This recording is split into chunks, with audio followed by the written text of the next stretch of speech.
A celebrity finding out that O&A has been trashing them. Big surprise there. Elijah Wood, Ricky Gervais, one of the funniest men on the planet, Jason Statham, Amy Schumer, a ton of stuff to get to. What we're going to start with is Chris Rock. He was wandering around the hallways at Sirius XM. I guess he's going to film a movie here soon. And saw Opie and Anthony and had to stop in and say hello to the guys. So here's where we start on this week's countdown. Chris Rock. Number 9. Is that Chris Rock? We get him in? Mm-hmm. Chris. I'm only came in because of Norton. Yeah, we know that. We know that. What's up, man? How you been, man? What's going on, brother? How are you? Come on. Good to see you. Good to see you. Lady Di. You have, on the air? Yeah, we just pop on You don't here. have a story or anything? Lady Di, Nothing. we'll get back to you. We got Chris Rock in studio, What's up, man? our pal. What's going on? There's some movie being shot here? With Dice. Yeah. Had a leather Hey, jacket. hey. You know what's weird? When Dice was Dice, Yeah. I mean, he's still Dice. But, because all the guys used to dress just like Dice, too. So Yeah, it'd be yeah. Like, it'd be like Dice and the Dicettes. Right? Like, all you guys had on leather jackets, like, you know. He made everybody buy. He took us out on a shopping spree one day, and he made us buy Dice stuff. He's like, "Nah, you gotta get that T-shirt in like a size XXL." And you're just like, Dice, what the fuck? I want something like more form-fitting. Nah. He made us buy... You'd have to buy stuff like him. It was black hoodies that were way too big. Yeah, way too big. And I'm like, look, if you give me a medium or a large, I'll wear this. And he refused. Now that's how everyone wears them. Right. And you got to dress like him, because Yeah. Dice was in L.A., and Eddie Murphy and Stallone made everybody dress like them. Exactly. So all of those guys look like Edettes and Stallonettes, and you know. I'm shooting a movie here next week, so I gotta like do like those. So all these people are with you? Yeah. Wow. That is a hell of an entourage, man. Well, it fills the it's hall. a movie. They actually have real jobs. That's true, yeah. No one's job is to clean my rims or anything. Where's the snarky looking girl with the headset on that tells everybody what to do? I don't hire any no. girls anymore. You know this? Yeah, exactly. They're just potential lawsuits. Wait, hold on. We got to tell you one thing before you leave. There's controversy around your movie. They removed a Paul McCartney autograph for you. What are you talking about? In the lobby, there's like a pillar, and Paul McCartney signed that, and Keith Richards, and also Keith Richards, and they removed it, and they said it's because of the movie you're filming. Really? They didn't. They just cut it out. They cut out the sheetrock, and they were going to do that anyway. And this was the excuse to do it. They cut out the section and they preserved the autograph on a piece of sheetrock. On sheetrock, wow. And they probably made the movie pay for it. That's what they were waiting for. I gotta go deal with these guys. Good seeing you, Chris. Yeah. Oh man! You're at the gym. You still doing it? Yeah. Oh, look at him today. Oh, he's at the gym. It's eating better. See you, man. Great. Chris Rock, everyone. Later, Chris. Stopping in to say hi. Look at all the people. There's like 20 people with him. This is hilarious. They're there's people with folders and papers, and right now they're looking at lights. Like, look, he's looking up at the incandescent, the fluorescent lights. I want to be in the movie. I should have asked. They're just wandering around. Yeah. Taking a look. Blew it, dude. Hey, I could be in the movie. That's so. There's just so many people out there. That's so cool. It's amazing. Filming a movie here. Chris Rock movie. Wow. The worst of the week countdown. Worst of the week countdown, highlighting the wonderful moments that happened on this week's Opie and Anthony show with me, Sam Roberts. Lady Di is one of my favorite people to call in, only because she infuriates so many of you, and quite frankly, so many of us in studio. She's been an on-again, off-again character on the Opie and Anthony show for many years. She called in to update us on what was going on in her life, which hasn't changed much in the last 9 years. It's Lady Di on the worst of the week countdown. Number 8.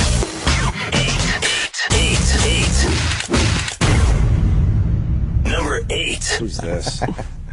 Who's this? Who do you think it is? Hi, Opie. Whoa. Wait, who is this? It's Diana, Lady Di. I don't remember. Oh, you don't remember? No, I'm serious. Who are you?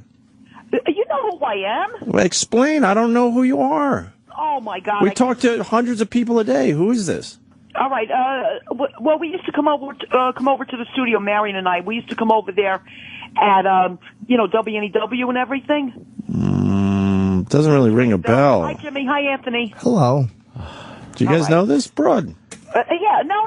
Yeah. We just wanted to find out if you guys are going to be available. Are you going to be in the studio next Friday? Not this Friday, next Friday. For what? We just want to find out if you're either going to be there or on vacation. You know.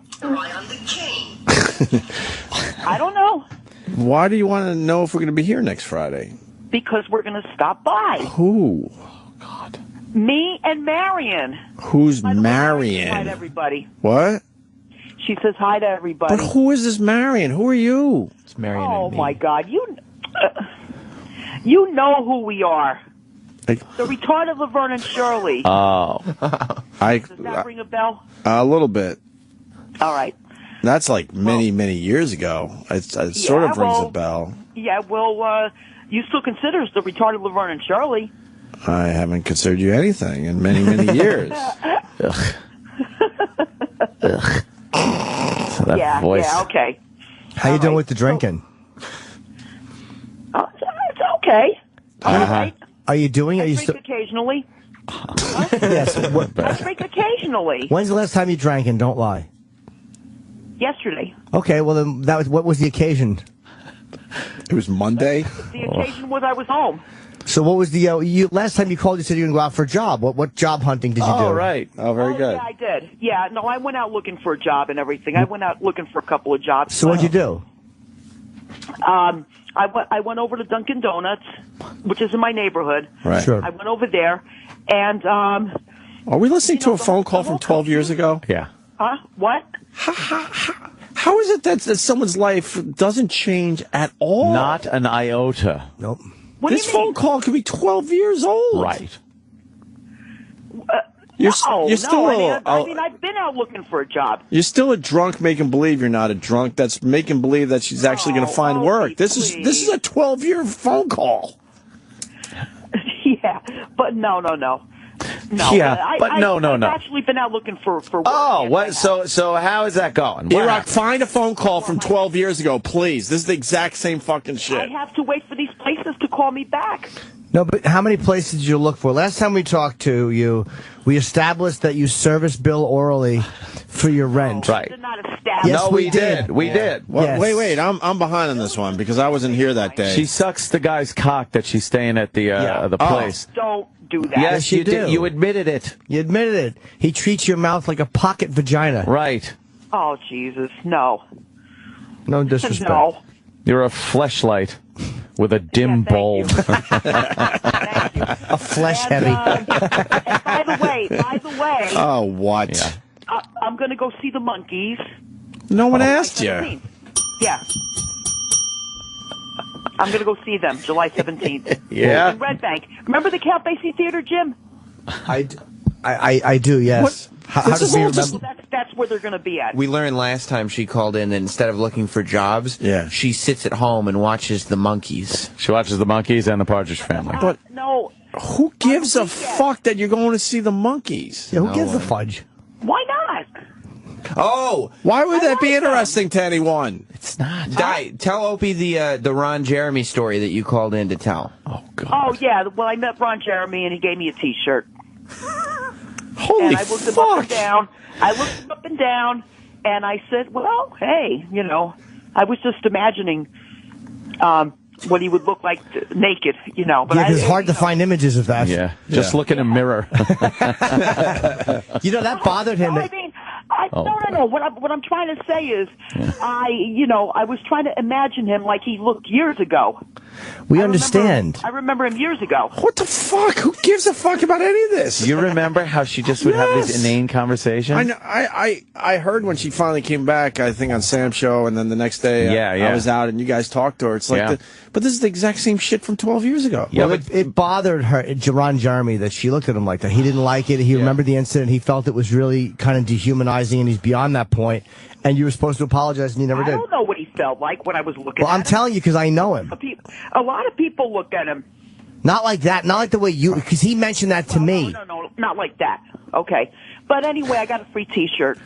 No, tell him what you said, though, because that was the big thing, like the interaction that you had. The interaction I had? With you, it's an O shirt. No. She's fat. They're brand new shirts. They're brand. No, they're brand new shirts. Wait a minute, hold on. So you're looking for a job? I'm looking for a job. She's the female chip. No. Has that been said yet? Yeah. What about? They don't know anything about me looking for a job. But they both are. You went to Dunkin' Donuts, right? Yeah. What'd you do? Did you dunk a bunch of them? What happened there? I don't know. What do you mean you don't know? What did you do? You just walked in and stared? The application. What did you do? Filled out an application. What did you do besides clear the fucking racks? I just filled out the application, and I'm waiting for them to call me back. Wait. Can I start from the beginning? I haven't... And by the way, the liquor store, too. Of course. Oh, good. Your donuts. Why would they hire you? Well, Donuts I and know. liquor. That's brilliant. Lady Di. What? That's the whole statement. It's a job. I believe I haven't seen or talked to you in Chris. in 8 years. Yeah. Could you explain one thing? I haven't talked to you in 8 years. These guys have talked to you recently. What has changed in your life in 8 years? Good Last question. we checked in, Good question. you were blowing hobos, I believe. No, that never happened. Oh, yes, it did. So what has That changed in never 8 happened. years? Well, we have a place to stay, me and my roommate. He's your boyfriend. He's your fucking, you blow him. know, he's my You blow him so you don't have to pay rent. Exactly. Come on, let's... No. I help out with the bills around here the best I But could. How? You don't have a job. His name is Bill. she means. But don't let her off the hook. How do you help out with the bills? Well, whenever I can. But you like Ann said, you don't have a job, so where's this money coming from to pay the bills? Opie, my dad left me money, okay? Son of a bitch. Yeah, she's been living off her dead Her dad. dead dad's money. No. That's no. Both my parents left me money. How much? Oh, that's none of anybody's business. How much? How much? Ballpark. It wasn't millions, if that's what you're asking. No, we don't think it's Ballpark. millions. Was it more than $30? Yes, more than 30. Much more than $30. All right. Was it 10,000? Something like that, somewhere around there, 13,000. Okay, if you $13,000. So you went through that already. No, Yeah. no, she did. No. Well, she doesn't pay rent. She doesn't. She doesn't. She blows the guy for He rent. sucks his Okay. cock for rent. So And we then know she she spends her sucks money on booze. She sucks dick to get her rent paid. Okay.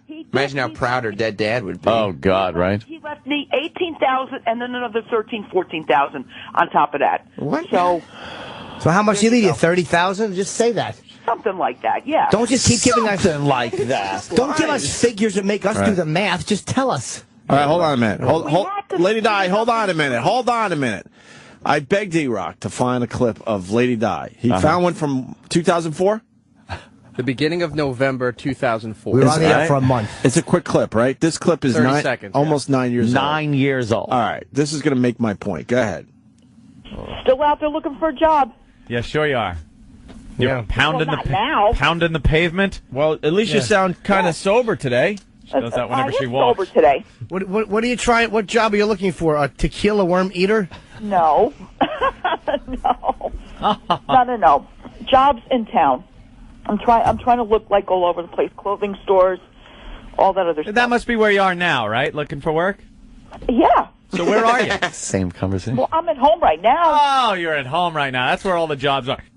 Okay, that's from Wow. 9. That's from Wow. 9 years ago. Dude, Wow. that's 2004. Yeah, and we're having the same conversation 9 years later. Lady Di, did you hear that? Hold on. I'm sorry. Oh. Let's put her back on. Yeah, Yes. because she was. Lady Di, did you hear that? Musetta. Yeah. Now, That was you 9 years ago. same conversation. 9 years ago? Oh, and then she repeats. Remember Wait a this, minute, Opie? Wait, hold on. Wasn't I kind of like homeless 9 years ago?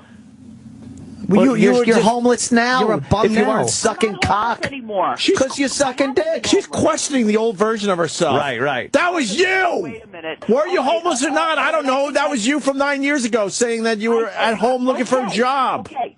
I got you on this one. All right, that was 9 years ago. Now I remember. Okay, tell us something then. But don't you find it a little disheartening, Lady Di, that you're having the same exact conversation with us 9 years later and nothing has improved in your life? Expecting different results. Nothing has been improving because there's really no work out there, whether you believe it or not. There's really not that much. 9 years, and you're not looking for a position position at IBM. She's been looking for work. There's no jobs at radio, but I think there's still jobs at D&D. Yeah. She's been looking for work so long that when she started, the economy was good. Right, the economy was good when you started. Yeah. Yeah, well, I guess not for me. Well, A little chuckle. that was a great chuckle. Lady Di. What are you doing? Not just the name. I remember it. Why don't you A good fucking work? suggestion. I don't know. Yes, tell the Yes, you truth. do. I really don't know. I go there. No, you I don't. apply You're for not looking for a job. jobs. You're Yes, I lying. do. Yes, You're a I liar. go there, You're a apply for compulsive liar. Yeah. You're not being honest with anybody. You're lying to yourself. What do you want me to say to you? Get sober. That's why. Get sober. And get a job. You lost your son. You didn't take Your care of son. him. My son. What's that? I didn't lose him. Yeah, you did. Yeah, you did. You didn't raise him. During the time where he needed a mother and needed a mother that was going to support him, you fucking did nothing for him, and he had to leave your house because you didn't have one at that point and live with other people. Who said I was living with other people? What did you just eat? Oh my God! Is that what were you paying first and last? And What did you just eat? Dick No, in the mouth. people were just Yeah. nice enough to take me in That's- back then. that's fucking July's rent right there in her fucking mouth.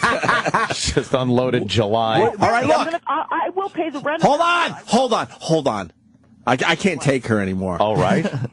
Answer this simple question. Good luck with this. Sure. What Go ahead. did you just eat? What did I just?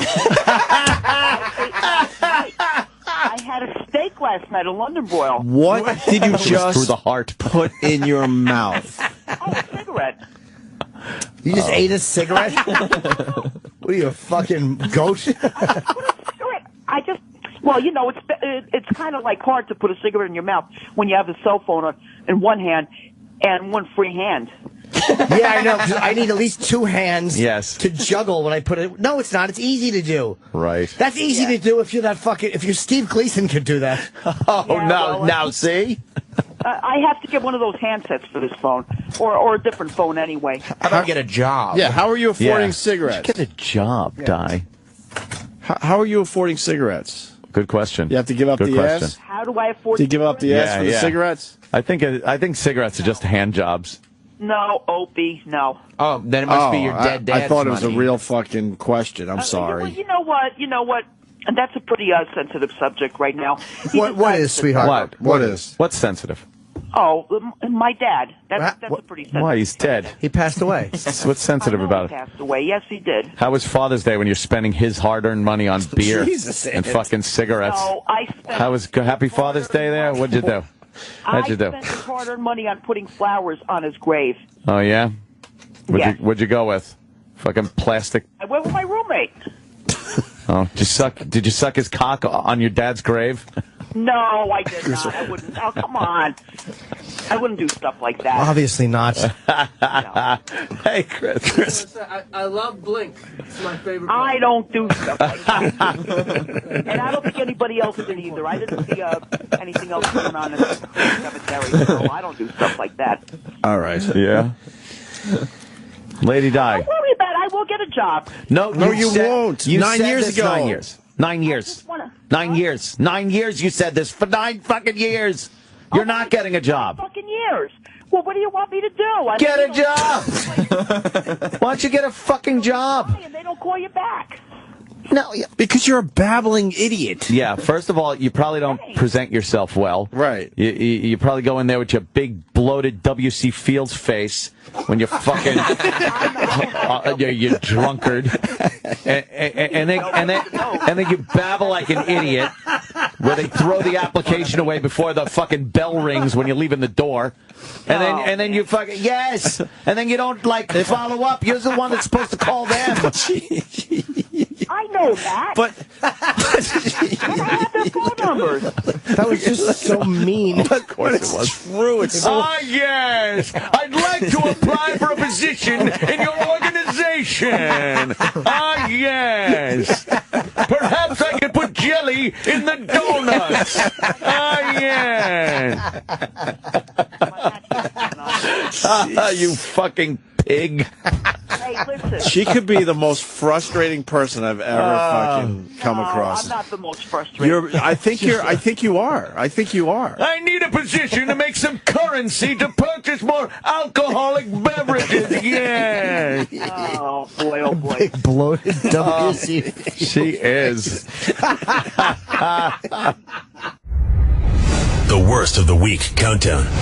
Welcome back to the Worst of the Week Countdown with me, Sam Roberts, host of After Opie and Anthony Live, and you hear me every morning on the air with Opie and Anthony. A lot to get to this week. Joe Piscopo called in again. I don't know why, but he did. Amy Schumer was in studio. Tony Soprano called in from beyond the grave. Ricky Gervais stopped by.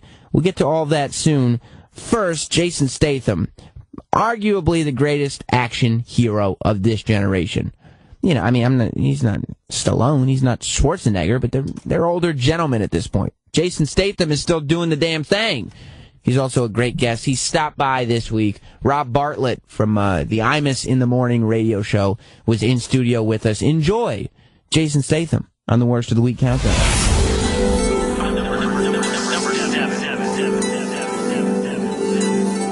And now we say hi to Jason Statham. You want a donut? We got donuts. Oh my God. Yeah? No, I'm all right. You don't eat donuts, right? He's not a donut guy. You can tell. No, you can tell. Jason Statham's not a donut guy. Gotta be in shape. They're all right. They're all right. Gotta be in shape. Oh. And that's Rob Bartlett, a very funny man to your left. All right, man. Just so you know everyone in the room there, Jason. Jason's all over my fucking my on demand. Oh, yeah? What was that, Parker?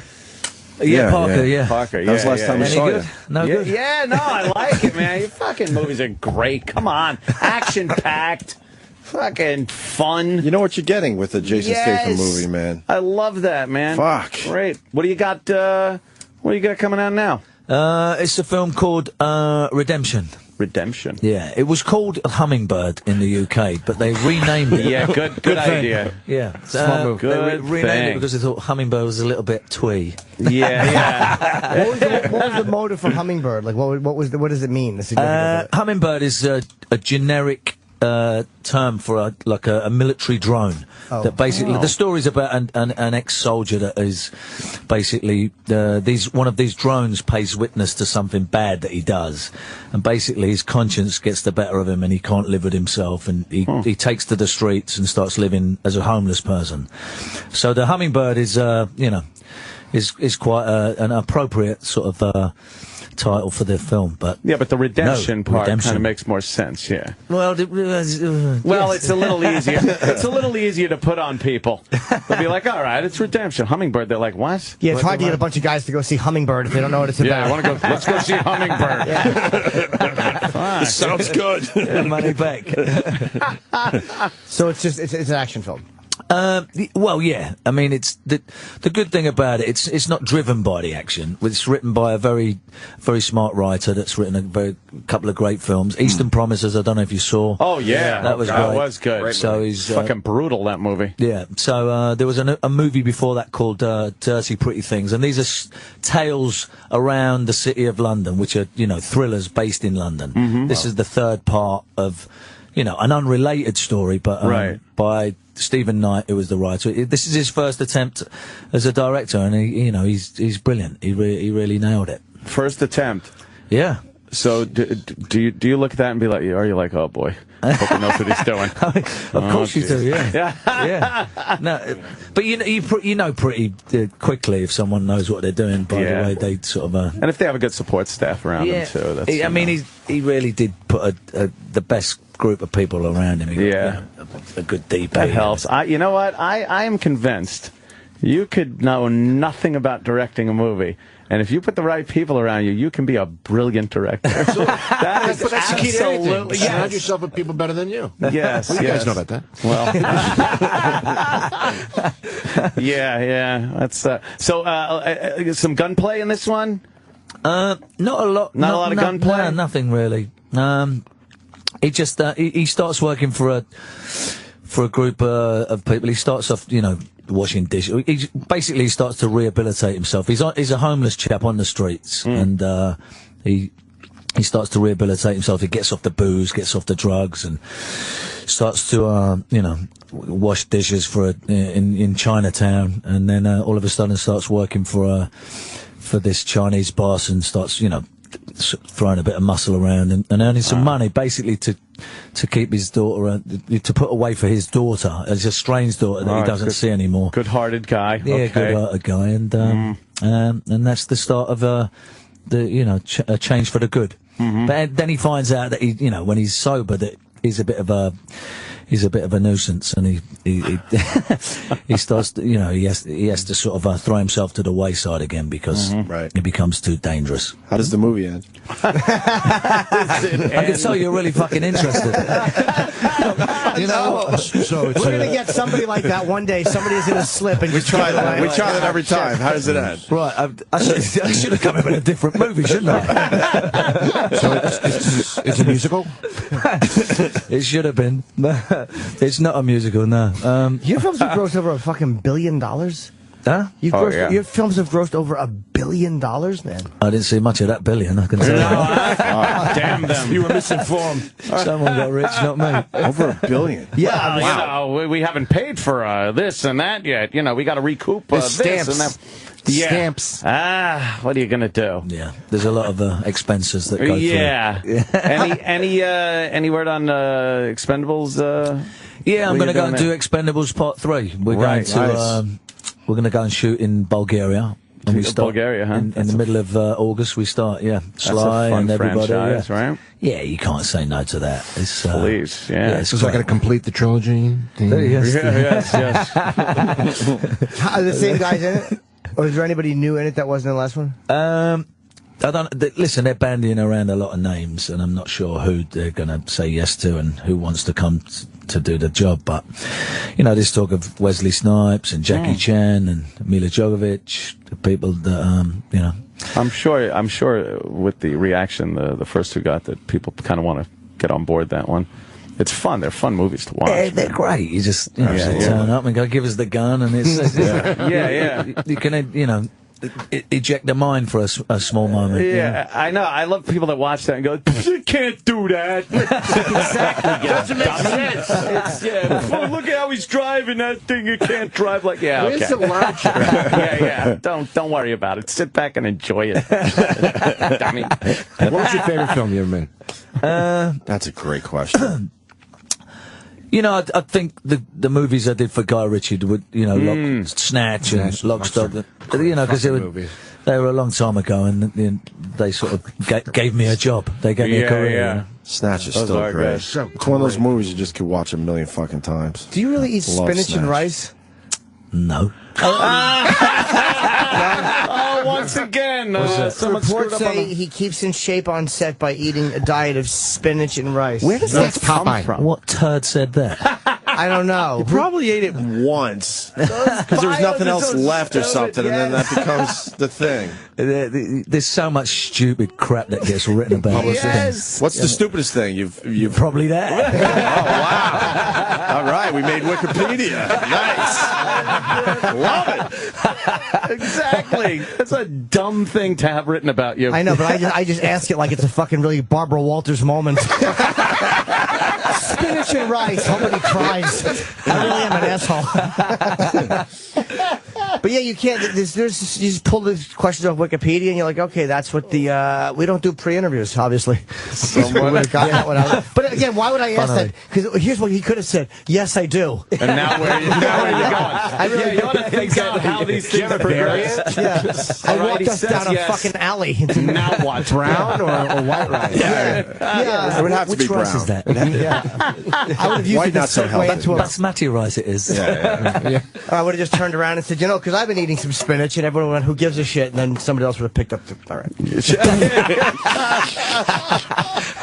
Happy birthday, Jimmy. Yeah, exactly. That was fucking terrible. So what do you eat on set, Jason? What do I eat? Whatever the catering has, The film sets are good. They have they've got people that cook you whatever you want. So whatever you fancy. Do you have to really concentrate on what you're eating? Like make sure you're eating well. Well, don't eat these every day. Right. It's you try and be smart if you want to. If you're trying to train and you're trying to look good. Then there's a certain thing that you got to put in your in your mouth. So it's. Do you have like a movie physique and like hanging around eating a little shittier physique? Of course. Do you get in shape for the movies? Yeah. You know how to get in shape if you want to get in shape, and then you know how to abuse yourself when you want to abuse yourself. So it's easy. Yes, little simple I only rules. know the abuse yourself. I'm in transition. Yeah. Rob's in transition here. Earmuffs, Rob. Right in between. Earmuffs. You don't have to listen to this. Yeah, because some of the movies you're in, obviously, are pretty physically exerting. I mean, I know they're a stuntman and stuff, but just the running around you've done, especially a movie like Crank. Right. Well, you do your own stunts, though, don't you? I mean, yeah, I do. A lot of them, I do yeah, that. Yeah. I do anything that's. I won't. I won't do stupid things like dive out of a burning building. Yeah, I mean, there's just no point. And the pyrotechnic crap is just it's frightening. You can't calculate, how far the explosion is going to go, and it's a stupid way to die. Right. It's your next movie, actually. A stupid way to die. That's a good one. It's almost as good as Hummingbird. Yes. Originally called Nursing Blueberries. Rated R. Now in a theater near you. I'm sure earlier on they probably asked you to do more stunts than they do now. You're probably a little more of a commodity now. I would No, gather. that's absolutely true. You have to you have to sign a waiver if you want to get out of a car. Are you sure you can do this? Yeah, do you want to put a harness on? Bring the crash mat in. He's getting out of the bus. Yeah, I mean, it's a fucking joke. It is. Yeah. They get so protected because, they want to finish the film and they spend a lot of money. And are there limitations on what they let you do contractually during a filming? Like you can't go skiing. Like a lot of times they put restrictions on guys. Yeah, you sign a thing. You can't go skiing. You can't race a car. You can't. Wow. There's a big long list of things, and you sign at the bottom of the page, and you say, "I'm not going to do any of that stuff." So. Yeah, no sex with Amanda Bynes, things like that. Very dangerous. So when I did Crank years ago, and there was a stunt where I have to have a fight outside of the helicopter, and I'm standing on the skis, and we're having this punch up, and I'm actually outside the helicopter, and I've got the hip pick, and that they shot on the last day of filming. Just in case. Smart scheduling. Just in case. We could get away without this scene if need be. Hey, look, if he falls, we just roll credits. Holy fuck! It was literally that way because they couldn't get insurance for that, and they said, "Listen, Oh, they can't. You want to do it, you got to do it on the fucking last day." And how scared were you outside that helicopter? Be honest. That's got to be. Yeah, fucking it was. But the adrenaline is sure that helps you get through it, right? Well, yeah, it's scary, but it feels good when you've done it. Because Tom Once Cruise, it's over, I bet. Yeah, you're like, fuck, that kicked ass. But, yeah. Tom Cruise let's did do it again. his own stunts for Mission Impossible 3 or 4, whatever. And I become obsessed with that Burge Tower. The Burge Tower, yeah. But I'm like, how did he get a movie company? I don't care how much waivers you sign. How did Tom Cruise get them to sign off on him jumping at 1,100 feet and running down the side of that Because he building? probably said, "I'm not going to do your fucking movie unless you let me do this." What kind of insurance? Because do you he have to loves have that for shit. It's it's a surprise because biggest movie star in the world. How do you let him do something that may or may? He must have had about 18 safety wires. Yeah, I'm sure. Do you think they had the best crew working with him? It's the guy that runs the bungee at a fucking Poughkeepsie carnival. Hey, it's great. Missing a couple of bolts, but shouldn't be a problem. Don't worry about it. Would you have done Got that? some duct tape. Would you have done that? I'd have done that. Yeah. They're safe. Anything that you see us do, it's pretty fucking safe. You just need the nuts to go. Okay, I'm not scared of heights. Are you? No, I'm not scared of heights. Oh, yeah, okay. No, if you've got a fear for heights, then you don't want to be doing that. But no, it's pretty safe. It's not like you're trying to jump from a moving vehicle to another, and if you miss, you're gonna just smash yourself to pieces. Yeah. I mean, you're just on a wire, so you're just running around, and it's just like being on a fairground ride. But, it's pretty safe. It's not like you've got to exact some skill to to try and, you know, you're have kind of some just kind of judgment. along for the ride. Yeah, you're just along for the ride. Yeah. But that's just fucking. Like, my hands sweat when I think of that. Like when he's running down the side of the building. But like the fact that I know it's safe, right. But it's like what if you just hear the feeling you'd have of floundering all the way down, going, this could have been avoided. But Jason's ruining movies for us. I want to know that there's a chance that something could go wrong. Problem. Of course there's a chance. Everybody's got a bad day at work, and you know, it could be the guy whose job it is to tie the fucking knot. But I don't want to hear he's just along for the ride. Yeah. I like to think there's some weird timing that he's got to figure out. Here's how you know it could be a problem. They shot that the last day of filming. Exactly. Yeah, there you go. That's the indicator that that's funny. Certain things can happen. People are killed. Stuntmen are killed. I mean, it's not a fucking... Yeah, they have been. Yeah, sure. you know, I think the most dangerous thing is when there's a guy on the trigger that has to go boom and press the explosion. Time it right. And if he gets it wrong, excuse me? Yeah, make sure nobody's in the wrong place at the wrong time. Yeah, they're the ones that hold a lot of responsibility. The pyro guys, you're in a lot of movies where they have the weapon masters, the guys that have to handle the guns and make sure that they're not live. Yeah, I mean, for the most part, they're real guns that are just have blank ammunition in there. That's correct. Yeah. So, I mean, you could definitely still get hurt. Is that how Brandon Lee died? Brandon Lee died. It is, right? Yeah. He got... and John Eric Hexum. Who's that? That's right. I think something got wedged in the barrel. I think there was something got wedged into the barrel. Oh, it wasn't an actual bullet. It was something else. Yeah, something else. Wadding or something, right? Yeah, and it got stuck in there. And I mean, I might be wrong, but it's usually they're fucking around and doing things they're not supposed to be doing with them at the time. It's rarely someone put something in there and they went through the scene and it happened. Like John Eric Hexum. He put the gun to his head. Who is he? And pulled the trigger. He was on a series. I can't remember the name of the series.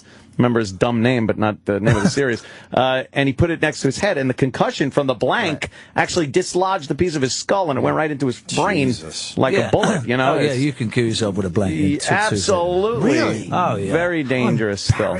There are limits to, we're shooting blanks all the time, but you've got to be, there's the distance, the safe distance is a big thing. They're always eyes too close. You don't put it as edge. So if I'm pointing the gun at you, it's got to be like that. Yeah, right? they'll usually film it in a way where it looks like, Why do they have why not just use it like where the fucking inside of the gun is filled with something like lead? It's one solid piece, not a real gun. Because you got to get the muzzle flash. You got to get right. Okay. Exactly. It looks the better. action of the weapon too. Yeah. The action has to go. They have a plugged gun. They do have a plugged barrel. So if you want to do short, and then they do they put the flash in post, but it's more expensive. CGI, but did I just sound like I know nothing about guns or the movie business? Why not use a fake one, mister? Naive shit. I made a couple of videos at the house where I used CGI and stuff, and it looks the effects you could do now with After Effects and stuff. It looked really amazing, but there's just something about that. The recoil, muzzle flash, the recoil. If it doesn't have the recoil, it has to have a little bit of smoke. It has to have a little bit of recoil. It has to have the kickback. Yeah, and the slide has to slide. And right. You need the slide. Yeah, the brass needs to come out. And what does that feel like when you're shooting at somebody, even though you know it's a blank? It's like you're still shooting at somebody. Huh.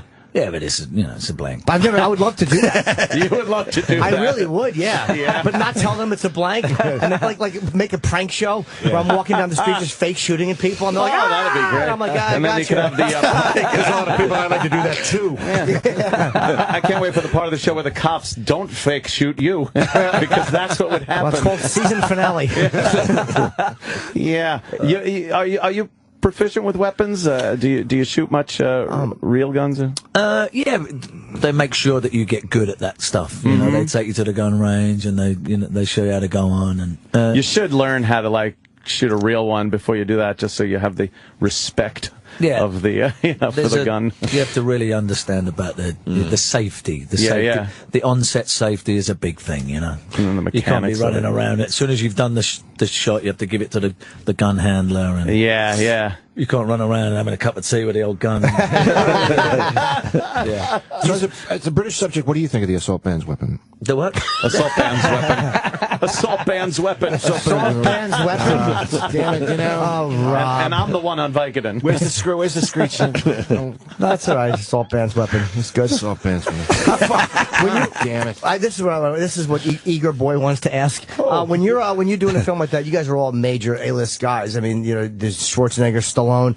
Is there a difference in the size of the trailer, or is it like everyone gets the same? Because I hear Will Smith has a fucking tractor trailer that opens up and like basically has a house. They wouldn't let him. House. They wouldn't let him park racquetball with a roof deck. Yeah, like a two-level thing. But they won't let him park it on a lot of the streets in New York. Right. They made him move it. Right. It was so ridiculously big and over the top. Yeah. And Arnold's on that level, and so is Stallone, and I'm sure you're on that level. But when you're doing one, do you guys all get that, or do they just fucking kind of size it down? Like, look, it depends. It depends who you are. I mean, there is a standard thing that most people get, and if someone wants to, be flash, and they want to, they've got their own thing going, then, the big movie stars get that. But who's got the best one you've ever been in? I haven't been in any of those big ones. Really? It's funny when you go and make a movie back in England. You go, is that the Portaloo? They go, no, it's a fucking trailer. There's a little honey wagon. Yeah, it's nothing like Hollywood back over there. No. I did a movie called Furry Vengeance. Obviously you've seen it. Yes, it's about talking animals. It's a great moment. And me and Patrice were in these honey wagons, and it was so small. There's no bathroom, so I just pissed in the sink all day. Oh God! Yes, I'm just got to take a lot of leaks. What? Yeah. So what? I'm so serious. I'm starting to call it Hollywood Glory. That's the opening story. But you'd piss in the sink if you had a bathroom anyway. Oh, absolutely, so, It was actually in the common area, just showing everybody who was boss. But you do hear stories about people measuring the trailer, and right? I think that one's 6 inches longer than that. Some stupid story like that you've heard. It's got to cause resentment. Without any names, because I know you don't want to do that. But was there anybody with a little more ego on those sets, the set of Expendables, than other people? Not any Expendables, no. I think everyone sort of keeps an even keel. Sly's the sort of the head honcho, and everybody respects him. So I think everyone sort of behaves themselves. Yeah. I know it doesn't sound that way. But I guess because guys who are that, like, Schwarzenegger doesn't need to prove who he is. Stallone doesn't need to prove who he is. I mean, that's true. Yeah, there's almost like a mutual respect, because they're all the biggest stars in the world. So everyone sort of keeps their heads on, because if someone started to get out of line, they just stand out, Yeah, you've had to have been on some sets, though, where you're like, oh, that guy's a fucking asshole. Quite a few, yeah. Have you ever thought that people might think you were that guy? Of course. More often than not. You never want to think that. God damn. Not Jason. You look at Charlie Sheen now, and I don't know if he had that girl fired or whatever. There's something going on in anger management. Yeah. And I'm just like, I don't know what happened. Because I like Charlie Sheen. I've never met him, but I like his work, and I want to believe he's a good dude, but he's just... I'm starting to think he's the problem. He might be, man. I'm starting to think. He might be. He might have some issues there. But I'm like, what a lousy work environment to have that conflict. That's his co-star. Yeah. She's now out of the series. Is she out, or is she going to be out? I think they fired her. Yeah. He wanted her out or something. Yeah, they had problems. That's some pull, though. That's having some pull if you could do that. It's a scumbaggy move, but it depends on what she did too.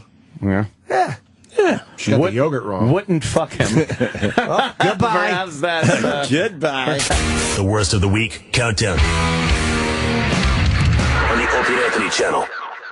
Sirius XM's Doctor Radio is where the world's top doctors are on call for you, with a special all about from sciatica to surgery, herniated disc, scoliosis, and arthritis.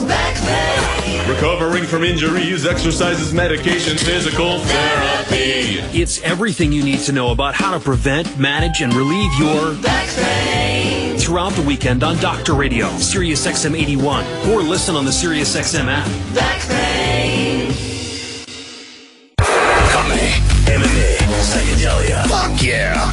100%. Guaranteed. Are you experienced? That's a mind fucking half right there. The Joe Rogan Experience. This week, writer Aubrey Marcus. You can drink your own fresh urine all the time. Believe me, I know. But if you leave a cup of that urine out for a day or so, that's poison. It's like a breeding ground for further bacteria. Hear the Joe Rogan Experience. Today at noon Eastern, 9 a.m. Pacific on the Opie and Anthony channel. Ron found out he was in big trouble with the IRS. When the $70,000. Ron had no idea what to do. There was no way I could have paid that off.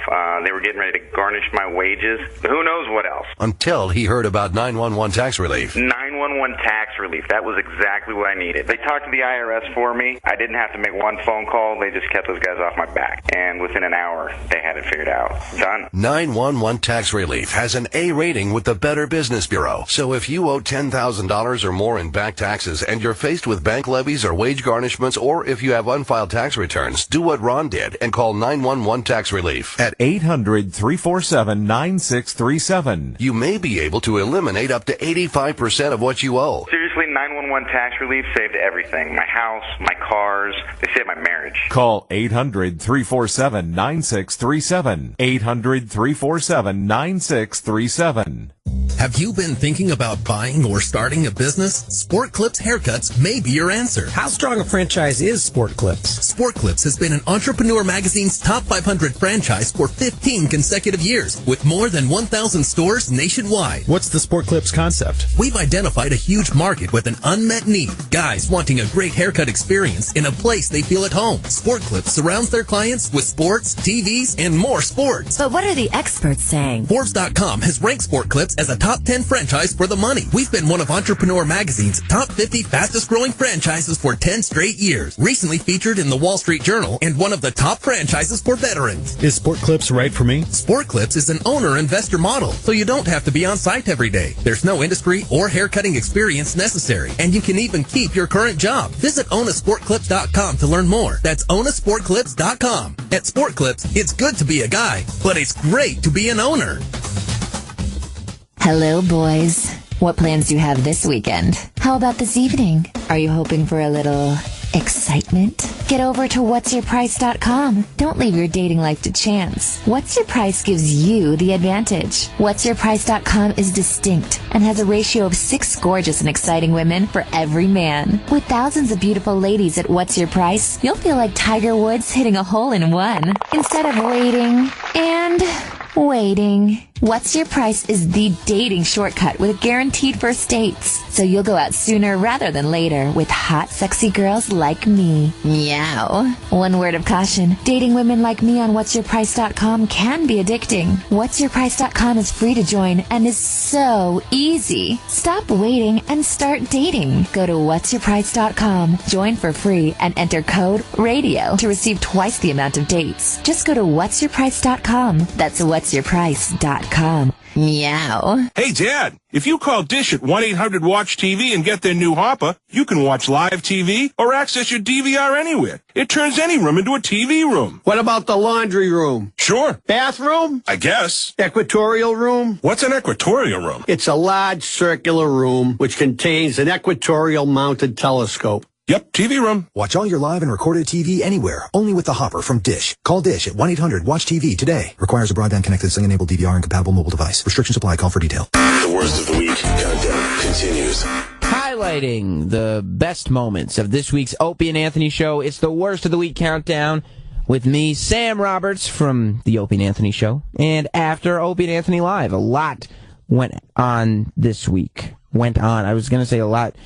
I was going to say going on and went down, and it all got mixed up. But we're still here, aren't we? We'll get to Tony Soprano calling in from beyond the grave. We'll get to a celebrity finding out that O&A has been trashing him. We'll get to Ricky Gervais in studio. We'll get to all that.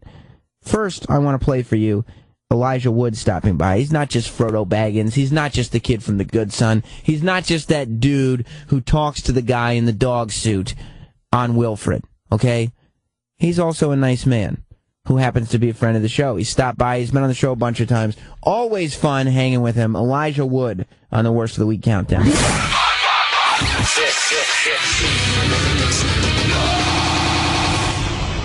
Number 6.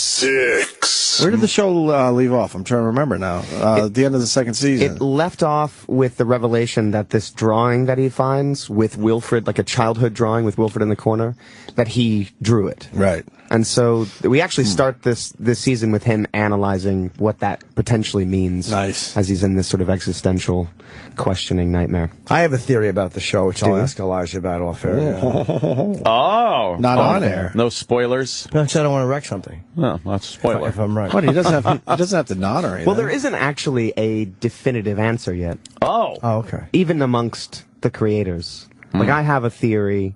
I think the writers have a theory, but no one has actually said, well, this is definitively it. Okay. Because even Jason, like, Jason thinks that Wilfred is a magical being. I don't agree with that. But I think for Jason to play the character from a truthful place, he has to think that the character's real. Yeah. Oh, okay. That seems scary that they don't have it figured out yet, though. Where they're kind of just... They have it figured out, right? They might have an idea. I think they have it figured out. It's not like Lostian, Right, where they were like making it up as they went along. I think the conceit is probably what the conceit is. Okay. But it is up for interpretation. And I think the reality is we'll never actually really tell you, because I think that kind of ruins what the show is. Everyone wants to be told. Everyone wants everything wrapped up in that nice package. But then when it is... then it's like, oh, that was kind of a letdown. Obviously, with what happened with James Gandolfini dying, you think of The Sopranos and how that ended. Right. And people were like, oh, what the hell is that? And then as time goes by, you realize how brilliant that ending was. That ending was incredible. And what did you want? A slow motion Sam Peckinpah kind of shootout in the place? It just would have been, so... Yeah, you're right. There is something to be said for not giving people exactly what they think they want. Totally. At that moment. See, I think my idea is probably wrong, man. What's that, Jim? I thought they were going to show a faraway shot of the dog walking away wearing like a hat, like at the end of Silence of the Lambs, and he says, "I'm having an old friend for dinner," and that's the last time. What awful endings to movies you have. I know, I really do. I love a good awful ending. Just something that totally wrecks the whole fucking vibe. I think it's a bit like Harvey. Did you ever see the movie with Jimmy Stewart? Yeah, the rabbit. Yeah, so he's got this best friend that no one else can see, but only he can see, and at the end of the movie, he gives Harvey to somebody else. But they never explain what Harvey is. Right. So you assume that it isn't a real thing. It's, right. some kind of mental thing. Well, does the person take Harvey, or do they go, "What is this? You handed me air"? Well, no, this doctor Someone actually else that needs sees him, Harvey and needs him to better his life. You've seen that movie too, Ant, huh? Yeah, that was a long time ago. It's a classic. It's a great film. Yeah. Ant has seen everything, literally. It's unbelievable. Are you a big movie buff? I grew up on TV, movies, Yes. It's just forever. Just tunnel visioning television as alcoholism raged behind him in the living room.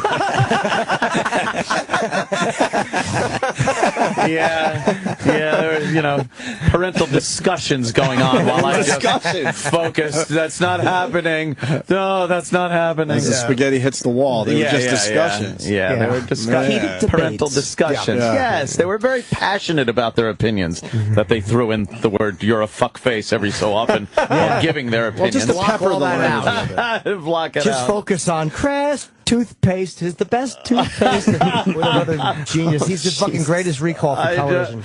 TV was like, growing up, that was my entire life. Go outside. My mother used to have to throw me out of the house to get me out. I was just fixated. Everything. Commercials. I just would love watching commercials over and over again. The old cigarette, before they banned cigarette commercials, a little kid just sitting there, singing the Tijuana Smalls jingles and Doral. Remember Doral with the taste chambers? Taste me. No one else Come on, remembers. taste me. Take a puff and let me do my stuff. See, this is what we're talking about, Elijah. Yeah, they were like these. He's a Rain Man. It's incredible. No one else remembers Dorals. Dorals had these filters on them, and they were plastic, and they had like a hinge and a clip. So you used to dissect the cigarette. And as a kid, I was like opening it up and making believe it was a space capsule and shit. Yeah, it was just fucking great. I was a psychopath. They say there's a fine line between genius and douche. Thanks, Jimmy. Yeah, but then you say remember Dorals. No one else. There might be like 5 other guys. I don't remember those. I know. Do you remember cigarette ads at all? I do, yeah. Marlboro Man. Mostly. Yeah. I remember those, but I'm sorry, I just poked him with my fingernail. I don't remember the ads on TV though. I don't think I remember seeing them on TV. Oh yeah, they were. Yeah. Yeah, those, absolutely, they were on. Yeah, they were, and they were cool. You know, especially the ones that marketed to like teenagers and young adults. Yes, they knew what they were doing. Cool. They knew what they were doing. Kids were partying and smoking. Yeah, it was awesome. Cartoon characters.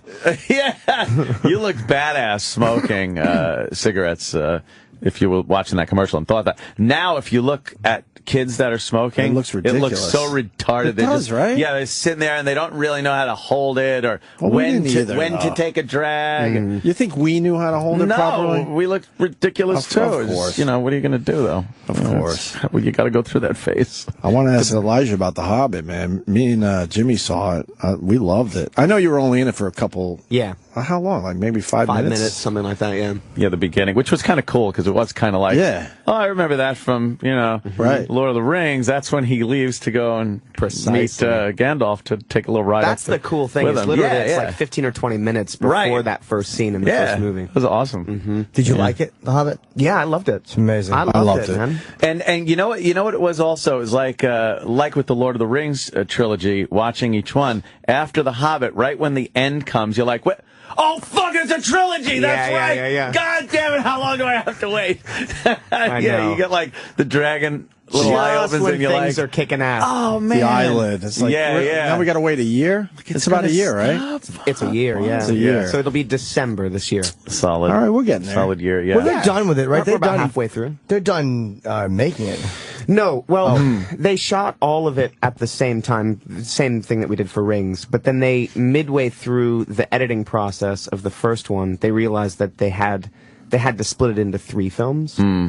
So they had to go back and shoot additional footage for the third film, and I think a bit for the second, which we did on Rings. We continued to shoot even after the fact, because they would basically like have the luxury of looking at a cut, see what's missing, see what isn't working, and then add new stuff. Was there instances where technology itself would kind of advance, and then you'd be like, well, now we got to do that over again, or we got to at least put it in post-production in some way, shape, or form? I think that did happen. I think initially, actually, during the film, they were shooting footage of fire for the purpose of using that and to digitize that.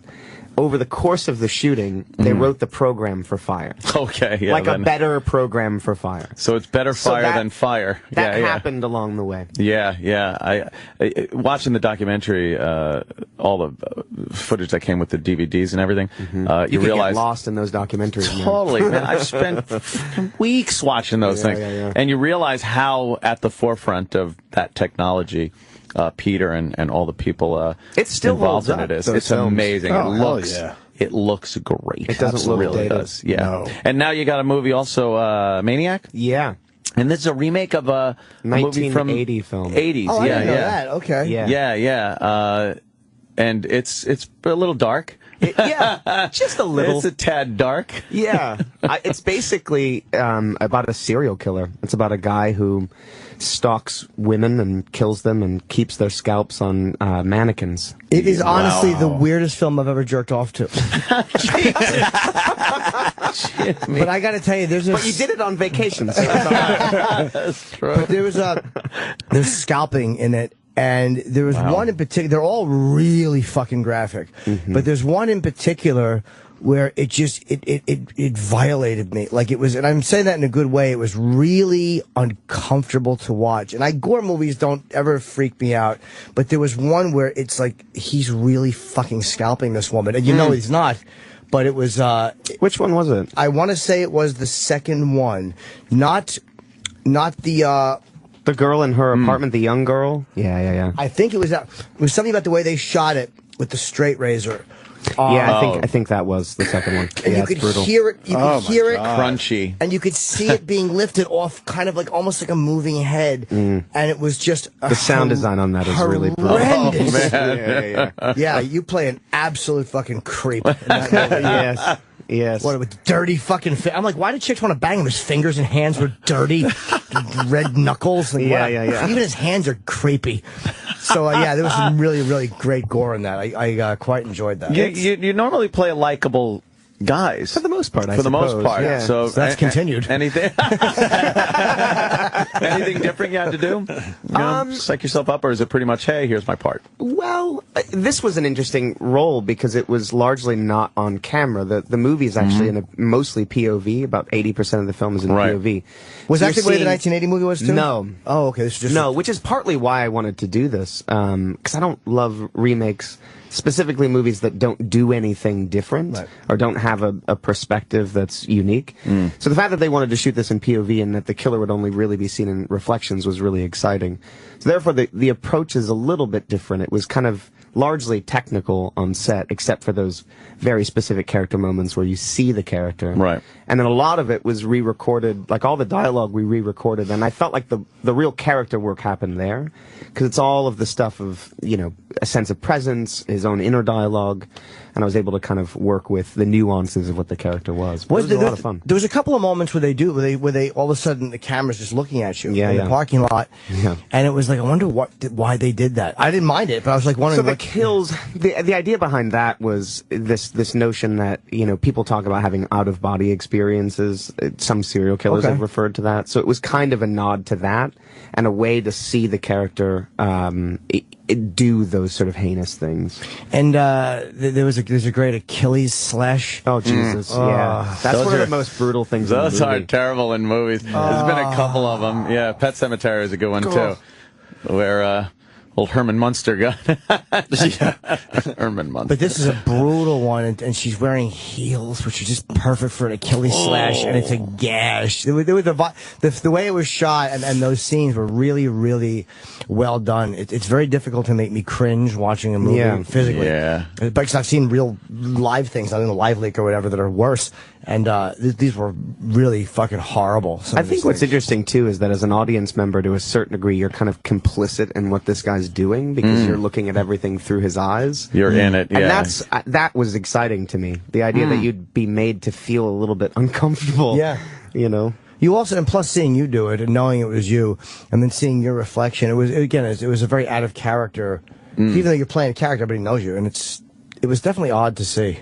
And pleasant. Yeah. I mean, it was nice. Cool. I love to see guys doing that. I always wish Eddie Murphy had played a rapist or a murderer because but he's a good actor. That does sound a little odd. But you know what I mean? Because Eddie's a really good actor, but he's always playing the same likable dude. Like, you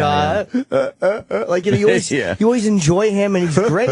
Yeah, he's great at what he does. But he's a talented, like Pryor played, you know, different serious roles. I wish Murphy would have done that, because I think it would have been a tremendous shock to the system. Yeah, I mean, I think as an actor, it's I certainly can only operate this way, that I have to do things that are different than things I've done before. I just have to continue to challenge myself, and also it by doing other things that people aren't as familiar with in regards to what you've done before, it also just helps to create more opportunities to continue to expand. Yeah, there is that word comic actor that if sometimes people have tried to go from that to serious acting, and they've literally been laughed at. I thought Jim Carrey has made a couple did of a films pretty that good were job. fantastic. Robin Williams, of course. He's a fucking Robin Juilliard Williams trained, but I mean, yeah, he's really good at serious acting as well. Yeah. Adam Sandler, not so much. But has he tried? However, Punch Drunk Love. Yeah. His performance in Punch Drunk Love was phenomenal. Yeah, okay. I might have to give you that one. It's great. Yeah. I kind of like the one where he has his twin sister. That was serious, right? What was that film called? Jack and Jill. Jack and Jill. Well, yikes. That was uncomfortable. The trailer was uncomfortable to watch, even. Well, it wasn't funny, so if he was acting, it wasn't as a comic actor. It's a big jump. All right, he had one. Yeah, he had it's one. gotta be. All right, he had a bomb. He had one bomb. Oh, please. All right. He's blown us off, so you can see where this is coming from. Oh no, really? Yeah. Yeah. What happened? What was He's made for our show. What were the seeds of discontent? No reason. He used to call our show here and there, but no reason. We're perfect for. We just get our feelings hurt. We really do. Like Adam Sandler blew you guys off, and I'm here. Jesus Christ, I'm leaving. Dude, as I was walking into the studio, I was like, man, I come here every year for Wilfred. It's kind of awesome. Yeah, that's great. I love it. Well, it's a great show. So you TV interviews are so weird too, because like here it's a much you're good on this show because it's a free form, just chat, you know. But a lot of guys come in, actors, and or musicians or whatever, and they don't know how to do more than 7 minutes because they're so used to a quick character discussion. Well, it's about this, and how was everybody? Oh, the crew was a hoot. You know, boom, boom, boom. It's out to, and they don't know how to do like a regular to actually interact with people and have a normal conversation. A lot of them don't. It's really weird. That's funny. Yeah, it's frustrating. It's conditioning, I think, probably. You know, you just get conditioned to a certain thing, and that's what's expected of you. And right.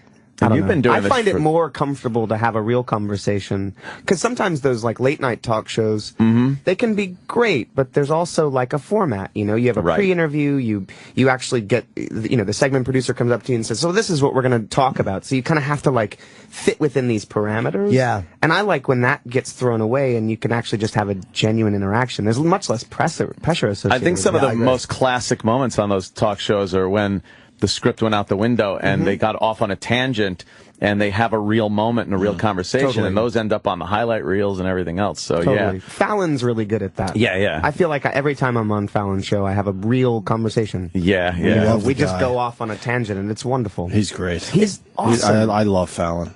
I'm nervous about the Tonight Show, though. Yeah. I love him so much, and I'm so excited for the opportunity, because it's a huge opportunity. Yeah. But I love what he's so created an amazing niche for himself with his show, and I feel like he's really defined what that show is. And my concern is that what that other show needs, because of the time slot, because of the history that name has associated with it, and the audience that watches that show is so different than with the people that watch Fallon's show. Yeah. I'm glad they're keeping it in New York. I feel like that'll help continue to... That'll be different, because we haven't seen that in many, many years, obviously. I get what you're saying. He'll have to go a little more mainstream in his bits and stuff. I worry. They maintain that they're not going to, and I'm sure it'll be an awesome show, but I love what he's done. You've been doing interviews and stuff for forever, for years, your whole life. I mean, starting as a very young actor. Yeah. When you were put in that situation where you would have to sit down and conduct an interview as a child, thinking back on that now, do you go like, boy, I really handled myself well, or are you like, oh boy, I'm just a dopey kid out there? Like, how do you see yourself as a child, having been put in that situation? Do you think you did a good job? I haven't watched any of those interviews in a long time. Really? My memory is that I handled it pretty well. Yeah. I actually remember being on David Letterman's show, and I knew going into it that David was kind of petrified with kids on the show. Really? Because he was worried that they wouldn't talk. Right. You know? Yeah, he ended up driving the conversation, and I remember he asked me a couple questions, and I just started answering. He kind of cut me off and started, because he just wanted to keep it going. Yeah. And I stopped him, and I was like, "Man, you cut me off." And I was like, I don't know, maybe 12 or 13 or something. Wow. And it was pretty great. Like, I just remember actually having a genuine banter with him. The audience must have lost it. It was at that pretty point. funny. Like, He probably liked it too. Letterman probably liked it too. He probably liked the little slam. I think he did. My memory is that he did. Yeah. I was on the Arsenio Hall show too. Wow. Yeah. Way back. Jeez, that is going back. How old were you then, you think? Man. I think I was probably 10 or 11. Wow. Yeah. Arsenio. I'd have to go back and The look. Radio Flyer days or around something. that time. Yeah. What year is that? 1991. Did you ever do Carson? I did. Yes. Oh wow, man! Well, yeah. That's nice, man. I don't know, he's not even that old. No, that's what I'm saying. It's a great one to have done Carson. I think I did Craig Kilborn too. Wow. Remember him from the original host of the Daily Show? Yes. Right. Wow, that's right. Then he spawned his own show for a while that didn't really go anywhere. Yeah. Right. And then Jon Stewart did something with the Daily Show. Came from TV. Yeah, stepped into something Kind of over amazing, because it almost erased the memory of what that show was. Absolutely. It's so established that it's something else. And Fallon, I think Fallon will do well because he's different than Kimmel. Like, Fallon is truer in his nature to what the Tonight Show is than probably what Kimmel does or what Letterman does. I think Kimmel and Letterman might be more similar, and Fallon and Leno might be more similar. I think you're right. So, yeah, I think universally, I think Fallon's more acceptable to the American public. People he's like very him a lot, fresh-faced, nice kind of. love him. Yeah, he's not doing anything on there that anyone would really find offensive. No, there's a goodness to him. He connects with everybody. He doesn't have a bad bone in his body. He's a genuinely nice guy. He's one of the most enthusiastic dudes I've ever met. Right? He's so psyched. He's so all the psyched. So psyched. It's great, and it's so genuine, man. Yeah. It's awesome. It's hard to have. I've only done his show once, but it's like you can't have a bad interview with him because I know I just probably jinxed my next appearance. Fucking bomb. Death. But I'm doing it tonight. Oh, you are? Okay. He does have such enthusiasm, and he's a fun guy. It's like he wants it to go well, and they all do, but he's not jaded at all, and he's not going to leave you hanging. He was a very fun guy. He said, just come on the show sometime. And I was like, all right. I never follow up because people are just being polite. But then next time I saw him, he's like, how come you haven't come on the show? I really wanted you to. Like, he was being very genuine. So I was like, immediately, and I just, what's your cell number? It became, what about Bob? I just hassled him. Begged. You said you want me on your show. Yeah. Hey, Jimmy. Yeah. Just following up about the show. Yeah. I handed him a card. Here's my pride and joy. Yeah. Rupert Pupkin. Yeah. Marvel. The worst of the week countdown on the Opie and Anthony channel. Sirius XM. The download. The latest buzzworthy moments from Sirius XM. U.S. Open champion Justin Rose joined Evan Cohen and Steve Phillips in studio on Mad Dog Radio to discuss his major winning performance. Electric Area launched EDC Radio live from Las Vegas, featuring live DJ sets from the world's biggest DJs, including Armin van Buuren, Avicii, Afrojack, Eric Prydz, and more. And Entertainment Weekly Radio remembered James Gandolfini with special interviews, stories, and more. Sirius XM. The download. Hello, I'm Mike Lindell, inventor of the world's most comfortable pillow, My Pillow. We all have the same problem sleeping at night. Our pillows go flat. We end up folding our pillows over for support, using our arms, flip-flopping all night long like a guppy. We wake up in the morning, we have sore necks, we have headaches, our arms are asleep, we feel like we need a nap in the afternoon even though we've slept 8 hours. Well, with my patented fill, wherever you move this pillow, it'll hold the exact position for you as an individual, and you'll get the best night's sleep of your life. Also, it stays cool. You don't have to flip it to the cool side. It stays healthy for a full 10 years, and it's warranted not to go flat. And you can throw it right in the washer and dryer just like your favorite blue jeans, and I personally guarantee it's going to be the most comfortable pillow you'll ever own. Log on to MyPillow.com now or call 1-800-299-6694 to get fitted for your very own MyPillow. Enter promo code XM4 and save 25% off your entire order when you call or log on today. For the best night's sleep in the whole wide world, visit MyPillow.com. If you pay a lot in taxes, we can help. If you're self-employed, a business owner, make a lot of money, or a high net worth individual, and you're tired of paying a lot in taxes, we can help. Hi, I'm Drew Miles, an attorney and president of Pathfinder Business Strategies. Since 1998, we've helped more than 7,000 clients from around the country pay less in taxes while protecting their assets. In fact, combined, we've saved our clients more than $500 million in taxes. That's right, $500 million less in taxes. We have a staff of tax accountants and attorneys who work with you directly or in tandem with your current tax accountant, lawyers, or accounting firm.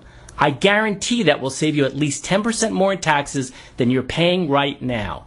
So, before you fill out that next quarterly statement or make one more payment to the IRS, if you'd like to pay less taxes, call us right now. That's 800-780-5300. 800-780-5300. 800-780-5300. Have you ever wanted something so bad that you do just about anything for it? Well, that's exactly how we feel about you. That's right. AdamandEve.com wants you so bad. We're giving you 10 free gifts with your first order. You heard me right. That's 10 free gifts to spice up your love life. First, you'll get a sexy surprise for her. Second, an adventurous toy for him. And third, a little something we know you'll both enjoy. Plus, you'll get 6 full-length adult movies on DVD. And number 10, free shipping on your entire order. That's 10 free gifts for you shy types who've never tried Adam and Eve before. Just go to AdamandEve.com and select any one item. It could be an adventurous new toy, a sexy piece of lingerie, or anything you desire.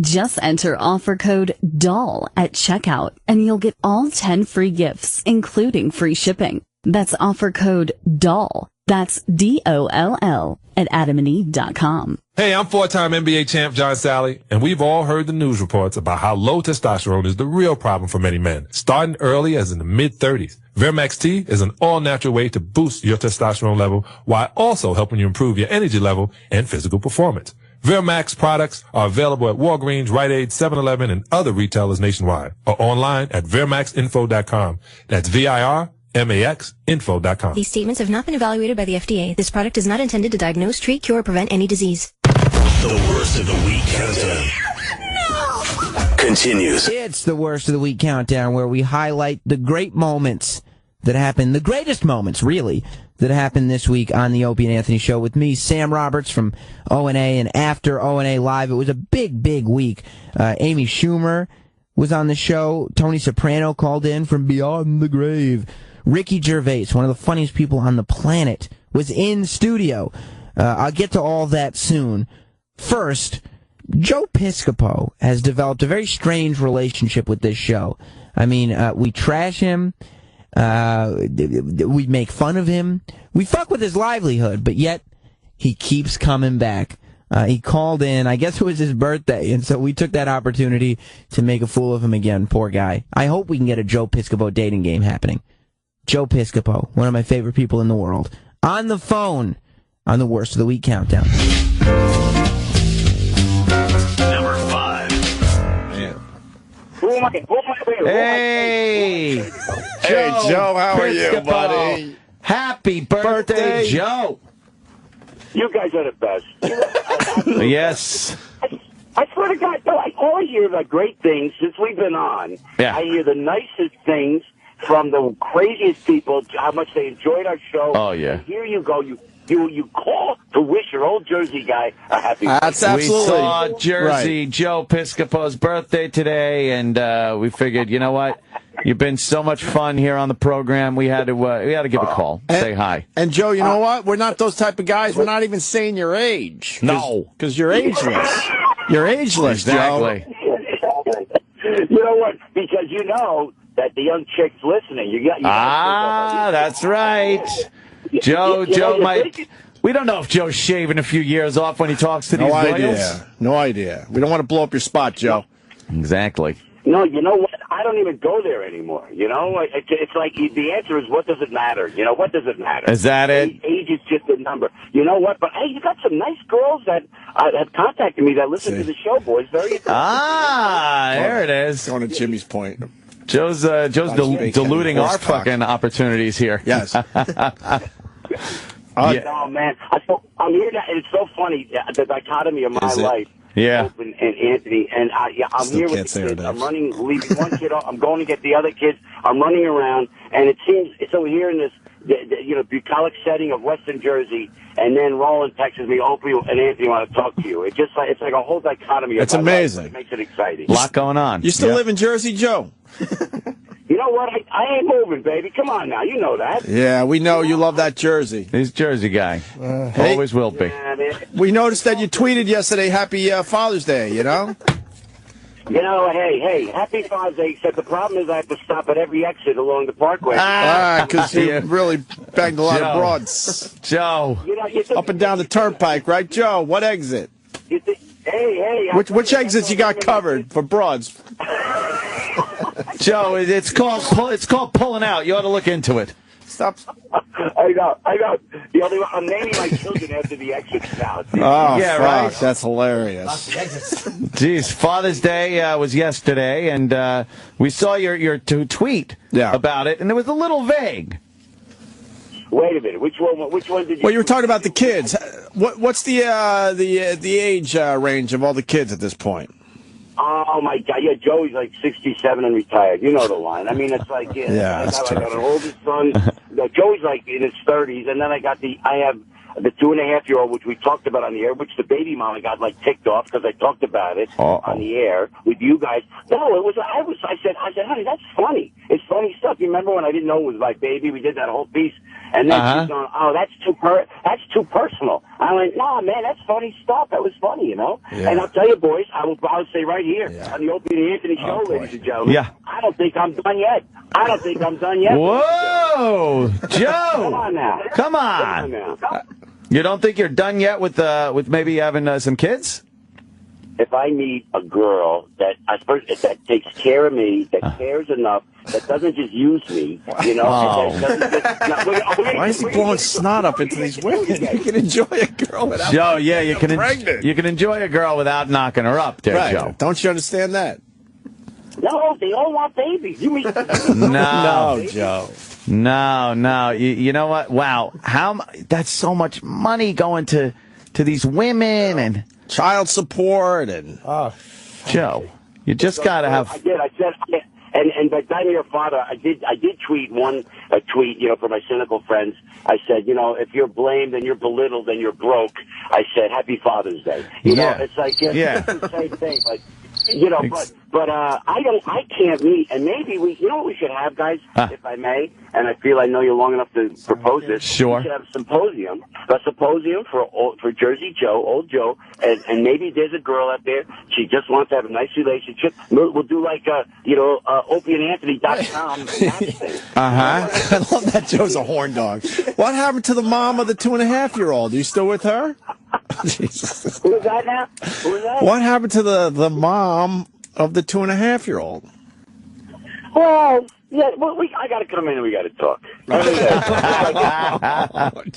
Joe. We got to talk. What are you going to do, right, Joe?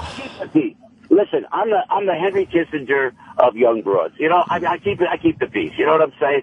But I just I don't know. It's not. I gotta settle in because everybody wants to get married. This is a lot of angst. Yesterday, guys, there were no exes, there were no girlfriends, there was nothing. It was just my children. Best freaking day ever had. Nice, good for Joe Piscopo. That's what it's all about, right, Joe? The kids. It's all about the kids. You know that. How many kids you got now? 5. 5 now. 5 kids, and he's not done. No, I don't think I am, but I don't know how many you got, Anthony. How many do you have? None. No. None, Joe. I thought you knew us, Joe. I thought he knew us. The second that feeling that resembles a sneeze comes up, I pull my dick out and spray. That's what I do. It's a sprayer. I pull it out, and fucking just let the old sheets and mattress soak it up. Right. Okay, I got what you're I've never had to pay child support to fucking Posturepedic. Absolutely. There's nothing better than the look on her face when you're laying there and she has to get up and go towel off. See that stuff that was supposed to give life? Go wipe it off in the bathroom. Oh, my God. I'm glad you're not being graphic about it. Yeah, well, we try to, use double entendre. Yes, we're good at that. Yeah. Yeah, it's a double entendre. That's what it is. Oh, Jesus. Oh, Joe. But I shouldn't complain. It's all good. And since I saw you guys, we've been working, and people, I'm telling you, the nicest comments people come to. Oh, yeah. We knock it out. So it's all good. So listen, I never think we have fun. You make fun. We schmooze. But I tell you what, guys, I appreciate it, and I appreciate the friendship very much. Joe, absolutely. I think this is a terrific You're friendship. Fantastic. And what do you got coming up? You got anything to plug? Any shows coming up? No, I'm going out of business. So I'm just going to freaking forget about it because, when I go to court, I want to just bring my pockets. The court thing again. You are in court like you're always in court. You're always got some young broad knocked up. Joe, think of what a smooth ride you'd have had if you didn't keep it in that long. That's it. You know what?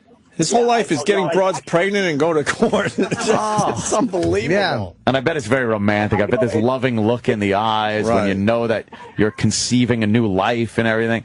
You just gotta stop that, Joe. Come on now. Oh. This is therapy. This is like therapy for me. Right? It is. Yeah, Joe. It is. This is well needed. This is like an intervention. Reality. It's an intervention for you. Intervention. That's what it is. You know how therapeutic it was for me. Oh, I didn't even tell you guys. Yeah. Well, listen. So we go on here. I'm absolutely, I was off the wall, like ticked off, man. And then, because they disrespected me. They said bad things in the paper. You guys, and they go, it's Opie and Anthony. I said, and what I always appreciate what you do is You got millions of listeners. I go on the air and I answer this freaking crap back. Oh. You know who bled to the paper? It was the ex-wife's boyfriend who bled to the paper. Oh, Jesus! Yeah. Of course, unbelievable. So listen, you guys know, and I you make all the fun you want. I know, but it's like how hard I work, how dedicated I am, how about the whole family thing, and all right, I make a couple wrong moves, but I'm always working. I'm taking care of the kids. This the bum of the ex-wife, the bum that I'm paying for, the guy that's living in the freaking house that I freaking pay for, that's just the car that's driving that I'm paying for. He's going to call the press and he's going to say bad things. And Opie and freaking Anthony allow me to answer it. Of course, Joe. That's what friends do. Yes. I heard about it in court, I'll tell you that. Oh, did you? Are you done with that court case? I hope so. It's you know what? It's all good. It's all. Okay. That means no. Joe. That means a few more years of suffering. No, if it doesn't work, can I call you? Of course, Joe.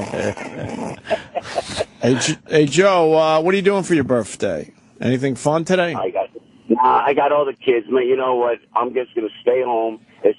Tomorrow's the last day of school. Right. I don't want to say nothing, but I'm one of those dads that take the kids to school, very dedicated. I'm so tired of homework and snacks and extracurricular activity. We're just hanging today, man. I'm just going to hang and just have fun with all my children are going to be there. Right. It's a full house, let me tell you. And I'm just going to hang out. Promise us one thing, Joe. Promise us one thing. That you keep your dick dry today. Yeah, just today. Just today. Try today to keep it dry. And then we'll work on tomorrow. Right. All right? We'll go day to day. It's kind of like... We're going to have an intervention. Yeah. One day at a time. Try to keep your dick dry. One day at a time. Because we hate to see you suffer.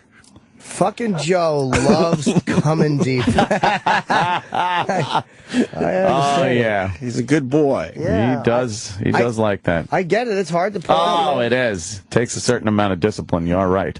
Right about that one. No, guys, the problem is I'm a Napolitan. I fall in love. That is my problem right there, Joe. I fall in freaking love. And I do it. And then you write a song. Oh, Jesus. We remember the song. You remember the song, right? But, He goes, You have any more songs in your future? That's all we need to know, Joe. Any more songs in your future? No more not. I won't be that much in love. I can promise you that. Oh, thank God. That's too much. That's too much love. There's such thing as too much love. And when you start writing songs like that, that's too much love. Hey, Joe, you want me to... I could write a new one and perform it in the studio next time. That'd be great. Wonderful. I would actually. We're actually big fans of the Jersey song. Yeah, that one was good too. We like that one a lot. Yeah. That's the one. That's my anthem. That's the anthem. Anyway. No kidding, man. Did Bruce ever call you after that song came out? Yeah. No, he was. I thought he would. He's a Jersey guy. He is. So early on, I remember I did the Springsteen impression, right. And we did a song called New Jersey off the New Jersey album. Like I think Abe Lincoln was president then. It was like long. And then, but listen, Bruce said he loved it. Really? Dave Marsh told me he really dug it. So I'll tell you what, he's the king. He's the king. So that. Was he is. Yeah. Joe, I know it's your birthday, and you probably don't want to perform on your birthday, especially. But can we hear the Springsteen? Just even a little taste. Just a little. I know you're in the car and you're dropping off the kids and you're going to get your dick wet in about an hour or two and then go to court. But something told me to leave the kids off before I called in. I know. When you drop the kids off at school, do you leave with just as many kids in the car? Of course, of age, Joe. Of age. Of course. Look at it. You date young, but you're not. Yeah. Doing anything illegal. No. Would you guys like to hear the Springsteen? Yeah. Would you like to hear the Springsteen? Ladies and gentlemen, Joe Piscopo as Bruce Springsteen. I can't. No. Because I know it's going to happen. We're going to do it, and I don't have the material and the guitar. I'll come in and I'll do it. It'll sound good. Yeah. I think it'll sound terrific. Yeah, let's do it. Yeah. What the fuck? I think we all understand that you're in the car. And it's not the perfect situation. So we're jammed with broken heroes on a last chance power drive. Yeah, you just do that, Yeah. See what happened? No. See, Ant just fucking... you just got to belt it out. What the fudge? All right, here we go. All right. Joe Piscopo. Joe Piscopo. And then you guys are going to leave me hanging, right? No. Joe, you're our friend. It's your birthday. My God. It's your You guys birthday. are the best. Why do I feel like Buddy Ebsen right now? I'm not sure. Well, doggy. All right, here we go. Joe Piscopo, live from the car in. Yeah. As he drops his kids off at school. A little taste of Bruce. My theme song. You guys aren't going to let me off the hook on this, right? All right. Just let it rip. You know, sometimes it's Fucking go easier. for it. Sometimes it's easier to just belt it out, Joe. Fuck yeah. No, but I like Bruce when he's in his seductive mode. All right. You know, all where right. it's like, Okay, good. yeah, little girl, is your daddy home? Did he go and leave you all alone? I got a bad desire. It's my theme song, by the way. Ooh, I'm on fire. There it is. How's that? Good, guys? They're not bad, right? Okay, hanging. You son of a guns. Here I am. Leave it on the air. Check out joepiscopo.com. And, you know what? Don't go to Facebook, but better yet on Twitter. Let me know if you're in the area, and I'll do the same, and you come see a show, all right? And I'd like to thank Opie and Anthony for being so nice, always allowing me on the air. Roland, you're a good boy. You're a good young man. I thank you very much. So check out joepiscopo.com. I appreciate the birthday. And you know what's so sad, guys? I'm so old, I know all the tricks at this point. I know where you're going, when you're going, and how you're going. But you know what? I love you. And I appreciate you wishing me birthday wishes, all right? And stay with the intervention because I think it's working. All right, you guys. And to all the O&A listeners, you guys rock, man. Thanks for the wonderful comments. I love you guys. Really nice comments. Really solid, very astute comments. I appreciate it. So sending love from Jersey, guys. And happy birthday to me. Yeah, I'm on fire. Love you guys.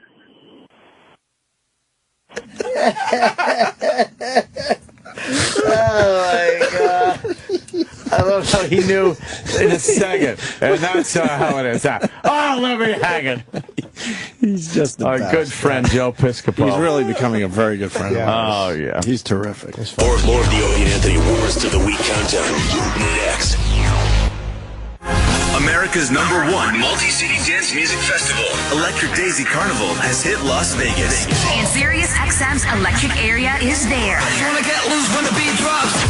Hear superstar DJ sets from Avicii, Armin van Buuren, Hardwell, Nicky Romero, and many more. plus exclusive interviews and behind-the-scenes coverage. Part of Sirius XM's Sounds of Summer. Electric Daisy Carnival. On the air now through the weekend. On Electric Area, Channel 52, and on the Sirius XM app. Check out the Opie and Anthony podcast today. Well, look at us. We got a podcast finally. It's a miracle. Original bits from the show. This is so illegal. Classic material. Whole lot of fucking going on here. And of course, the Nuggets. Sex Bagel is a big fat guy. His titties are big and round. Slavo, you rarely see him moving. Find the Opie and Anthony podcast on iTunes and at facebook.com/Opie and Anthony.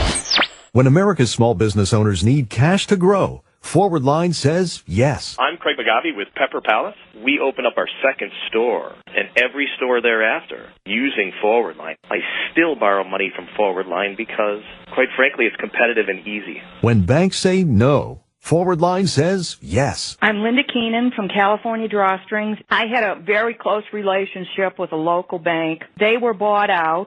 It then became some 21-year-old kid sitting there who couldn't run a business if his life depended on it. And I had heard about Forward Line, and the people I talked to were just night and day as far as working with the banks. For 10 years, Forward Line has said yes to thousands of small businesses.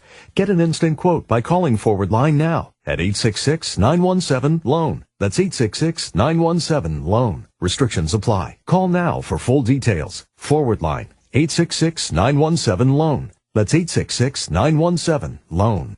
Are you thinking of getting away for July 4th weekend? This is Bob Diener, president of GetARoom.com. And I've got some amazing deals for you all over the country.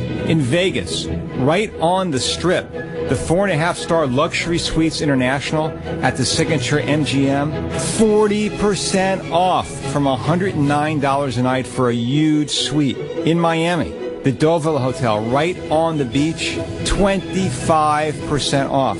In Washington, D.C., the Capitol skyline, 25% off. In the Big Apple, New York City, the deluxe Helmsley Park Lane, 40% off their rates. Right across from Central Park. In Orlando, the Westgate Lakes Resort and Spa, 25% off. We've got these deals and tons more all over the U.S., Europe, anywhere you want to go. Go to getaroom.com. One Little Joint Supplement. You know this powerful little pill is great for your joints. It even has powerful benefits to help increase your mobility and flexibility. But the joint supplements of today are sadly incomplete because they don't give you the joint relief you're looking for. Until now. Introducing the complimentary 2-week sample of Instaflex, our most powerful joint formula ever. It's the #1 selling joint supplement at GNC. The only thing our complimentary sample of Instaflex is missing is the price. Because right now, we're offering adults a complimentary 2-week sample as part of a nationwide giveaway. Call and claim your sample today. 1-800-945-9429. Instaflex provides powerful, effective joint relief for your knees, hands, even your hips. Prove it to yourself by calling now for your complimentary sample.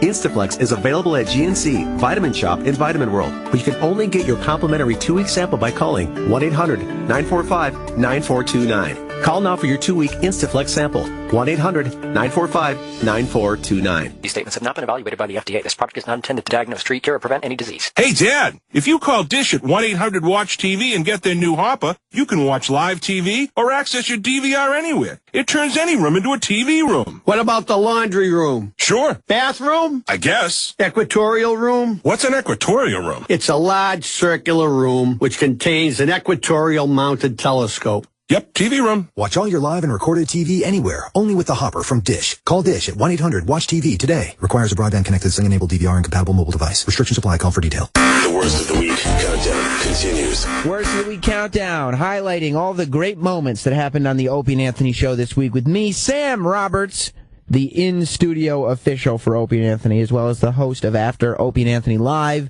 We got a lot happening this week, and we'll get to all of it. Still to come.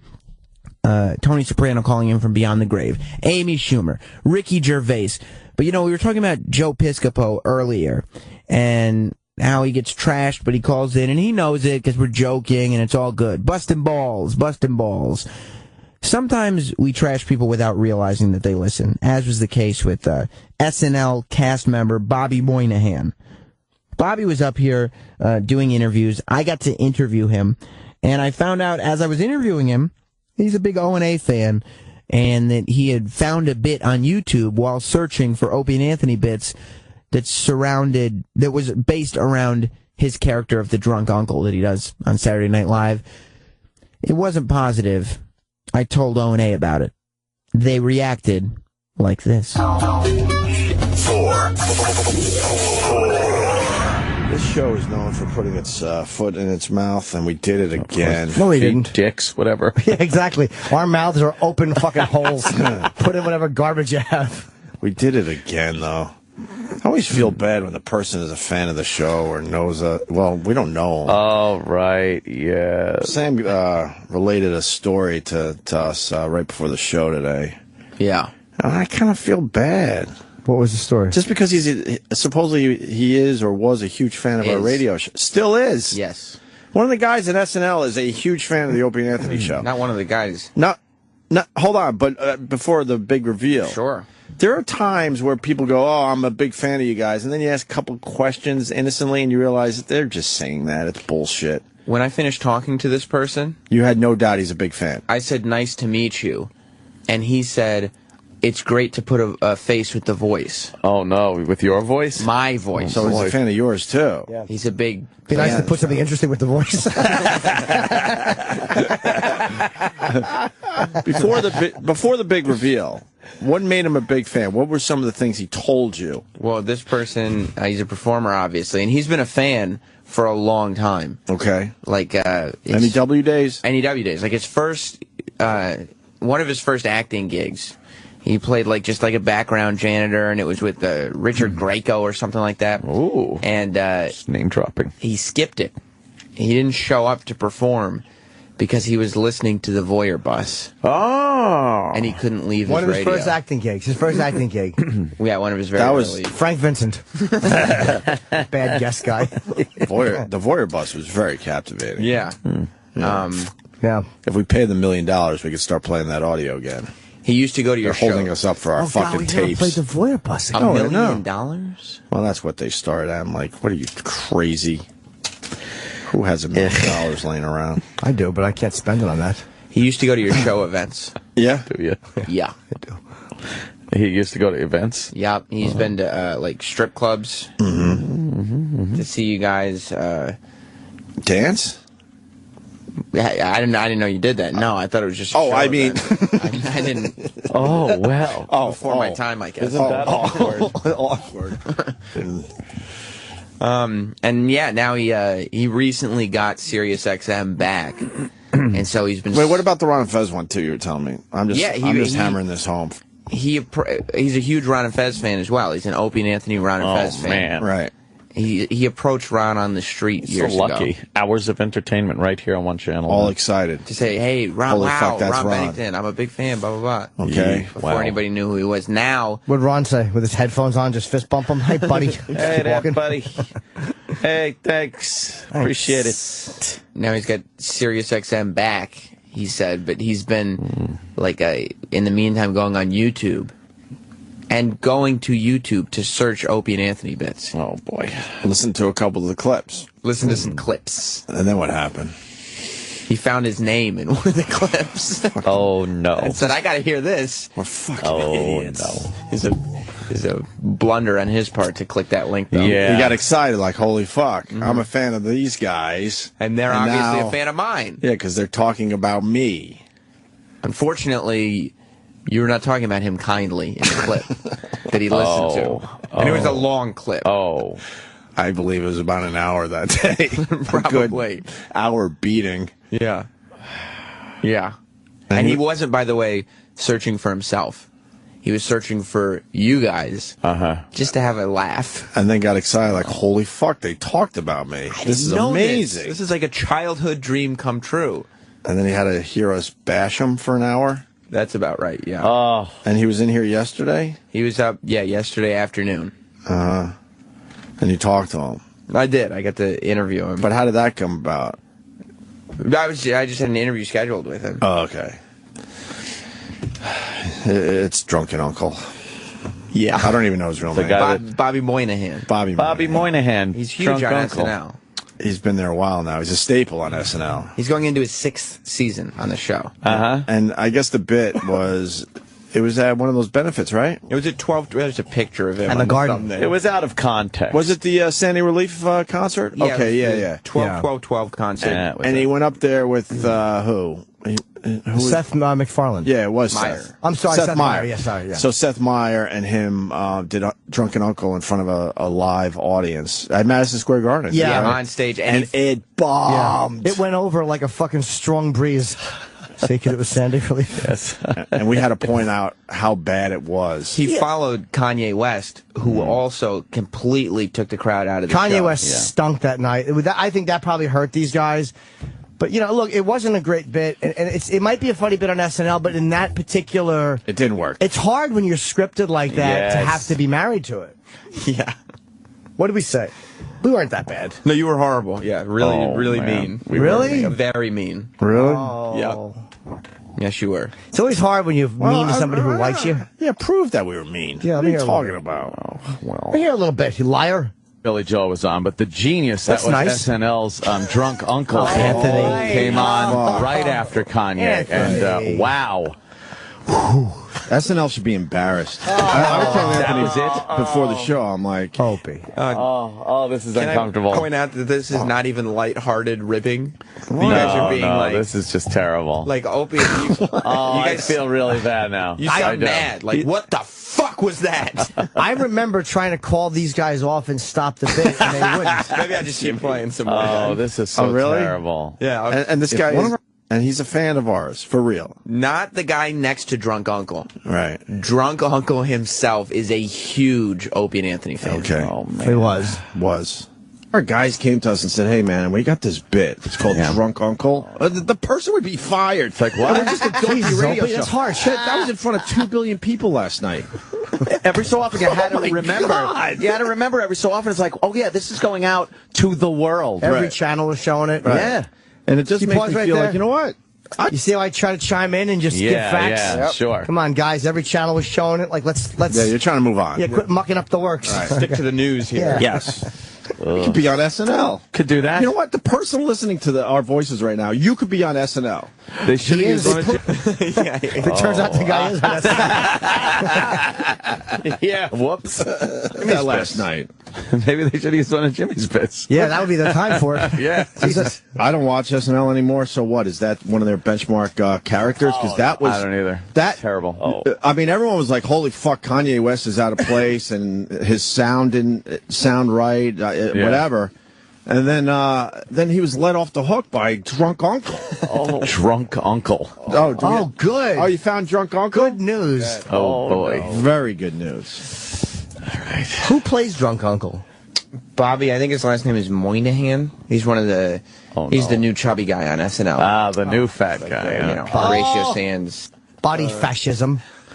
Oh my God! Fascism. I didn't realize I jumped in on it a little This bit. is so bad. I wouldn't even care, but now knowing he's a fan of ours, Big fan, like from childhood. now I care. Like I feel bad. when he was just dreaming of making it, Right. like, and just fighting. He was like, "Well, at least I have my favorite radio show, Opie and Anthony." Oh, see, I feel That's all, though. We moved on, I'm sure, right? Yeah, well, I don't really. This break is just. I knew this we was move you on? guys. I remember not. I kind of liked that bit, and then I'm hearing you guys bash it, and I'm like, all right, I'm going to walk my position here. You did not move on. You sure? Let's check the clip. All right. Didn't he do one of Jimmy's bits? I think he was doing the... He did the first Jimmy bit. Did he? the construction site. Yeah. Where they're talking to the chicks that are walking by, and he's had the Daniel Craig? Chipperson kind of bad joke guy. Oh, yeah, Or bad line Wasn't guy. he doing? Pause. Remember, we had our suspicions. Oh, no. Now we have the connection. We bashed him. Now we can't accuse him of ripping off Well, we had Jimmy. suspicions that this guy ripped off one of Jimmy's bits, and we're like, well, that's crazy. We're big-headed. We're being big-headed that they would even be paying attention to us. But now it turns out the guy is a fan of the show, so he may have heard Jimmy doing his thing and maybe kind of now he's being inspired by Jim Norton. He was inspired. This break started as us, seeing how nasty we were to him, and now we're going to accuse him. Well, in the end, we stick up for Jim Norton.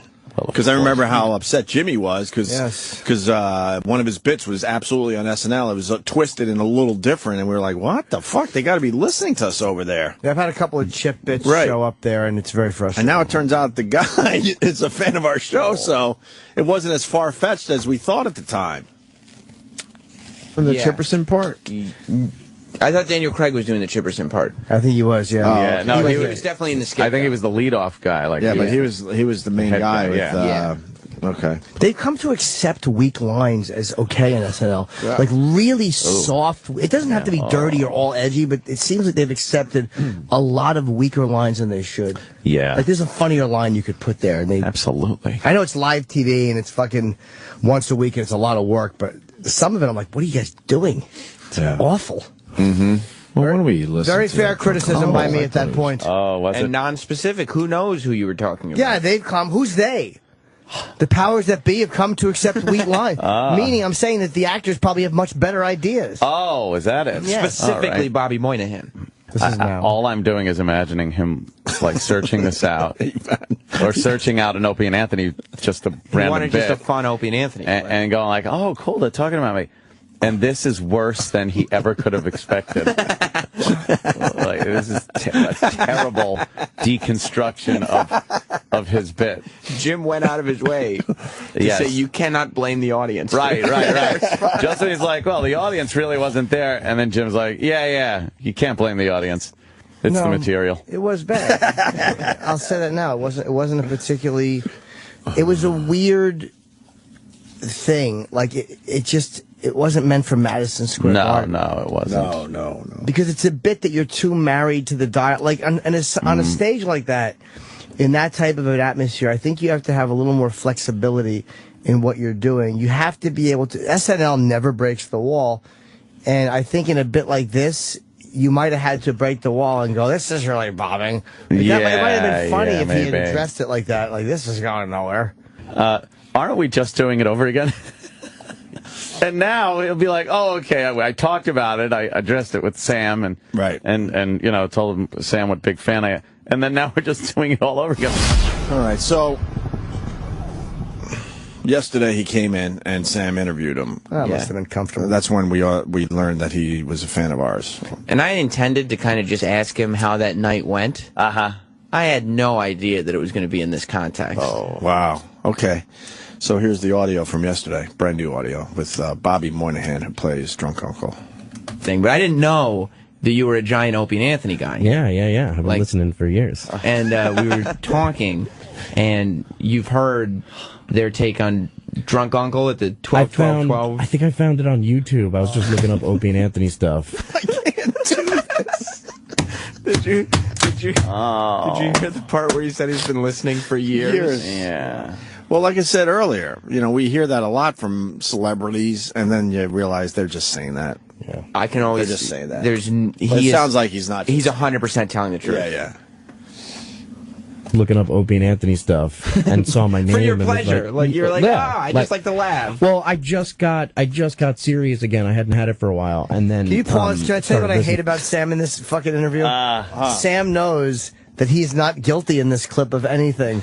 Yeah. So he can pretty much just cheerlead and go, so what happened on the clip with Opie and Anthony? Because he knows he didn't say anything. That's the beauty of Sam, though, man. Yeah. Troublemaker. He's not going to hide. I love it. No way. That's what I like about Sam. He doesn't hide. Why would he hide? He didn't say anything. No, but I don't hide when I point out other people's murders. But if you rape somebody, I'd be happy to talk about it. Like you're like, I just like to laugh. Well, I just got Sirius again. I hadn't had it for a while, and then started listening again and got back into it, and then was looking up stuff on YouTube and saw my name and was mortified. I was like, oh no, what have I done? But they were talking about I did the 12-12-12 concert as Drunk Uncle. Yeah. And it did not go very well. What's it like to go up there? What's it like to bomb at Madison Square Garden? Oh, it's the best. Did you know that was going to happen, though? The second I walked in the door, I knew it might not have been the best idea. So you're in the Drunk Uncle outfit. Standing in the Drunk Uncle outfit. Chelsea Clinton is standing there. You look like an idiot. Every single rock god is in a room, and you have makeup on, and you're holding a fake drink. It was a wonderful thing to be a part of. But, of course. But the lasting scar will last forever. Yeah, I found a video where they were bashing me. Opie and Anthony were bashing the performance, and rightfully so. You found that. I completely agree with everything they said. But that was a rough night. Oh my God! Yeah, he seems like a good dude. That really. But again, he knows you have to know. That's interesting. Stand next to Chelsea. The humiliation of knowing you have to go out. Like, that's fucking, oh my God, I don't belong here. I cut the clip down just for our purposes, but he went on to talk about how the teleprompter just kept going and going, and he just wanted it to end. He was watching everybody just stand up and go to the bathroom, and he said it was horrible. That's brutal, man. Did he talk about, this is what I'd love to ask him, what the moment you finished and walked backstage, like, who did you see and what were the... Because walking backstage after a shit performance... You probably wouldn't make eye contact with anyone. People just don't look at you. Or you look down. Well, they'll say, hey, good job. It's great, man. Great job. Or I'm wondering what people said to him. Did everybody ignore him? Did he get a picture with McCartney, or was he too ashamed? Like the scene in Private Parts where Fart Man walks back and Ozzy goes, what a fucking asshole. Fucking asshole. I don't remember that. Yeah, that was Ozzy funny. was in that? Fuck. Jimmy, Jesus. That was the shy Howard. He comes back. Hello. Yeah. Hi. You fucking asshole. I bet you Drunk Uncle had the same experience. I'm sure he very did. similar to that. And he told me off the air. He described it. He described it in more detail off the air. I believe he said he was listening to you guys and wanted to tear his heart out of his chest. Oh no! Yeah. Oh no! We got to get him on now. Oh, we do. Now we have to get him on, even though we said we would never have him on. No, you said that. Oh, Opie, that was a good one. Yeah. Yeah. Well, now there's a connection there. We got to have him on. Well, yeah. And I told him the secret. I was like, those guys will never talk badly about you again, if you go on and you say, I heard when you made fun of me, you were right, it's the last time they'll ever say a bad word about you. That's right. So I think I think we're trying to get him next week I or wouldn't. something. I wouldn't beat him up if he came in. No fucking way. No. Not with everything we've learned here today. He's a talented guy. I know what I'd probably say. Sure. Looks like you sobered up. Fucking place will go nuts. The worst is yet to come. More of the Opie and Anthony Worst of the Week countdown. Next. Sirius XM's Doctor Radio is where the world's top doctors are on call for you with a special all about from sciatica to surgery, herniated discs, scoliosis, and arthritis. Recovering from injuries, exercises, medication, physical therapy. It's everything you need to know about how to prevent, manage, and relieve your back pain throughout the weekend on Doctor Radio, Sirius XM 81, or listen on the Sirius XM app. Back pain. Have you ever wanted something so bad that you do just about anything for it? Well, that's exactly how we feel about you. That's right. AdamandEve.com wants you so bad. We're giving you 10 free gifts with your first order.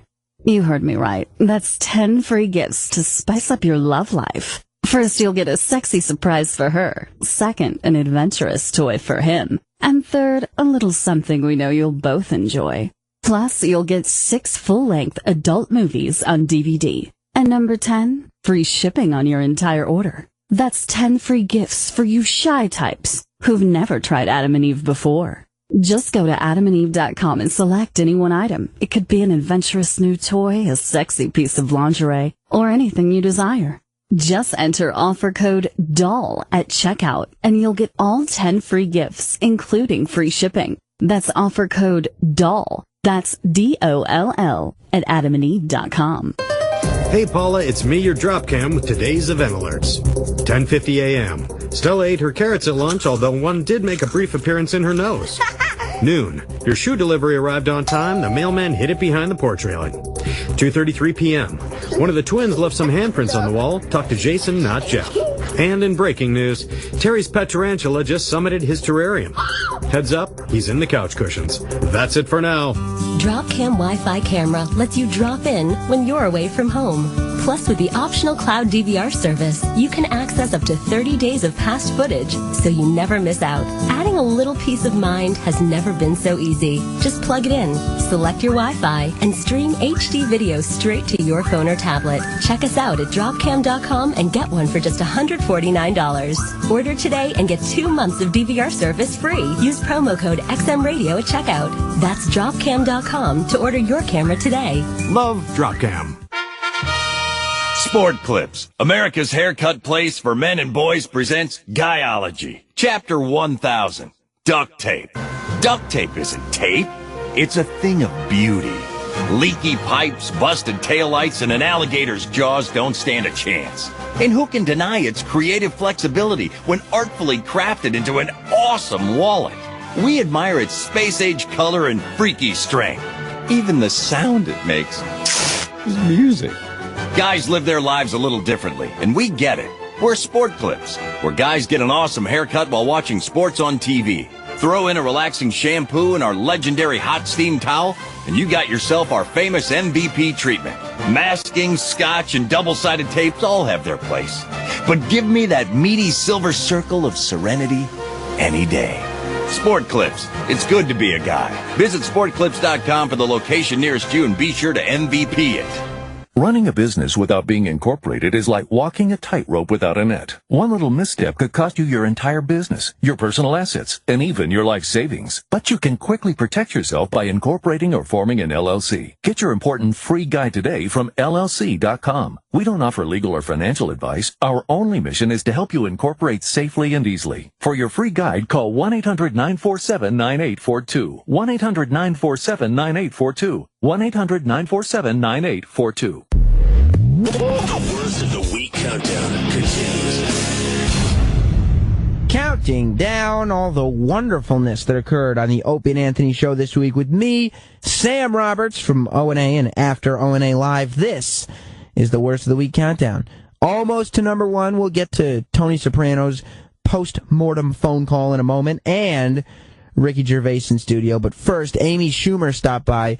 Always a pleasure to have the wonderful, beautiful, multi-talented Amy Schumer in studio. She stopped by along with comedian Steve Byrne, who I won't say is beautiful, but also talented. And just, I don't know, we caught up with him. It's always a hang with Amy Schumer. She's always hilarious. So enjoy Amy Schumer and Steve Byrne.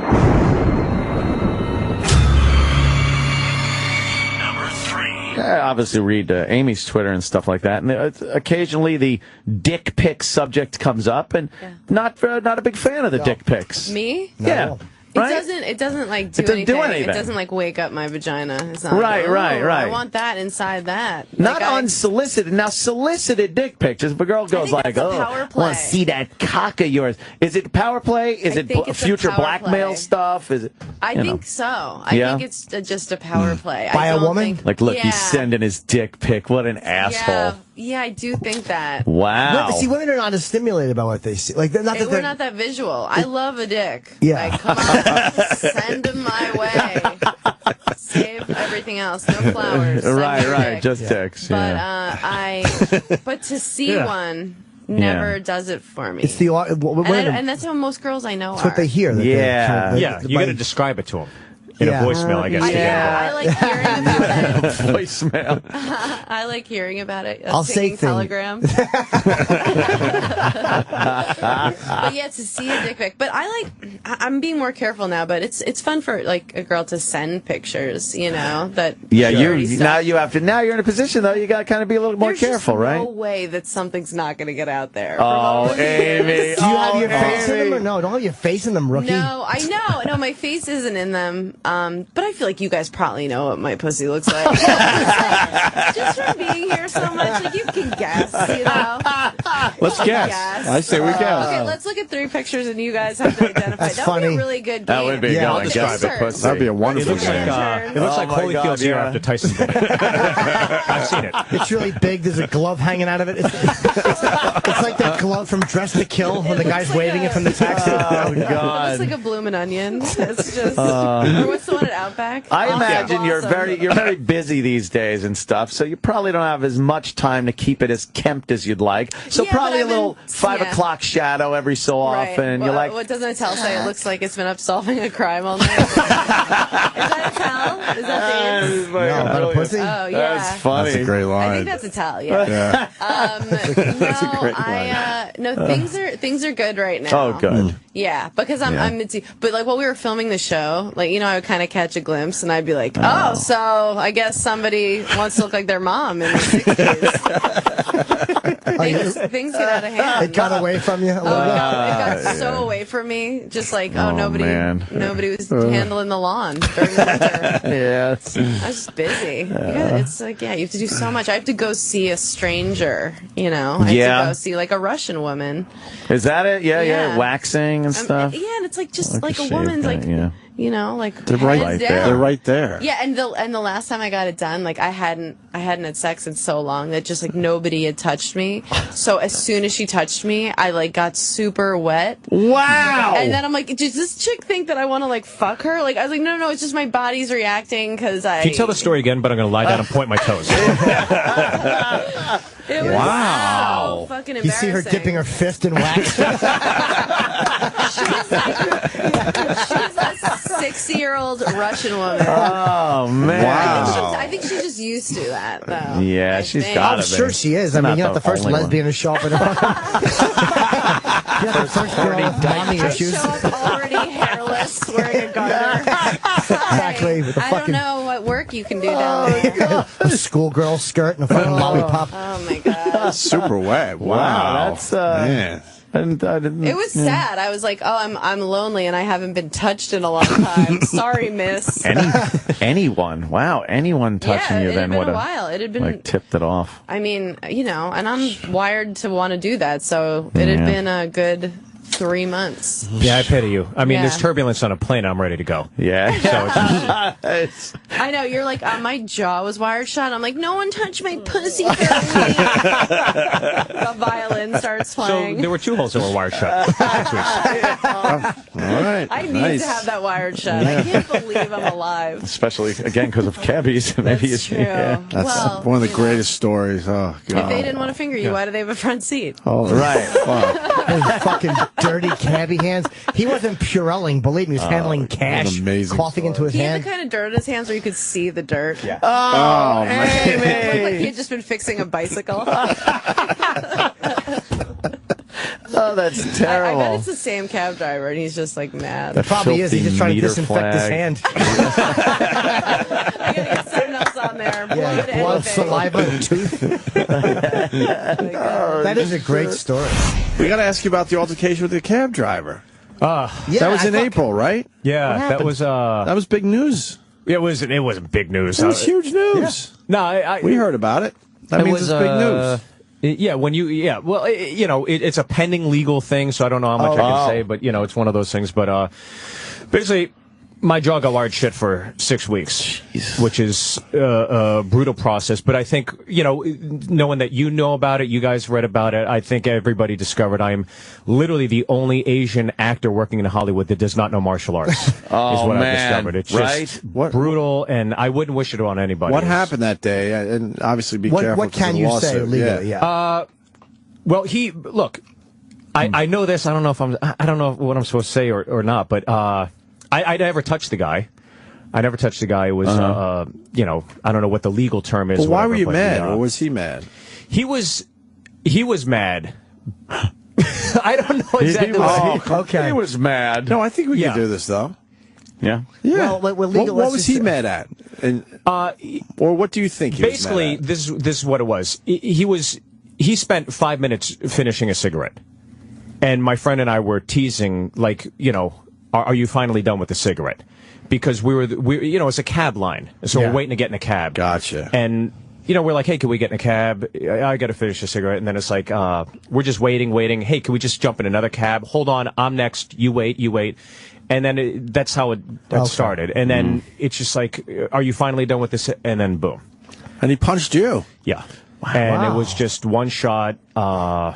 Well, I guess I said it now, so that's pretty much but it. that's not going to fuck up your I don't case. think so. I don't think so. Because that's exactly what you're going to say in court. A guy strikes you for that? That's totally uncalled for. Yeah. So what would he say? Clocked. Well, he actually.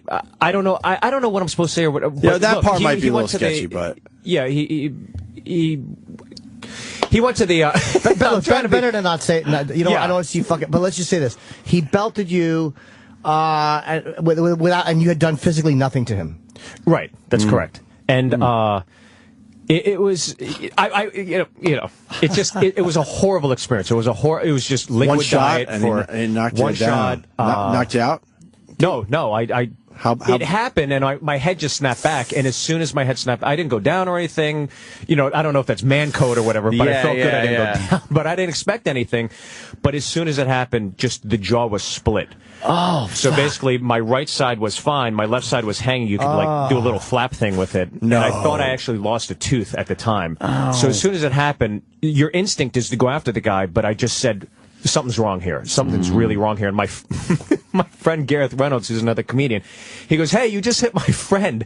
So the cab driver started wailing on him. Wow. And I remember Gareth was commentating everything. He goes, "Now you're hitting me. You're hitting me in my face." So it's like, dude, you're just commenting on it. Why don't you get him back? But I couldn't do anything. I was done. Did anybody jump in and help?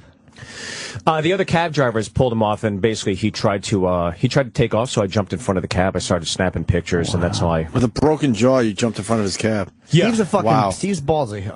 Wow. So your jaw was wired for how long? 6 weeks. 6 weeks. Yeah. And how much did it hurt when it first happened? Look, it was painful. You can't, all the things you take for granted. You can't yawn. You can't sneeze. Not yawning would kill me, believe it or not. Yeah. Fuck. Yeah, especially when you're in the green room waiting for the retard to wrap up. Yeah. And was it like, ooh. It literally is like that. awkward. Yeah. You're trying to yawn with a. Yeah, and just all the muscles, you feel them tensing up in your mouth, and then you feel the roots of your teeth and just the pain that shivers through your... Oh, my God. The worst part is watching television.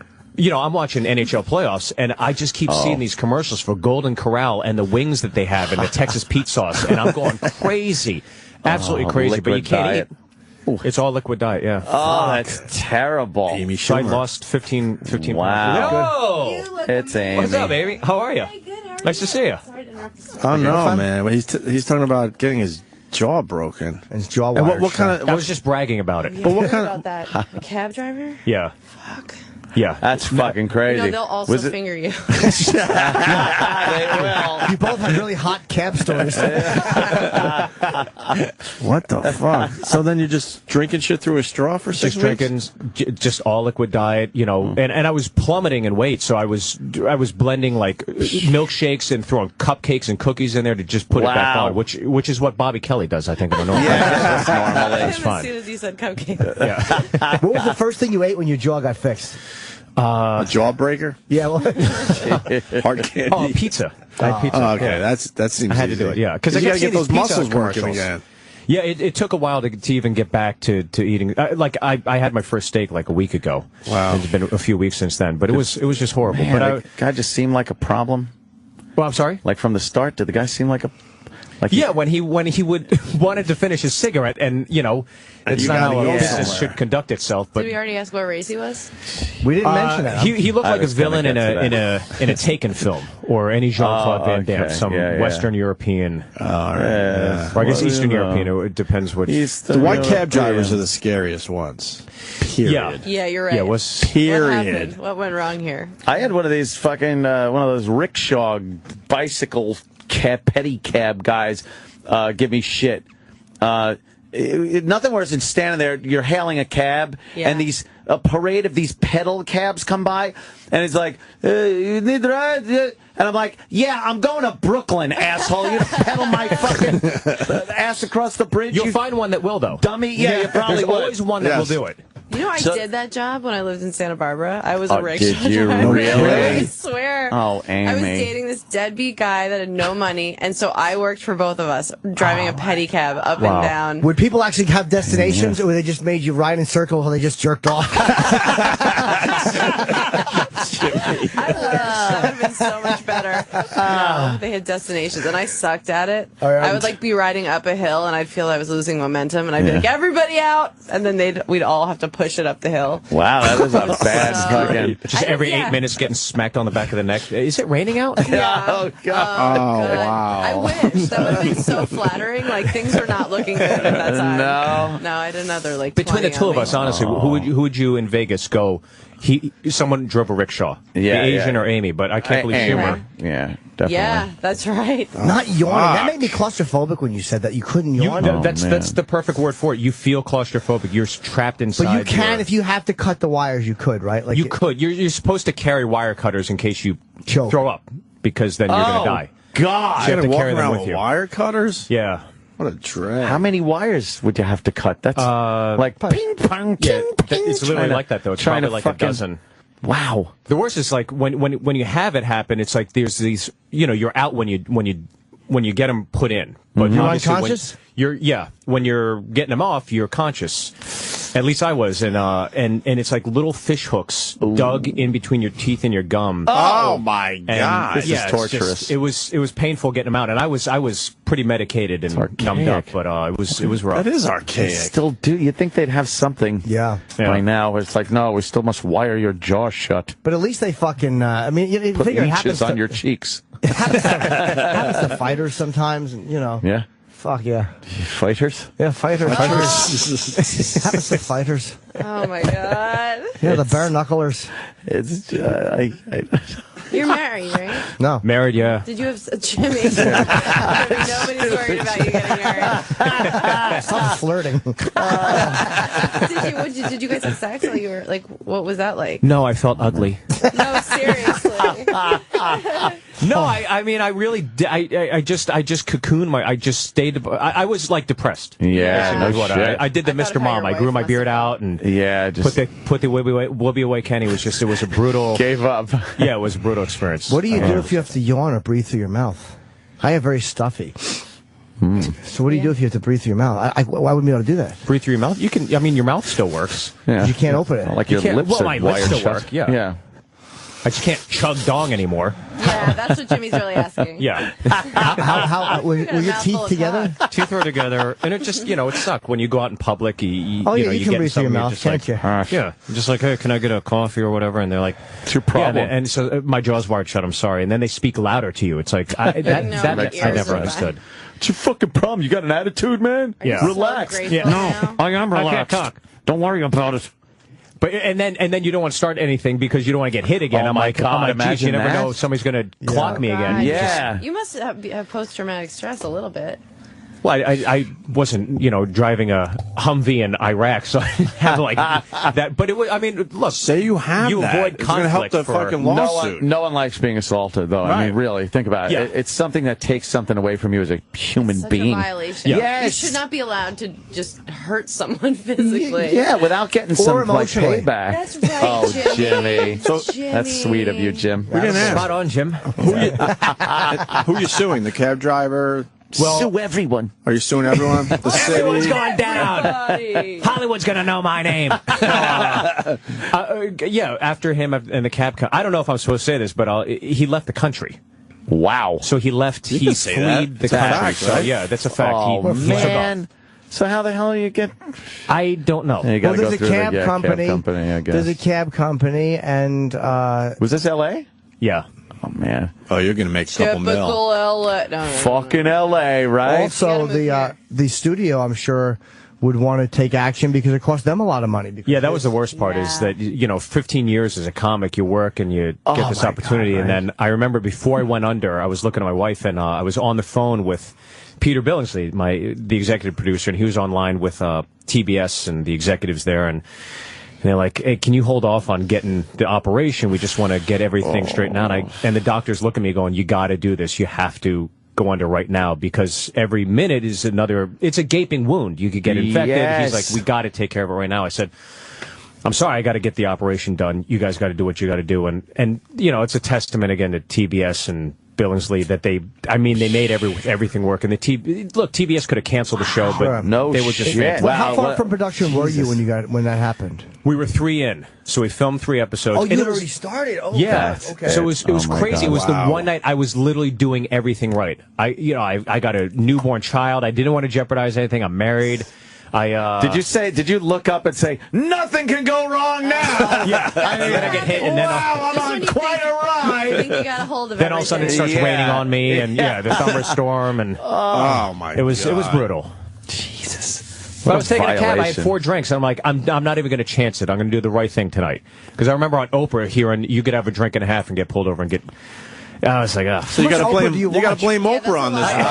That's a lot of Oprah references. A lot of Oprah. I just remember that one episode. Hey, I personally, I don't know what you can say. You probably don't want to say anything like that. But me personally, I would want the guy dead. Like I would be obsessing over the fact that I would want that guy dead. You would go the to cab his driver. village. Yes. the village. I would fucking use money to hire a mercenary to have him killed. Yeah, I would just I can't live with things like that. But every guy's got that one. You got that one that lingers. This will be my one. Of course, that's your one, boy. Oh man, You think that's your one? Hopefully that's your one. Hopefully that's my one. Yeah. But it's one of those things that happens, and it's like you can't plan for that. Some guy's just going to fucking react like a psychopath to a minor altercation. Yeah. But look, every guy, I think you have one, and then you have another one that's the opposite. You have one where you got the better of it, but you focus on the missing talent in the back. I have that. Or you've avoided one that you'll never know. The worst of the week countdown on the Opie and Anthony channel. Sirius XM. The download. The latest buzzworthy moments from Sirius XM. U.S. Open champion Justin Rose joined Evan Cohen and Steve Phillips in studio on Mad Dog Radio to discuss his major winning performance. Electric Area launched EDC Radio live from Las Vegas, featuring live DJ sets from the world's biggest DJs, including Armin van Buuren, Avicii, Afrojack, Eric Prydz, and more. And Entertainment Weekly Radio, remember James Gandolfini with special interviews, stories, and more. Sirius XM, the download. You've heard them for years as regular guests of the Opie and Anthony Show. Now, hear them do their own thing. Every weekend, we turn the channel over to friends of the show with featured episodes of their podcast and broadcast. Hey, it's Jay Mohr. You can listen to More Stories podcast this weekend. If you need to evacuate, I'm going to lay down under this glass table, and I would like you to drop a wet hornet's nest on my chest. Friends of the show. Starting tomorrow at 11 a.m. Eastern, 8 Pacific. Here on the Opie and Anthony channel. These statements have not been evaluated by the FDA. This product is not intended to diagnose, treat, cure, or prevent disease. Do you take protein to build muscle? On average, only 10% is digested for muscle and the other 90% is converted to fat. No wonder you're frustrated. You're not building muscle because your protein is literally making you fat. But with Amino Prime, virtually 100% of your protein can be converted into muscle. That's right, 100% into muscle. Amino Prime is the most advanced muscle-building, fat-shredding enzyme in the world. And right now, the first 100 callers get a free trial. With Amino Prime, I can feel it working within minutes. My workouts are intense, my energy has improved, my abs are getting ripped, and I'm getting ridiculously stronger. Plus, I've already dropped 2 pant sizes. Amino Prime is all natural and not a stimulant. Want to try it for free? Just be one of the first 100 people to visit rippedforfree.com or call 800-267-2122. That's 800-267-2122 or go to rippedforfree.com. Trials are extremely limited. That's rippedforfree.com. You never thought it would get to this. You're an addict, and your life is spiraling out of control.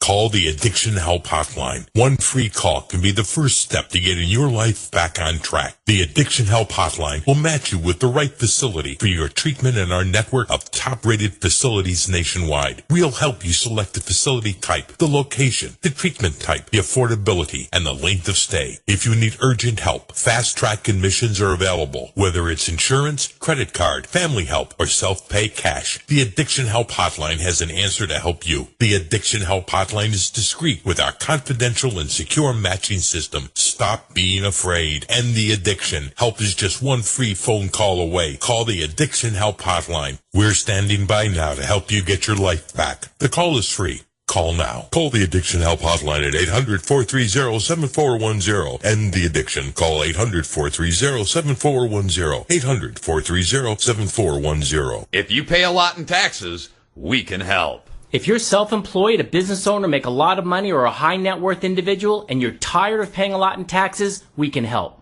Hi, I'm Drew Miles, an attorney and president of Pathfinder Business Strategies. Since 1998, we've helped more than 7,000 clients from around the country pay less in taxes while protecting their assets. In fact, combined, we've saved our clients more than $500 million in taxes. That's right, $500 million less in taxes. We have a staff of tax accountants and attorneys who work with you directly or in tandem with your current tax accountant, lawyers, or accounting firm. I guarantee that will save you at least 10% more in taxes than you're paying right now. So, before you fill out that next quarterly statement or make one more payment to the IRS, if you'd like to pay less taxes, call us right now. That's 800-780-5300. 800-780-5300. 800-780-5300. LJ has a great arm, but is too inconsistent to start at quarterback. Ashley is usually a great basketball player, but chokes up when the game is on the line. These players are great physically, but fall short with their mental game. Now they can do what elite athletes in Europe have learned. Go to iaimtowin.com. Take the Reese Motivation Profile for sports and discover your bad mental habits and what to do about them. That's iaimtowin.com. The Worst of the Week countdown continues. Still a lot to do this week on the Worst of the Week countdown with me, Sam Roberts from After O&A Live, and of course, the Opie and Anthony Show. What else is going on? Yes, Tony Soprano calling in from beyond the grave. Not yet, still to come. First, Ricky Gervais was in studio. Now, Ricky Gervais was booked to come into studio around 10 o'clock this week. That's when the show ends. When the show ends, Opie and Anthony go home. Who was left to talk to Ricky Gervais? Jim Norton and yours truly, Sam Roberts. Thank God Ricky Gervais is a talented man, because Jim and I would have just floundered in mediocrity. Ricky Gervais in studio without Opie or Anthony on the countdown. Number two. Talk about the language and like where they say like he got in trouble for saying I'm going to kill this guy or whatever it was he said. I mean, now you do stand up, and what are you feeling about? Because I know how I feel about the language policing that's going on in stand up, with the obsession over terms and all this stuff that people are giving comedians. Well, I think it depends. I mean, I assume you're talking about offence. Yeah, or what people find are offensive or inappropriate. And well, offence isn't a case of right and wrong, is it? It's about feelings, and feelings are personal. I think you've got to, comedy comes from a good or a bad place. You've got to know, what side you're on. But I can't believe it. Now Roland's talking. I know, Roland, he does that a lot. It's rude. It's unbelievable. Roland, he'll just come in and dare people to look at him while he does it. Yeah. I mean, you have to take everything.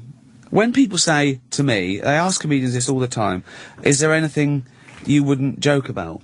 Right? Firstly, the answer is no. There's nothing you shouldn't joke about. It depends what the joke is, okay? But people don't say that to writers. They don't say to a novelist, is there anything you wouldn't write about? Well, no. So we know it's about how it's treated. So they assume that comedians treat things without due care and attention. They're not considered, like they have no morality. I see this all the time on Twitter. This people who think that they say things to me like, so are you never offended by anything? I say, of course I'm offended by things, but it's personal. But what I'm offended about isn't the same as you. You can't. It's not objective. And you don't want people penalized for offending you. You don't want them to get in trouble if they offend you. No. Well, you have to be specific. You can't really talk in the nebulous because it's too difficult. So, so in my show, I deal. The big thing is that very often, particularly with taboo subjects, which is what we're talking about, very often people mistake the target of the joke with the subject of a joke. And they're very rarely related, particularly in comedy, particularly if it's mildly satirical, and particularly if it's a good comedian who knows what they're doing. People's they get stiff when you talk about race, disability, religion. Okay, but wait, because everything I deal with is in those taboo subjects, and you talk about, like, now we're not trying to be funny, we're talking, and so we're using all those terms. No one's angsty, no one's going, but they're. Because they know there's not a joke. We know that we're discussing it, and they know that, you can talk about those subjects. But when it comes to a comedian, and obviously, very often, comedians aren't being themselves, they're being a heightened version, or they're being a provocateur, or they're trying to take the audience to places it hasn't been before, and people get confused. And I think that it comes down to people getting it or not. And I want to sort of say to people, you not getting my joke isn't my problem, really.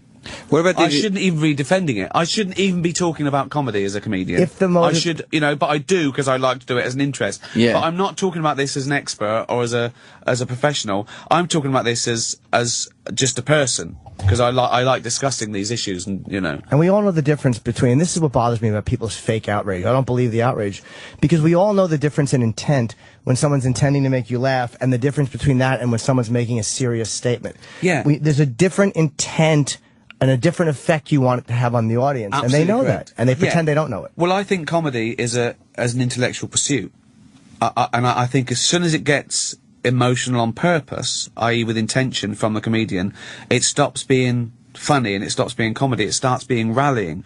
I mean, I've heard some so-called comedians come out and they say things like, "What are we going to do about all these immigrants?" And it gets a round of applause from the audience. I think, well, that's not a joke. Right, there's no punchline. That's political. That's just you putting your agenda across with like-minded people. So I'd say that, and then very often they say, "What do you think of that so-and-so joke?" I want to say, well, it wasn't a joke. Like Michael Richards going crazy. He was stressed. Someone upset him. He wanted to hurt that person's feelings. Right? That wasn't comedy. I think he stepped outside of comedy. I'm not disclaiming it because I'm a comedian. I want to say, I think he did something other than comedy. He was reacting angrily as opposed to being funny. Definitely. Exactly. Yeah. Yeah. Well, he wasn't being a comedian. He was being a bloke who was he stepped out of character almost. And we're always in character a bit when we're, you know, we're being a comedian, Sure. and we want the audience to make that leap with us. What about the idea, and somebody hit you with this on the phone earlier this week, like the responsibility that you have because you're talking to an audience. So, like, let's say the audience doesn't get your nuance or doesn't understand what you're saying and takes the context of your joke. And I don't think you should legislate against stupidity. Uh-huh. Because there's only so many nods and winks to cameras before you're not doing anything special at all. If everyone gets what you say, there's not much to get. Why do we want everyone to understand it? Why do we want to talk to a room full of adults who have paid $100 the same as we talk to a 5-year-old? You know, you talk to a 5-year-old because they have to get what you're saying. It's important that they understand what you're saying without ambiguity. With no frills, with no agenda, with no double meaning or level. Don't put your hand in the fire. Why not? Don't put your hand. Do you understand me? Don't put your hand in the fire. Yeah. That's not my job as a comedian to tell them not to put their hand in the fire. Not to fucking spoon feed them. Exactly. Yeah. Yes. You know, I've entered a contract here, and the contract is I'll say what the fuck I like, and if you don't like it, don't come again. Or just get up and quietly go. Like, the people with the whole Tosh incident about the rape joke, and it was like that woman was wrong because she heckled. Like, I thought that she had every right to get up and leave, because if you're not enjoying something, you should just leave. But not to take control of the show. It's not your business to do that, because you wouldn't do it in a movie theater. Let me tell you, if she was in a movie theater and she was in, say, or watching, she wouldn't dare stand up and throw paint on the screen if she saw something she objected to, or she wouldn't put her hand in front of the projector so nobody else could see it. She would just leave. But because you're in the room with her, people feel entitled to make you know their opinion. Well, that's the difference, again, between freedom of speech and censorship. Censorship isn't turning off your own telly. That's up to you. Mm-hmm. Censorship is making everyone else turn off their telly because you don't like what's on the telly. And that's a big difference. And I think people sometimes get confused with what freedom of speech is, you know. Basically, I think offence is the collateral damage of freedom of speech. Some people will get offended by anything you say. Somewhere will get, you know, they might get it, they might not care for it, it might not be their cup of tea. And that's fine, you know, but they have the choice. You know, as a comedian, I don't go around knocking on doors and sitting on people's surface and shouting my shit at them. They've come into my world. They've come into my church. Do you know? Yeah. They're going to hear my sermon. That was a great way, sorry to interrupt you, Sam, but that was a great way to phrase it. Offense is the collateral damage of free speech. That's a really good way to say it. And people don't understand free speech either. No, they think don't. that means you can do anything. I say about freedom of speech is one of the most important things that we have in a civilized society, freedom of speech, right? And I have to explain to them, and I say, why do you block people? I said, well, that's up to me. Your freedom of speech isn't your freedom to be heard. Right. Or even if you're heard, listened to, or even if you're heard and listened to, taken seriously. So the freedom of speech ends with you saying what you want. And right? I mean, it's the same principle as you saying that they came to your church. Like, if you're tweeting something out, you don't intend for the world to see it. No, you intend for those who follow you to see it. Exactly, yeah. You've come to my door and you've complained about what I'm saying on my sofa. It's like, just my sofa. Just leave quietly. You don't have to do anything. Just go home. Just block me, whatever. Yeah. Right. And by blocking, by the way... And this is what an idiot says as well about freedom of speech. And they say, oh, what? So Hitler was right? No, because he wasn't saying things, was he? He was killing people. Right. That's not saying, that's doing. Yeah, and his intent was his intent was not to make you laugh. It was to rally people to genocide. Right. Big difference between that and what genocide is not covered within the boundaries of freedom of speech. Right. And you know, if Hitler just went around saying shit, fine. Yeah. It's allowed. If he just went around, if the worst thing Hitler did was say awful things, okay, he's a bit of an idiot. I don't want to be his friend, right? Yeah. But he's allowed to say as long as he doesn't put any of that into action, you're okay. You're okay with your funny little moustache. Don't do anything, though, will you? No, because it's illegal. His first murder. Oh, you overstepped the mark there, mate. Yeah. There's the line. Oh. You did it. Yeah, but we're talking, you know. There's another phrase that annoys me on Twitter as well. Militant atheist. Militant atheist? Uh-huh. Well, you mean I said stuff? That's what a militant atheist is. Yeah. I'm going to go onto a crowded tube station, unbutton my shirt, and talk about science and shit. It's horrible army. Yeah. There's so many things I want people to know. What militant means, what freedom of speech is, the burden of proof. People who tweet me things like, you can't prove God doesn't exist. No, I can't. Yeah, great argument. I say things like, you can't prove Santa doesn't exist. They go, don't be so ridiculous, of course he doesn't. Well, that's insanity. It's ridiculous. Of course he does. Man with a white beard doing shit in that time. Don't be took bollocks. You're great on Twitter, man. I love the fact that as famous as you are and as big as your career is, like, you don't worry about saying the wrong thing, and you don't. I love that you. As long as you're honest, you can't be held accountable, really. In that Tosh, what's his name? Daniel Tosh. Yeah, I didn't know about the joke or anything. It was raging, and people were asking me, "What do you think about Daniel?" I said, "What's happened?" Said, "Rape joke. It should be rape joke. You should never joke." I said, "Well, it depends what the joke is." Like, no, of course it doesn't. You should never rape. And then someone sent me a tweet, and she said, "I will laugh at a rape joke the day I know that no one in that audience has been raped." And I just tweeted back, "What a strange door policy." Oh, yes, I remember that. Two, please. Certainly, that's.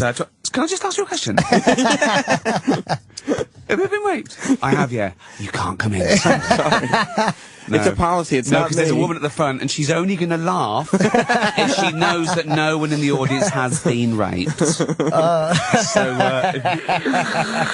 was a great one. Yeah, I remember that very specifically. But what an ass she is to say that, because that means you won't laugh at a drunk driving joke, or you won't laugh at a pedophile joke, or you won't laugh at any type of domestic violence reference. What is a rape joke? You know, I wouldn't. You know, I don't find rape funny. It's not. It's terrible. It's terrible. It's one of the worst, heinous things. But there's so many levels to get. I mean, technically, the door policy joke is a rape joke. Well, if that's exactly. I think. Yeah, exactly. Right? I think so. Yeah. I think they mean the subject of rape, as opposed to. You know, again, if you're laughing at someone who's been raped, that's not a joke. Yeah. That's just you're a horrible, nasty. But I don't find it funny. There are some people that would find it funny, but they're serial killers and rapists. Right. Okay. And the thing is, again, stupid people treat jokes about bad things with the same fear and loathing as intelligent people treat the actual bad thing, and they're not related. You know, a joke about that's what humour's for.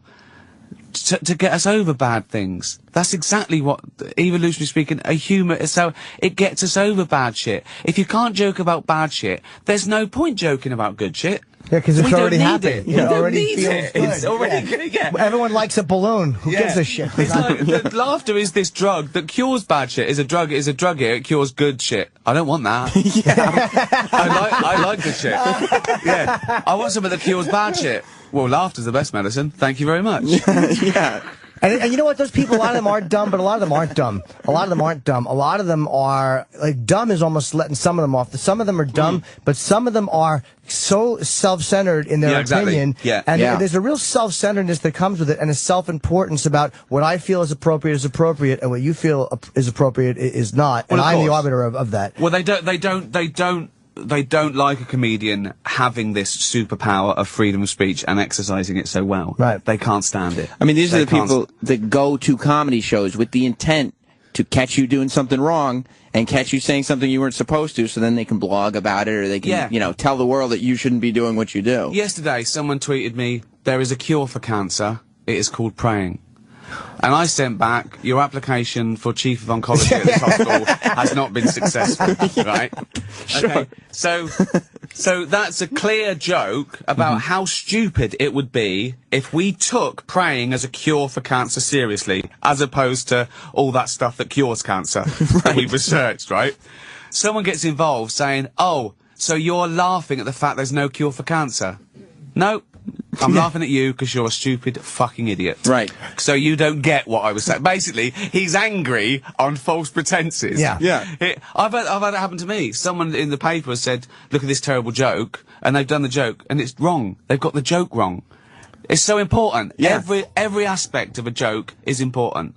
The syntax, the semantics, the rhyming, sometimes even some of the visual aid that comes with it. Taken out of context, it's the better the joke, the more fragile it is. Well, sarcasm doesn't read in print. You know, No, that's I'm happy he died reads terribly like, oh yeah, I'm happy he died. There's a tremendous, that was me acting. There's a tremendous difference, and people know that, and we have that common bond of language. But people, what I hate about people is they pretend they don't know it, because the bigger goal is to get you to not say what they don't like. Exactly. And that's all it is. Yeah, and some people, you know, there's in a Venn diagram, there'd be lots and lots of overlaps, but some people are genuinely angry and they don't know why everyone doesn't find the same things wrong as they do. Yeah. Then they just want a retweet.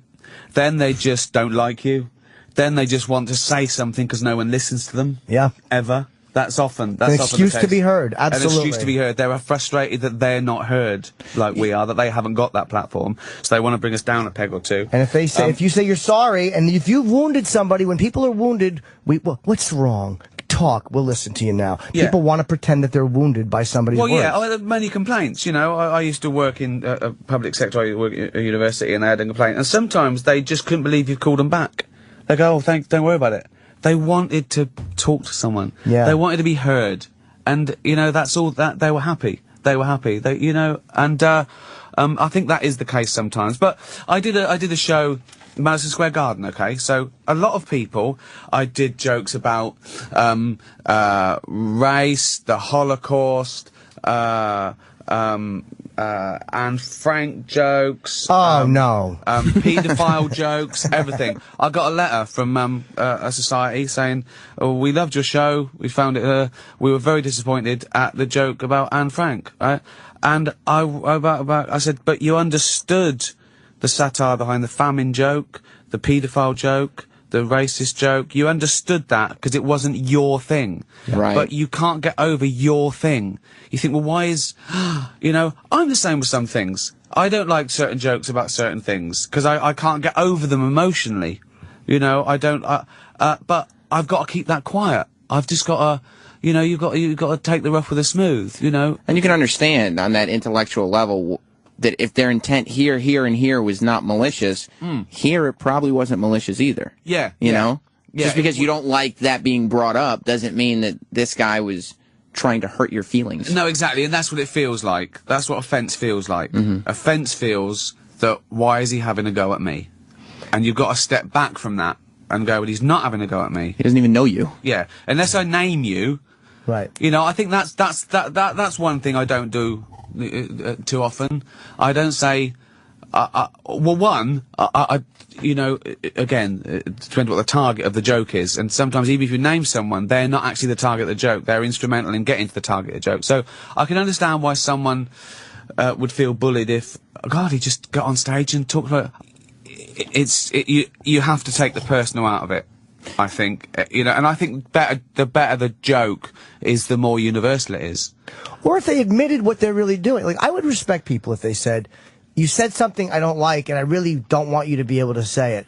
But there's a self-centeredness in that honesty that they won't do. So what they have to do is create, even to themselves, a reason that seems legit. Well, here's why you shouldn't make fun of race. But here's why you shouldn't make fun of drunk. Everyone has a reason. No one ever just comes out and says the truth, which is, I don't like it and I don't want you to say it. There's an ugliness in that. Well, I think there are reasons you shouldn't make fun of race, because no one can help their race. But you can make fun about race. You can make jokes about race. Right. But you shouldn't make, I don't think you should, this is what I'm saying about the target and the subject are different. You know, the reason why you shouldn't have a go at anyone for anything they can't help. And the reason why real racist jokes aren't funny to me, and not because I'm offended by them, because they're not true. As soon as someone says, why do Mexicans da-da-da-da, that fact is usually spurious. It's not a true fact. Says there's an injustice to it. Okay. Do you know what I mean? I do. I don't know if I agree, but I do know what you mean. If someone said, why are Swedish people all paedophiles? My first thought is, they're not. Oh. I can't laugh whatever the punchline is. Do you know what I mean? Yeah, and Jim wanted to move when he heard that. Yeah. I'm gonna fucking go for dual citizenship. So I think again, the joke fails if every part of it is totally untrue, it's rallying, and that would be that to me would be people wanting that you'd need them to all agree with that. Hey, all the Swedes are paedophiles, for it to be funny or get a round of applause, and so it fails purely on a comedic level to me, not on a political one. Right. Do you know what I mean? I do, and you're also not saying that people should get it. The important thing for me is if somebody, there's certain jokes I don't like too. Yeah. But if I've never called for anyone to be penalized for them, so I never have a problem with people saying they don't like certain type of jokes, or they don't think. Like I had a debate with a feminist, and who I actually wound up liking on an FX show. We talked about rape. Say that like it was a surprise. I went in there with all the prejudices you would have, and well, I was surprised though because her opinion and mine are vastly different, and we didn't change each other's opinions. We had a respectful discussion. I think I saw it. I think it was it was on. It was online. Yeah, it was great. Come out great. Yeah. But the thing was, she wasn't calling for people to be censored. She had a very tricky argument. We just didn't see eye to eye, and the frustrating. Everyone comes to a crossroad in a debate where we realize we're not going to change each other's minds. So do we say? Okay, but that's when people get angry when we don't get our way. And as I remember, and I don't want to misquote her, but as I remember, her worry was that I think she had a term called rape culture. Rape culture, yeah, where the assumption was if it's all out in the open and it's okay to joke about, it desensitizes people and can cause an environment where rape wasn't so heinous and terrible, and I don't believe that. I don't either. I don't think anyone has ever gone, I saw a funny rape routine. I'm going to try it tonight. Right. I don't think that's ever happened. I don't either. I don't think so. And I think that's a big misconception because we can joke about terrible things that we're somehow condoning it is totally untrue. And I couldn't find the actual bad things that I joke about more offensive and more disgusting and want them to end more than anyone I ever know. But that doesn't stop me joking about them. That's the to me, that's almost what the beauty of being a comic is. It was like I did jokes about the beheading in Britain, and the point was okay, that's too much. The point of the joke was it had something to do with the way radical Islam treats women, which was negative, and but people they like you said they grow. Well, of course, because I need to hear the joke. Yeah, you need to hear exactly. It depends, and as you said, joked about it, and that's the important thing. At no point do I imagine you ever condoned that act of violence. No, and people know, and people read sarcasm, and people, it's like a lot of times, and there's been times where I've said things that I didn't sincerely mean, but a lot of times the joke is in the ludicrousness of the opinion. Of course. People know that, and every reasonable person knows that you don't mean that. It's like if you say your dick is 8 feet long, nobody actually says, no, it's not, and means it literally. They're fucking morons. Well, some people are morons. Some people don't understand it, and I do that, and as I say, you sort of play a slight character, and I think people get to know the thing you're playing. I started with stand-up and on TV playing a character that I'd said all the wrong things, but everyone knew that, I came down politically on the wrong side. I say things like, Nelson Mandela, what a great man. It used to get a round of applause. Just saying that got a round of applause, right, in the right audiences. They just clapped his name, right, and I went, incarcerated for 25 years. He's been out now about 20 years, and he hasn't reoffended. I think he's going straight, which shows you prison does work. But they knew that was wrong. They knew that was back to front week on stage. I get it. He's misunderstanding, so they understand some things, but it's not their thing. Right. It's not their thing. The whole thing, that's what's so weird about what's happened with the internet is that, because you would think, you're putting out so much content on the internet now, and you would think that would be the ultimate sort of, this is where I put my stuff. If you like my stuff, here's the link to it. If you don't like it, you never have to click it. You never have to see it. It's not on your TV. It's not going to pop up at you. None of that's ever going to happen. But people, even more so than anywhere else, of course, seek out what they don't like so they can write a comment, so they can tweet you some nonsense. But they think everything's personal. Yeah. Yeah. They basically. The Twitter, if you follow someone, you've got to imagine that you're standing by a notice board in the middle of a big town, and someone comes up and puts up guitar lessons, right? Mm-hmm. And then they're standing there and go, but I don't want to learn guitar. Right. Well, no, it's not actually I don't want to learn guitar. I want to learn banjo. I don't do... Oh, for fuck's sake. And so they forget that they're standing by the notice board in the middle of a big town. Right, just keep walking. You'll find banjo lessons Well, there might be somewhere. banjo lessons somewhere. I don't know. Well, why tell me that? Well, I wasn't talking to you, really. Honestly, I wasn't talking to you. So, yeah, everyone takes everything personally. And everyone thinks that what they care about is what everyone should care about. Right. And that's a given. The worst of the week countdown. We've done it. Made it to number 1 on the Worst of the Week countdown. I'm Sam Roberts from After O&A Live, and of course the Opie and Anthony Show. You can find me on Twitter at NotSam. The number 1 bit this week, Tony Soprano's calling in from beyond the grave. Now, we were all broken up when we found out James Gandolfini passed away way too soon, horrible circumstances, and what a talented performer he was. But another talented performer called in. Apparently it was Tony Soprano on sleeping pills. I don't remember the name of them. Calling in from beyond the grave. It's the popular sleeping pill. The name escapes me. But as I'm listening to this, I will remember it. Ambien. Ambien is what he was on. Tony Soprano from beyond the grave.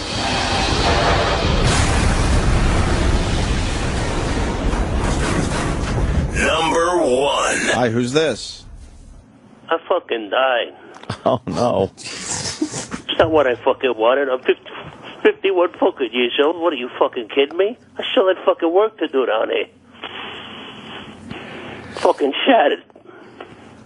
And I'm glad I died in Rome. It's kind of poetic if you look at it. Jeez. Wow. Wow. What happened? Let me tell you something. I'm a gluttonous son of a bitch. But more than that, there might be other elements. Things I can't talk about. I'll tell you one of the first thoughts I had when I heard he was dead is, fuck, I should have come back that day and met him. I wish because he was here one day at 3, and I was doing something legitimate for work. But I remember going, like, I want to go back and meet him, but I think I couldn't. And I was like, fuck, I was so mad. Right. And, God, I wish I would have come back and met him. So you automatically think of my little being affected by it. It's right. Such an Frankly, unimportant I'm glad I thing. never met you. I gotta be honest. Everybody thinks I'm a fun-loving guy. I'm fucking not. Leave me the fuck alone. I'm miserable. Oh, shit. That's another thing that Gandolfini probably would have said exactly like that. Exactly. Look, I appreciate it very much. But can you back the fuck away? You're invading my personal space. I'm in no mood. What are we going to do without Gandolfini? Panic. What you're going to do? You're going to fucking sit your ass down and shut the fuck up. Yeah. I think a lot of people will be seeing your YouTube videos in the coming days, because now they're going to be searching out all sorts of Gandolfini stuff. Yeah. You know? I was only 51. I don't know. Doesn't make any fucking sense, huh? I just had a little girl. Now what? I never wanted to be one of those deadbeat dads that's not around to take care of the kids. I gotta tell you something, this really fucking hurts. I was having a good time, even though I was a bit of a crank. What did Brad Pitt say? Is he all right? No, he's really upset about your passing there. Oh, yeah? Yeah. He's got a lot to be upset about. Look at him with his zombie movies, his long blonde hair, this Adonis. He's a good guy, though. I gotta say, I enjoy playing off of him. Did a couple movies together, him and me. It sounds just like Oh. Man is right. What do you have to say about all the people? They're really, really, really sad. I don't know. I feel really bad for him. Then again, I'm sort of floating around in these vapors here, and I don't know what's going on yet. I mean, I can't tell you there's life after death, because I don't know yet. Give a man a minute. It's not like you're bored in a cosmic drain. fucking Ambien. Well, did you see the light? People talk about the light. People talk about the light, don't they? I saw AJ, I saw Meadow, I saw Carmela. I saw them young, and then as I started to ascend further up into the sky, they started to get older. And then I saw babies. I didn't recognize them. It's very weird. And then it's like that night at Holston's when everything went black. Hey, James Gandolfini, I don't want to fucking be dead. I want to watch my little girl grow up. This sucks. Jesus. Not to mention all the food I'm going to miss. The food and the beverages and the lifestyle. I got very comfortable. I got a lot of respect. But I was tortured. Come on. You gotta be pretty fucked up to play a part like that, Tony Soprano.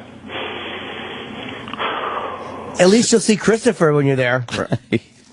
Fucking AT, welcome. Get your fucking ass up here right fucking now, and let's go for a fucking ride. Oh yeah? I'm gonna miss him. What about AJ? I mean, you think AJ's gonna be all right with your passing there, Tony? I don't know.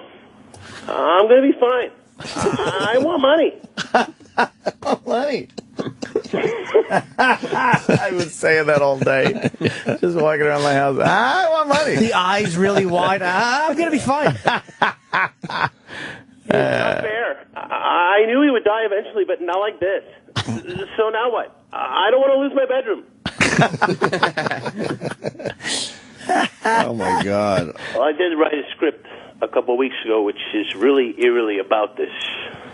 So it makes it even more compounding now that it's all going down. What was the script about? It's basically Carmela telling T he's got to go because he's dead. That he's got to let go because he goes to the fridge and there's nothing in there for him. He doesn't understand. Tom, what the fuck? You got to keep the meats on tap. What's with the fucking yogurt? Oh, go. Yeah. Sits him down and she says, you gotta go. Oh, yeah? Why? I live here. And she's like, no, you don't. You don't live here anymore. You gotta go. Where am I going? What am I doing? I'm fine. I can take care of everything. I've got it covered here. I've made changes in life. I can do it. But you need to get out of here. Okay. What if I'm scared? Well, it's going to be okay. You're not going to go to hell. I'm not going to tell the whole thing, but it's that. Oh, wow. He was on the phone. It's amazing. Sounds amazingly like him. It's very, very creepy now. It is creepy. now it's creepy. What's even creepier is that we get a call from Gandolfini from the afterlife, and some ass keeps showing up and taking the phone from him.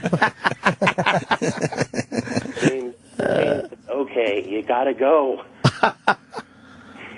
Max, they don't want to hear you. They want to hear me. I know they do. But you're very upset, and you're on Ambien. No, you're on Ambien. now you get to listen to his schizo talk. Jesus Christ. Again, creepy. Yeah, you need to work on the Carmela voice. Anyway, fellas, I gotta say you do a good job over there. I just hope everyone's getting along. I hope those serious bathrooms are clean enough for you. I hope at night you're going out and you're having some beverages and you go home to your families because that's all it's about. It's also about watching horror movies. What? Horror movies? Horror movies are good. Oh, Jesus Christ. I like watching horror movies because everyone's a fucking asshole. In a horror movie, you can cathartically watch them all fucking die in horrible, violent ways. So by the end, you're tired, you've seen a lot of death, a lot of blood, and you feel pretty good. Right. Max, thank you, brother. Thanks, man. Thank you, guys. A salute. All right. Salute. That's the best we got from us. I mean, that's the best we have from the past week. The Opie and Anthony Worst of the Week countdown is available whenever you want it. SiriusXM.com/on-demand for details. This is the Opie and Anthony channel on Sirius XM. Have you ever wanted something so bad that you do just about anything for it? Well, that's exactly how we feel about you. That's right. AdamandEve.com wants you so bad. We're giving you 10 free gifts with your first order. You heard me right. That's 10 free gifts to spice up your love life. First, you'll get a sexy surprise for her. Second, an adventurous toy for him. And third, a little something we know you'll both enjoy. Plus, you'll get 6 full-length adult movies on DVD. And number 10, free shipping on your entire order. That's 10 free gifts for you shy types who've never tried Adam and Eve before. Just go to adamandeve.com and select any one item. It could be an adventurous new toy, a sexy piece of lingerie, or anything you desire.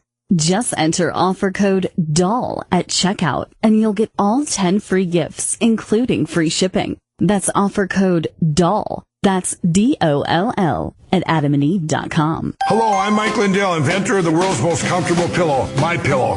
We all have the same problem sleeping at night. Our pillows go flat. We end up folding our pillows over for support, using our arms, flip-flopping all night long like a guppy. We wake up in the morning, we have sore necks, we have headaches, our arms are asleep, we feel like we need a nap in the afternoon even though we've slept 8 hours. Well, with my patented fill, wherever you move this pillow, it'll hold the exact position for you as an individual, and you'll get the best night's sleep of your life. Also, it stays cool. You don't have to flip it to the cool side. It stays healthy for a full 10 years, and it's warranted not to go flat. And you can throw it right in the washer and dryer just like your favorite blue jeans, and I personally guarantee it's going to be the most comfortable pillow you'll ever own. Log on to mypillow.com now or call 1-800-299-6694 to get fitted for your very own MyPillow. Enter promo code XM4 and save 25% off your entire order when you call or log on today.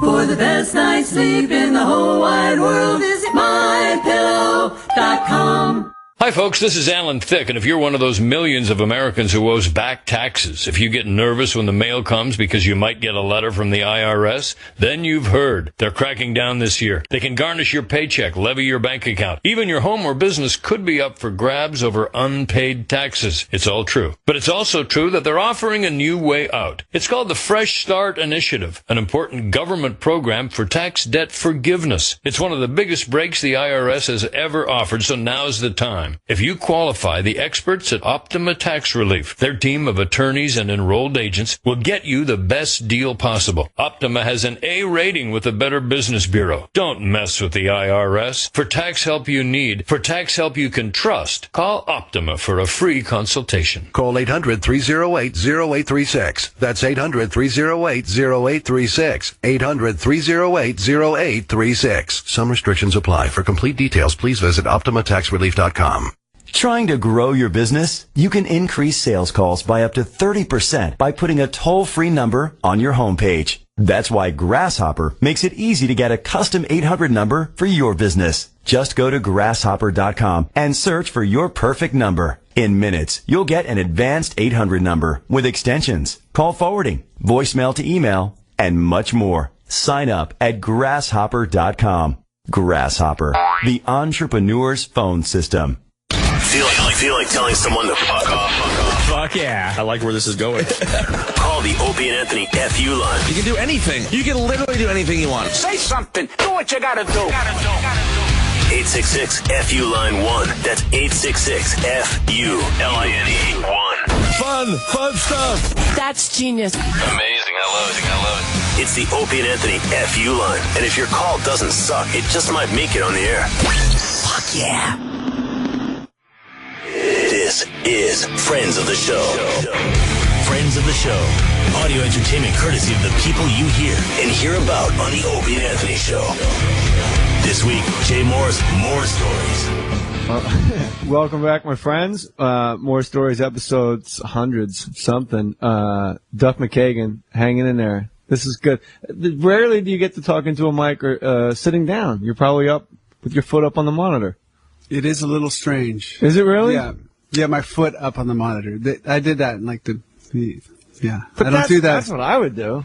Now, what do? You like kind of lay back away from, you get out of the cut a little bit, lay back? Well, you know, like especially now with internet and photos and YouTube, and you see yourself, and I like there's so many videos and pictures of me in like the 2 years when things were awful for me, like 92, 93, awful. And that's when most of the pictures were taken of me. And a lot of those are like the foot up on the was that just so you wouldn't fall down? Probably. You know, like, who knows what the hell I was doing, but, yeah, like, in the car. I heard you're really, like, actually lucky to be alive. Would you agree with that assessment? I'm fortunate that, I was taken to the hospital. At the time, I was taken to the hospital. Anything you don't like, by the way, we pull it immediately on the spot. So I don't want you to get like, what the fuck? No. You guys were touring, I think you guys were with, Sebastian Bach's band. Skid Row. Yeah, and Snake Sabo is a good dude. Yeah. And he said you, like, hit your head in Germany or something. Yeah. Does any of this ring a bell? Yeah. But the doctors in Germany were like, forget his head. We don't know how he's alive. His blood alcohol level is so, like, we've never seen this before. That's a fact. That's amazing. I was knocked out by this guy. We had a security guy with us, and we were at this really nice dinner that Sony had for us at this restaurant in Berlin or Munich or something. And, nice dinner. And one of our security guys was doing steroids, like anabolic steroids. And sometimes you'd see him kind of snap, but he was my bro, you know, like, but what at this dinner, Ronnie, this guy, our friend, this guy was with us, our security guy. Hold on. Do you want that pulled? Doesn't matter. Okay. Doesn't matter. I got your back, is all I'm saying. And I was, can we swear? Oh, yeah. Yeah. I was fucking with him, like, but not in any overt way. And he snapped. He had one of his snaps, and he headbutted me, and I got knocked out. A headbutt from a guy you're paying. Yeah, we were paying him, and he's a big guy, and he had him butting me right in the temple. That's all I remember seeing his forehead coming, and then I was out, and then I was in the hospital, and apparently I wasn't even drunk. I mean, in my standards of being drunk. Standard drunk. We were just at dinner. You weren't Duff drunk. No, you weren't show drunk. No, show drunk was just getting straight. There's all kinds of levels here. Like me really being drunk and out of sort of control, that was way after the show. That was like the next morning, Sun probably. Coming on. Yeah. What, like, when you take the stage back in the day, Guns N' Roses, what, because I know how much I drank, and I know, but stand-up comedy, you can't, there's a whole thing with timing, and like, an incredible amount of timing with bass, but at least there's like that Marshall stack to sort of, with drums and everything around you to sort of cushion the blow if you fuck up. Yeah. Playing bass, it's all the kick drum. That's what I would always follow. Even when I wasn't thinking about it, that's what I'd follow, the kick drum. And I knew I was a little bit too drunk if I had to concentrate on following the kick drum, right? And I remember one show, I was never a guy who got too drunk to play, ever. I would get sort of straight and would play. And in like 92, 93, my level of alcohol intake was at such a place, and I didn't get drunk on a fifth. A fifth was nothing. That didn't get me drunk. That got me straight. Maybe. Right, straight. Maybe. So you'd start drinking like Lysol and Cepacol. No, I could afford the better stuff. Oh, man. sorry. Right, yeah. I didn't have to go for Elizabeth was buying tickets to watch you. We had to drink Cepacol. Well, whatever. We spent all our money on tickets. Yeah. But, I remember one gig in Mexico City, and it was a huge, huge gig, and suddenly it was time to play, and I was a little wobbly, and I had to like sit up and look at Matt's kick drum the whole show, and that was one of my last straws that I really tried to stop drinking or taper it down, but I just couldn't get the knack of it. So the guy headbutts you in Germany. You go to a German hospital. Yeah, and did that bodyguard apologize to you ever? Yeah. He stayed up with me for the next 2 nights because you can't go to sleep for more than. Oh, yes. Okay. Yeah. So they bad. Keep you awake. Yeah. And I knew the best way to keep myself awake, and so did Sebastian Bach, which made complete sense to me. Yeah, I'll be awake, and we won't have to worry about waking me up every hour. Let's go. Yeah. But yeah, Ronnie had to stay up with me, and that was his penance. That was you did this, Ronnie. He felt awful. But yeah, they took me to the hospital, and the doctor. For whatever reason, they took blood, and and they did a thing, and they could smell alcohol, and they did, I guess, a blood alcohol test level thing right then and there, and they said he should be dead. But I wasn't even drunk, and that's the point. And yeah, so I had to stay up. I had a concussion-ish type of thing. Sebastian knew how to keep you up. Yeah, hey dude, I got some blow. He talks like that all the time, man. Yeah. So him and Richie Sambora are the two, like, you are a human being. Like, I've met you like at our kids' school. Yeah. And we've had conversations at a Starbucks and stuff. But like guys like Sebastian Bach, Richie Sambora, those are like the two guys when you meet them, they're like, all right, all the time, man. Hey, buddy, I'll leave you tickets to Will Gold, Jay. You got it, buddy? Yeah. Sebastian is still like that. I see him all the time, and one thing about him, he's genuine. Like it's the real deal. He's a rock star. Yeah, I mean, what you see on stage, that doesn't change. Yeah, it's 18 in life to go. Yeah. He's to be admired. I love it. When I was on Saturday Night Live, I was at a bar with a date, and he was there with his wife, and she was super pregnant, and he apparently had eyes for my date, and he kept going, hey, man, flipping his hair around. He goes, your girl and my girl tonight. And his wife's literally like drinking club soda with lime as he's getting pie-eyed with me, and he just said it all, your girl and my girl tonight. And she's 9 months pregnant. He's the craziest. Like, this guy really knows how to ball. This is crazy. Yeah. I don't think people realize how diverse your music is. Like Seattle, I don't know if the average Guns N' Roses fan listening or Velvet Revolver fan knows you were like a punk guy, like in Seattle. Like you were in the Farts and you were in like 10 Minute Warning. Like you were a super punk guy. Yeah. And from what I've read, I just ingest music history and presidential history, but it seems to me you were like the one that got away in the grunge scene. Like when you went to Guns N' Roses, guys in the grunge scene would see you in L.A. and they'd be like, he's in a butt rock band. What the fuck? Duff? Yeah. Like fucking Duff? Duff Fart? But the thing is, yes, right. I never got the Fart last name. There was Blaine Fart, and there was Loud Fart. On drums. Yeah. 2 drummers. Then Paul Soldier on guitar. It's great. But you know what? Good name, though. Like Johnny Thunders, Paul Soldier. Paul Soldier. Good name. Yeah, really good name. But my name is Duff, and it just kind of worked. It worked for punk rock. So, I was maybe, year and a half, 2 years older than the rest of, like, the Alice in Chains guys. Or like a year and a half. So I left just a little bit earlier. Heroin came into Seattle in about 82 and really just decimated the whole scene. Guys in my band, we were signed to Jello's label. Was that before Uzi or after Uzi? This was 10 Minute Warning. We were signed to Alternative Tentacles, which was Jello Biafra's from Dead Kennedy's label. Yeah. We were like slated to be the next kind of thing, right. and the heroin came into that band and just decimated my band. And I was left there kind of like in 84 at 19 going, well, what now? Everybody's strung out. And so I came to L.A. September of 84 and met Slash pretty much within the first week. And Izzy moved across the street, met Axl and Steven. We started that band like, and it's weird, boom. like everyone's from like Indiana. Like Izzy's from Indiana. Axl's from Indiana. Yeah, like everyone's from like the Midwest. You're from Seattle. Yeah. Like, so you're the only guy like with like actual, I would say, a music pedigree just because of location. Right. Like where it was every bar had, 10 minute warning and Soundgarden had started TSOL and then like there was all these punk bands just going and then you guys just try to open for them and get your time and get out of there. Yeah. And then you meet up with these guys like from India. Like what are the odds? 3 out of the 5 guys in Guns N' Roses are from Indiana. Well, it turned out so it's a small world. William Bailey is from Indiana. Yeah. And it turned out Izzy, it was just sort of that small world thing.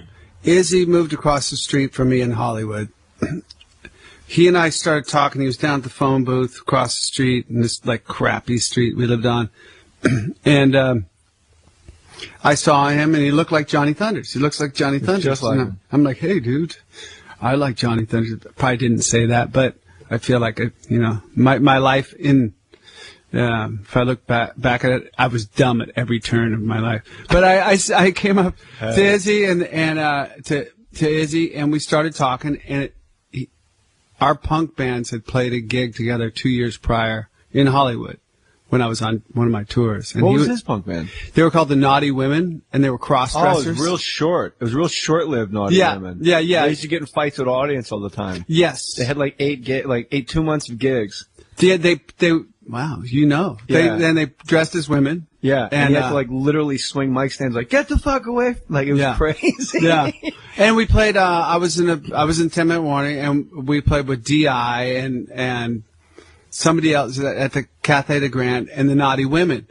And Izzy played drums in that band. You guys all played, everybody played each other's instruments at some point. This whole band is like a really, I don't know, Axel's, I don't know if he can play. He plays piano. Like I personally, oh yeah? Yeah, it's great. I get very sad when the lead singer puts on a guitar. Like when Mick Jagger puts up a guitar to do Miss You, I'm like, no, we're good, bro. Like when Perry Farrell puts it on to do Jane Says or Obvious, I'm like, no, we don't need it, bro. You're good.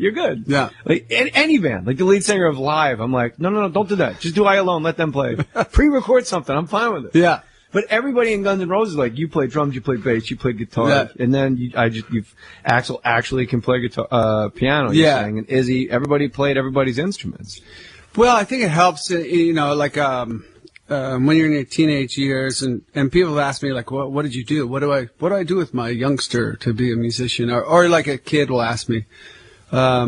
It's always good to know how to play at least sort of other things, and I grew up in a big family. I was the last of 8 kids, and there was instruments around our house. Yeah. And so, like being the youngest, I was made to keep time. Go keep time, or go play guitar. Here's 3 chords, practice them. Now play those chords, or play bass. And it really helped, especially in Guns, where we were writing these songs together, and it really helped to know, for me as a bass player, to know what Steven was in his head as a drummer. Now you know that was a fool's errand. Well, yeah, not in it. That's why I said as a drummer. Right. You got to be pretty high to get kicked out of Guns N' Roses by Guns N' Roses. It was. Think of it this way. Yeah. You were someone's interventionist. Like as high as you were like, Steven, you have a problem. It was. It's like murderers yelling at rapists in jail. Like you're weirder than us. It was heartbreaking, really, because we had this line, you know, that you didn't cross, and that was about being a musician. And like I said, I never got too drunk to play. Like there was a line that you didn't cross, and people think of our band in retrospect as these crazy motherfuckers. Yeah, that's how which we were, but we were musicians first. Yeah, absolutely. And when did that start to? When did the exchange rates start to disintegrate, or at least start to switch hands? When did the scales start to tip? Because you guys started coming out later and later, making crowds wait. Right? Maybe Axl just did it. You guys are probably ready to go on. And this is me talking. Lead singer syndrome kicks in. When does that start going on? I know for me, like I said, I would get myself to be loose, and that was something I was used to doing since I was like 16. Yeah. You know, just getting.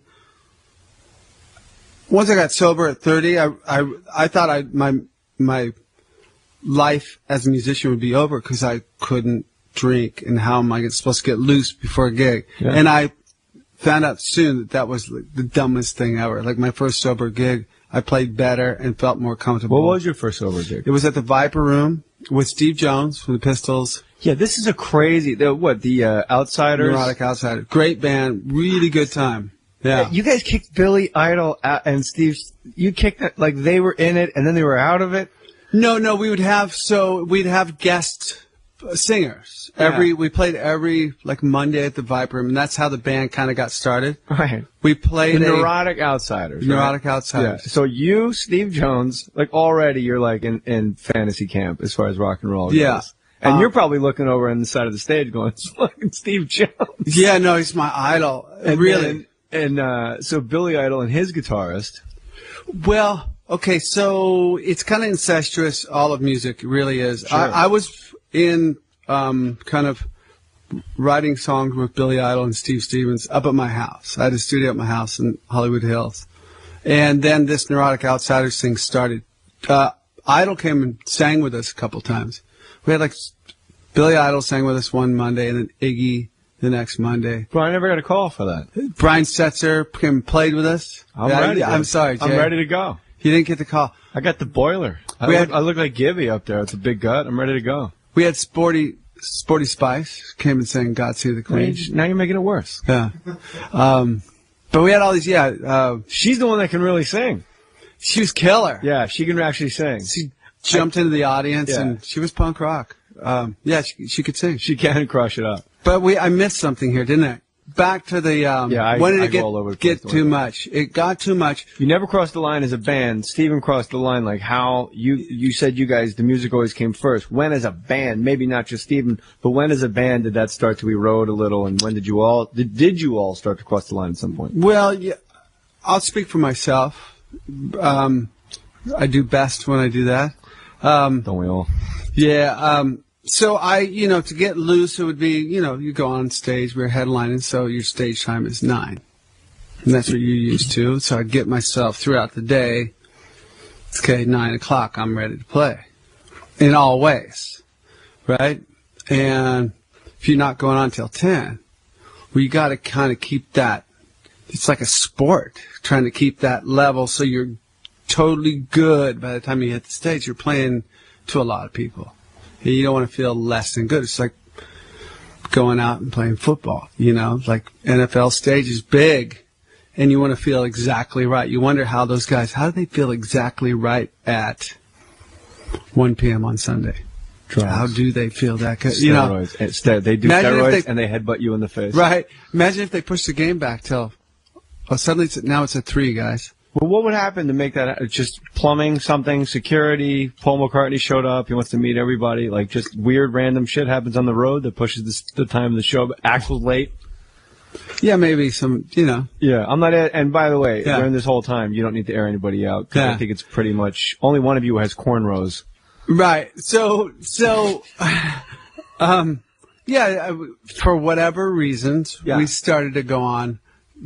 Sometimes not until midnight. Or 1. It seems to me, I think you guys could do it at like 89. I think like that's perfect. When you guys went on tour with Metallica. Yeah. That was actually, I think it was like 92. I'm saying I think you could have done it in 89. Right. And it, like right after Appetite when it was just bananas. Did you, in that tour, it just seemed to be like the pendulums going 2 separate ways with 2 monster bands. Was there an energy when you guys were on stage? No, it wasn't. Let me make it a much shorter question and a little more. Go ahead. It seems like it'd be really fucking hard to follow Metallica.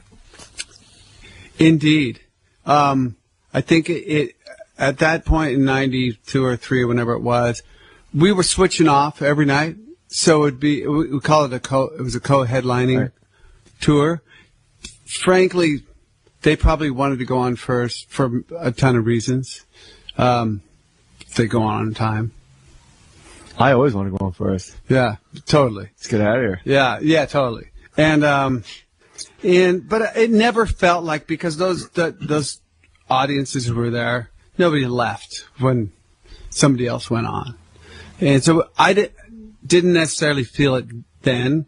I think it was a pretty bold move by both bands to do that. Yeah. But going on after, especially like now, you don't want to go on after Metallica. And even 92, you probably didn't want to go on, but it was like, we were kind of a bold band. Like, we didn't give a fuck about what anybody else thought. It's like, we just wanted to do something cool. And that was cool. And we got different bands to fill in the opening slots. We got Motorhead. We tried to get Body Count for LA. Yeah. And that was when the Fuck the Police. Yeah. Cop Killer and all that stuff. Yeah. And they were banned from playing LA. So we tried to get them to play. And how ironic is it? Ice-T had an album, Freedom of Speech, just watch what you say. Yeah. And then he's banned from doing gigs. Yeah. You toured with, obviously Guns N' Roses. All right, you did like the Farts, and you do 10-minute warning. Like that's the club scene, putting up flyers yourself. Guns N' Roses, incarnations of things right before Guns N' Roses. Guns N' Roses hits. It's banana. You're the biggest thing. You are actually the biggest band in the world. So you've done that tour where you've ridden the rocket and you've been like right there when it's going on. Then that ends. Then theater tour, Jane's Addiction, or like a festival tour with like Jane's Addiction. Did you tour with Jane's Addiction? Or just a couple gigs? Did some shows with them. Velvet Revolver did, and then Velvet Revolver. That's the other thing I'm gonna say, which is like that's almost like the All-Star game. Yeah. In like basketball, like I look to my left, Matt's back there and Slash is over here, and I got this guy and there's Scott Whelan. Is it as a fan just on the outside looking in? I think. Wow, there must be like completely different energies in those three bands. Must be three different galaxies. I would think Jane's Addiction would be a little more like, now, I don't even know how to explain. You explain it. Is it? Well, Jane's, like I came into Jane's 25 years. Those guys were a band for 25 years. So there was a good vibe. Because when I saw him like in 89, 90, 92, like it was malevolent. Like there was a sense of like Perry's going to tell us to take the embassy and we're going to have to take the embassy. Yeah. Like, hey, let's all go down on the wharf tonight and start a riot. Yeah. Riot. And the echo never stops. You're just tripping your eyes out like, let's go fucking do it. Perry said so. Yeah. And they didn't like each other. It was so palpable. Yeah. I saw them in, I was fortunate enough to be Guns N' Roses and Jane's Addiction started at the exact same time in Hollywood. So I got to see them in front of 10 people, and they were that first record, Jane's, from day one. Those crazy Roxy shows where everything's on Echo forever. Music Machine in West LA and just the Scream downtown, and I had all bootlegs from all those. And I'd all like you guys got too big. By the time anybody bootlegged you guys, the ones that I bought on like St. Mark's Place in New York, you guys were already Guns N' Roses. It was still great and fun, but it wasn't like you said, 10 people in Ottawa and Perry's got the flu and he's like, I hope the Macho Man beats Hulk Hogan tonight. Just falling in love with his pedals and fucking up his voice, and you're like, what's going on? Where's that echo coming from? This is incredible. Is there an echo? Is that just him? This guy's magical. He's like a unicorn. He threw wine on us. He's like a centaur. He is a centaur. Yeah. So the different energies. Guns N' Roses, you built it from the ground up with guys that you met at payphones. Mm-hmm. So that has to be the greatest feeling in the world. Yeah, I'm writing those songs, and every band has really got the greatest feeling. But being in your early 20s, and you did write a lot of the songs. Because David Lee Roth sat where you were sitting, and he said, bassists are exceptional songwriters because the rhythm for playing bass is Nice. He said bass playing is it just formulaically it lends itself. He gave examples of like guys bassists that write all the songs. He's probably thought this out way more than anybody else. David Lee Roth probably has. Yeah, I think he thinks a lot about everything. Just so he can't be cut short in a discussion at all. He's talking to us about Buddhist monks and stuff. He's asking me questions about comedy. It was pretty intense at times. Where I was like, he was trying to convince me that it's timing, bro. Yeah, he was good joke. He was telling me he was really wanted to tell me that all comedy comes from pain, and I was like, Palisades are pretty nice. I don't know, man. I don't think I've ever been funnier. It's pretty fucking sweet on the side of the hill. But then he told some story like, I was with monks, man, and I was like, is there laughter in heaven? You know what I mean? And they stared at me. And it just it was very odd. It was very odd stories. But anybody that wants to talk to Buddhist monks about how stand-up comedy works is a guy you gotta talk to. Yeah. It's fascinating. Anywho. Yeah. I don't think bassist, Bruce, what's the drummer, bassist name from Iron Maiden? Bruce Harris? No, that's Bruce Dickinson's the singer. Steve Harris. Like, he writes all the Iron Maiden songs. Yeah. All of it, stem to stern. So I just wanted people to know my man Duff McKagan, he's fucking putting pen and paper out there in Guns N' Roses and Velvet Revolver. Indeed. Yeah. Indeed. The energy of Jane's is definitely the 25 years of stuff they've gone through. And if you're walking in, like me, I walked into a garage here in the Palisades, as a matter of fact, for the first writing sessions. And there was like, okay. And I recognize that I'm a professional musician and band guy. And being a band guy means you know how to dissect people, a group of people, 4 or 5 people. There's the alpha. Right? And there's the guy, and how are we going to make this work together? Can it work? And James was, those guys are like live. I played gigs with them, and it was so like, oh, this is what James is. This is a live band. These guys actually shouldn't even talk, you know, like, but they're good friends. I don't mean it like that. No, we know what you meant. Yeah. Like, it just wasted energy. It's weird, like, seeing those guys trying to communicate. So even live now, is there, I haven't seen him in 20 years, but is there still that sense of like that odd, like coming on the mountain, and is that odd malevolence? It's real. And like Ted just admitted, and all the Nothing Shocking songs are just off the charts. In like 3 days, like it's just you see people turn into like werewolves. People that are like not really into it. Mm-hmm. You can pull clips off of YouTube. There's a show of them at like UC Santa Barbara doing, it's like a noon show right when Nothing Shocking came out, and they play Ted Just Admit It. Perry takes his dick out, and it's a bunch of guys with mullets and baseball hats, everything you railed against in Seattle, and everything Nirvana, and everybody was like, these are the guys we don't want at our shows. Yeah. Man, that song's like 11 minutes long. They play once, and like 4 minutes in, people start kind of looking around with that weird look in their eye, man. Yeah. And then right when it's dun, dun, dun, dun, dun, dun, dun, dun, like people just turn into werewolves, and they're doing cartwheels and backflips. Like all those guys are just like, they succumb. Yeah. It's like the Undertow. They're a primal band. It's primal, and that's what hits the guy with the mullet and the backwards baseball hat. And, you know, it does, and it's real. So being in that band, yeah, it's different because I wasn't with them for 25 years. I came in, you know, 3 years ago, like going, okay, hey, guys, let's write a dark and dangerous record, you know. Here are my ideas. Yeah, here's my ideas. That's the worst guy. Now listen to me. Please don't interrupt. Just let me have my... none of that actually happened. Here's a series of sketches I did with an Asian man at the Santa Monica Pier. And David Lee Roth. Yeah. So you meet in a garage in the Palisades, and you meet all the guys. Now, is their conversation with each other, is it like double Dutch, where you don't even know where you would chime in because their communication is so algebraic? They can just look at each other, and there was full sentences, and, you know, of course, I've known those guys for all this time. Yeah. Some of them better than others, but it was really it was an honor to go in, and I got to go play Rock in Rio in Madrid. They have one with those guys, and I played in Antwerp, another big show, and played some shows like around town here. Played some other gigs. You guys played small gigs here, didn't you? Roxy and with the people swinging on the chains. Yeah. It was awesome. And because they're swinging, and the Roxy's a low ceiling, and I'm a tall guy, and this girl's swinging. She's hooked up to chains like through her back and whatever else, and another guy's like pushing her, but I gotta play. So I'm watching this thing, and it's like this chick swinging. And I gotta kind of like watch. So if you're not dodging shoes, you're dodging bottles filled with piss. Yeah.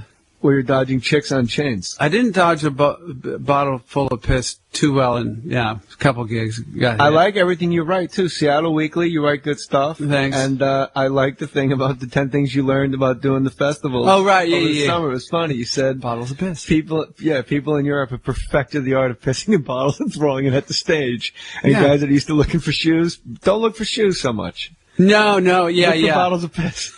They're coming at you. Yeah, it's funny. Like, I've been playing those shows in England, those big festivals, since the late 80s. So I knew, like, the guys before me would tell me, like, hey, mate, watch out for the bottles of piss. Like, they had, like the roadies have been doing Donington since whenever, the early 80s. And the lineups of these gigs, you said in the Rolling Stone article that you wrote, it was like Bryan Adams, and it was PIL. Yeah, we're doing a gig. Public Image Limited. Like, it's the craziest lineups. It's just time. It's just the craziest lineups that they have. Yeah, there's really good. Like, you can go to some festivals, especially in kind of, all over Europe, and you'll get like, wow, I want to see John Spencer Blues, and I want to see. Will you say there was 4 bands you saw all in one day, and it ended with John Spencer Blues? Oh, yeah, it was Pistols. So the Sex Pistols. Yeah. John Spencer Blues. Oh, John Cale. Yeah.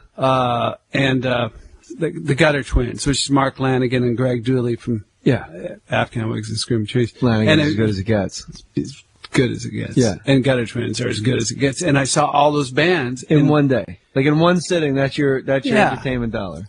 It's great. And here, like Coachella, it's like bullshit. Oh, I like Black Keys. They're pretty cool. They're pretty cool. They're pretty cool. Right. But no one's gonna like rip your fucking eyes out. Yeah. And feed them to you. Yeah. They've mastered that over there. Just seems that they get it. You know, the bands are more like a guy like yourself, who you seem to know about punk rock to all kinds of other stuff. You could go to a festival there and go, no fucking way, they're playing here, and Cannonball Adderley, whatever, you know, Que paso, and something, and what TSOL, they're still together, they're playing. Very difficult to time your mushrooms to festivals like that. Probably, it's much easier. Like when the Lollapalooza Incarnations came by, and it would get shitty, and you're like, you know what? I'm just choosing ministry. I'm choosing ministry. Right. Or like, yeah. And then one of your friends would be like, what about In Living Color? Like, no, nobody wants to peek during In Living Color. What's wrong with you? They go on second. Like, you have like panic attacks over which band and when to time it out. And you're like, it was easy when James was headlining. Because you go, oh, we'll just go then. But then it just got a little, like 311. I don't want to see 311 at all, let alone high. I don't really not want to see 311.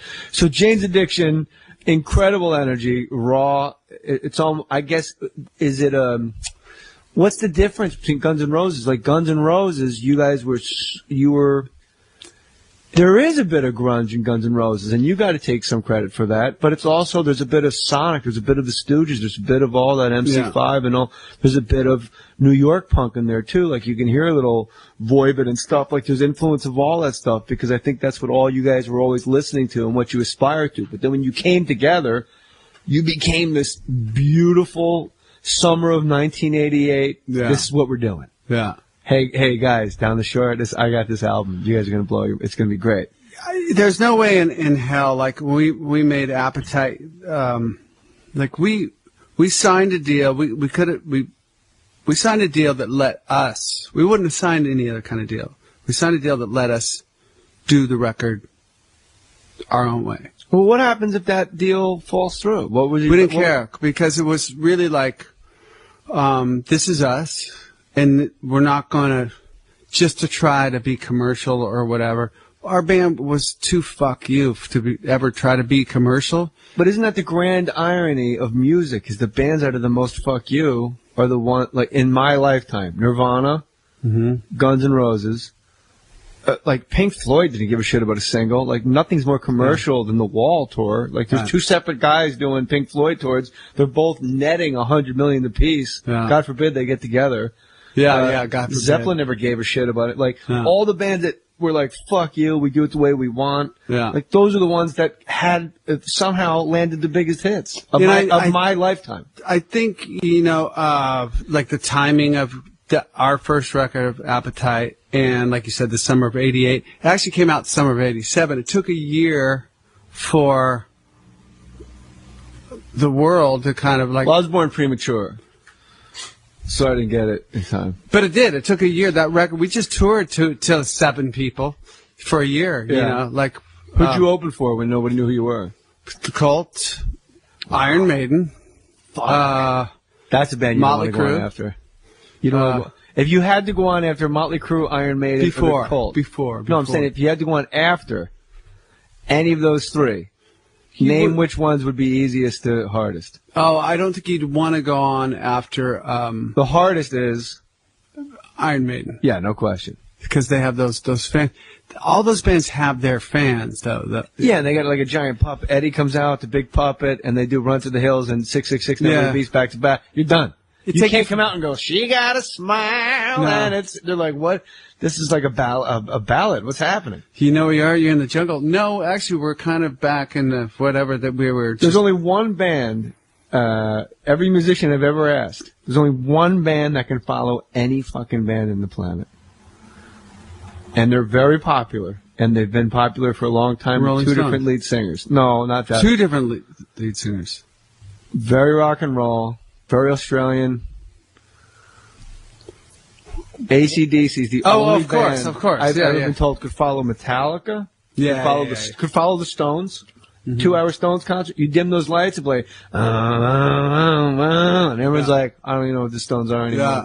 Fuck that. Yeah, no, you're right. That's when Angus come out. Yeah. That's my impression of Angus' guitar. Sorry, it took me like more than just a Well, it's microsecond. the ocean of bands. I'm like, go ahead, pick a fish out of the ocean. No, but you That's said the fun of it. Australia, two singers. I'm like, You're like, Bee Gees. Bee Gees. Yeah. It's the fucking Bee Gees, man. They had Nobody can follow the four Bee Gees. singers. Yeah. They wrote How Can You Mend a Broken Heart and sang it like Muppets. Nobody can follow the Bee Gees. Bee Gees are actually pretty fucking good. Pretty good writers, but Yeah. I mean, once you hear Al Green break down How Can You Mend a Broken Heart, you can't go back over that bridge. Right. They're wearing turtlenecks. When I think of younger days. That's a good point. So, okay. Velvet Revolver, by the time you start touring with them, it's gotta be, actually fun. Like how it was. My theory on life is it's just like the first time you did a reel of coke, the first time you got drunk, the first time you got pussy. You're always chasing the way it felt the first time. Sometimes I come down PCH, I look to my left, and maybe it's because I got new polarized sunglasses. It could be something that stupid, and I'll just see like a palm tree and the ocean right there, and I go, fuck, like this is where I live. And it's the way I felt when I first came out here. And the same thing when you do stand-up, when you have new stuff. So I would guess, maybe foolishly, that as a musician, simply playing bass in a band with all-stars in it, that's that popular, that's drawing, and it seems like that had the potential. I would guess that would have been fun, just fucking fun, how it was supposed to have been all along before all the wheels fell off. Yeah, VR, Velvet Revolver, when we, Slash and I and Matt Sorm were asked to do this benefit show down here in L.A. in 2002, and it was Randy Castillo, the drummer from Ozzy, had passed away, and it was money to raise. It was to raise money for his funeral and like hospital bills. Like, okay, yes, we'll do it. Ozzy's lost two of the best at their position. Yeah, he has. With Randy Rhoads and Castillo, yeah. It's like losing Cal Ripken and Eddie Murray out of the infield. Sorry. Yeah. Kind of bummed, like fucking Ozzy. Jesus. Yeah. So we did this show, and it was the first time Slash and I and Matt, the three of us, had played together since it's 2002, so maybe 94. And it felt so good. Like the first three chords we played together was... What was the song? I don't remember, but I just remember we went to this rehearsal place in the Valley, and like amps were there and drums, and maybe It's So Easy, or I forget what song. We did Mama Can and It's So Easy in Paradise City, and who sang? Did you sing? Steven Tyler sang. And the guys from... What's your next wish, Duff? Yeah, no, it was just like all these people had come together to do the show, and then we committed to do the show, then everybody was doing the show. Well, Steven's like, I want to sing with them. We did Mama Can, and I think he sang Paradise City, and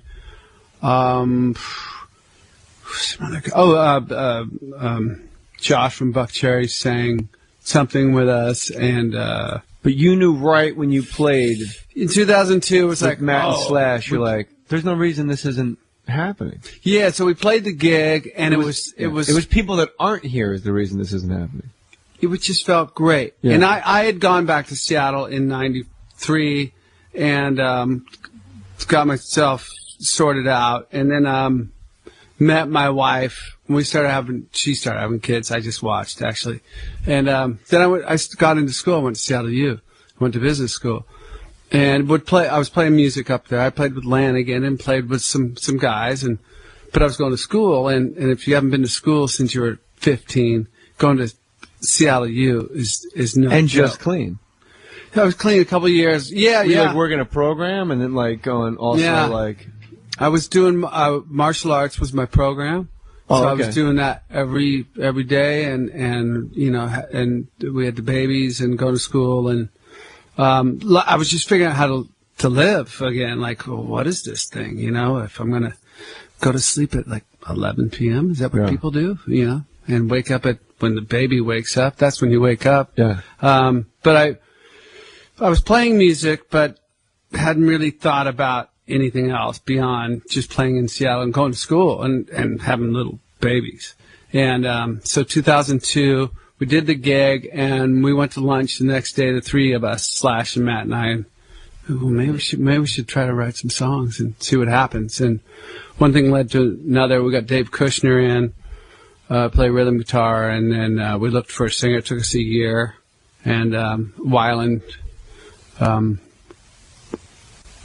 was ready to make a big change in his life, like as far as lifestyle-wise went. And this is 2003. Doesn't seem like a big change, Duff. I'm gonna be honest with you. He changed for a couple of years. He was really. He was. Did you guys were you guys at that point all kind of pretty much had your acts together?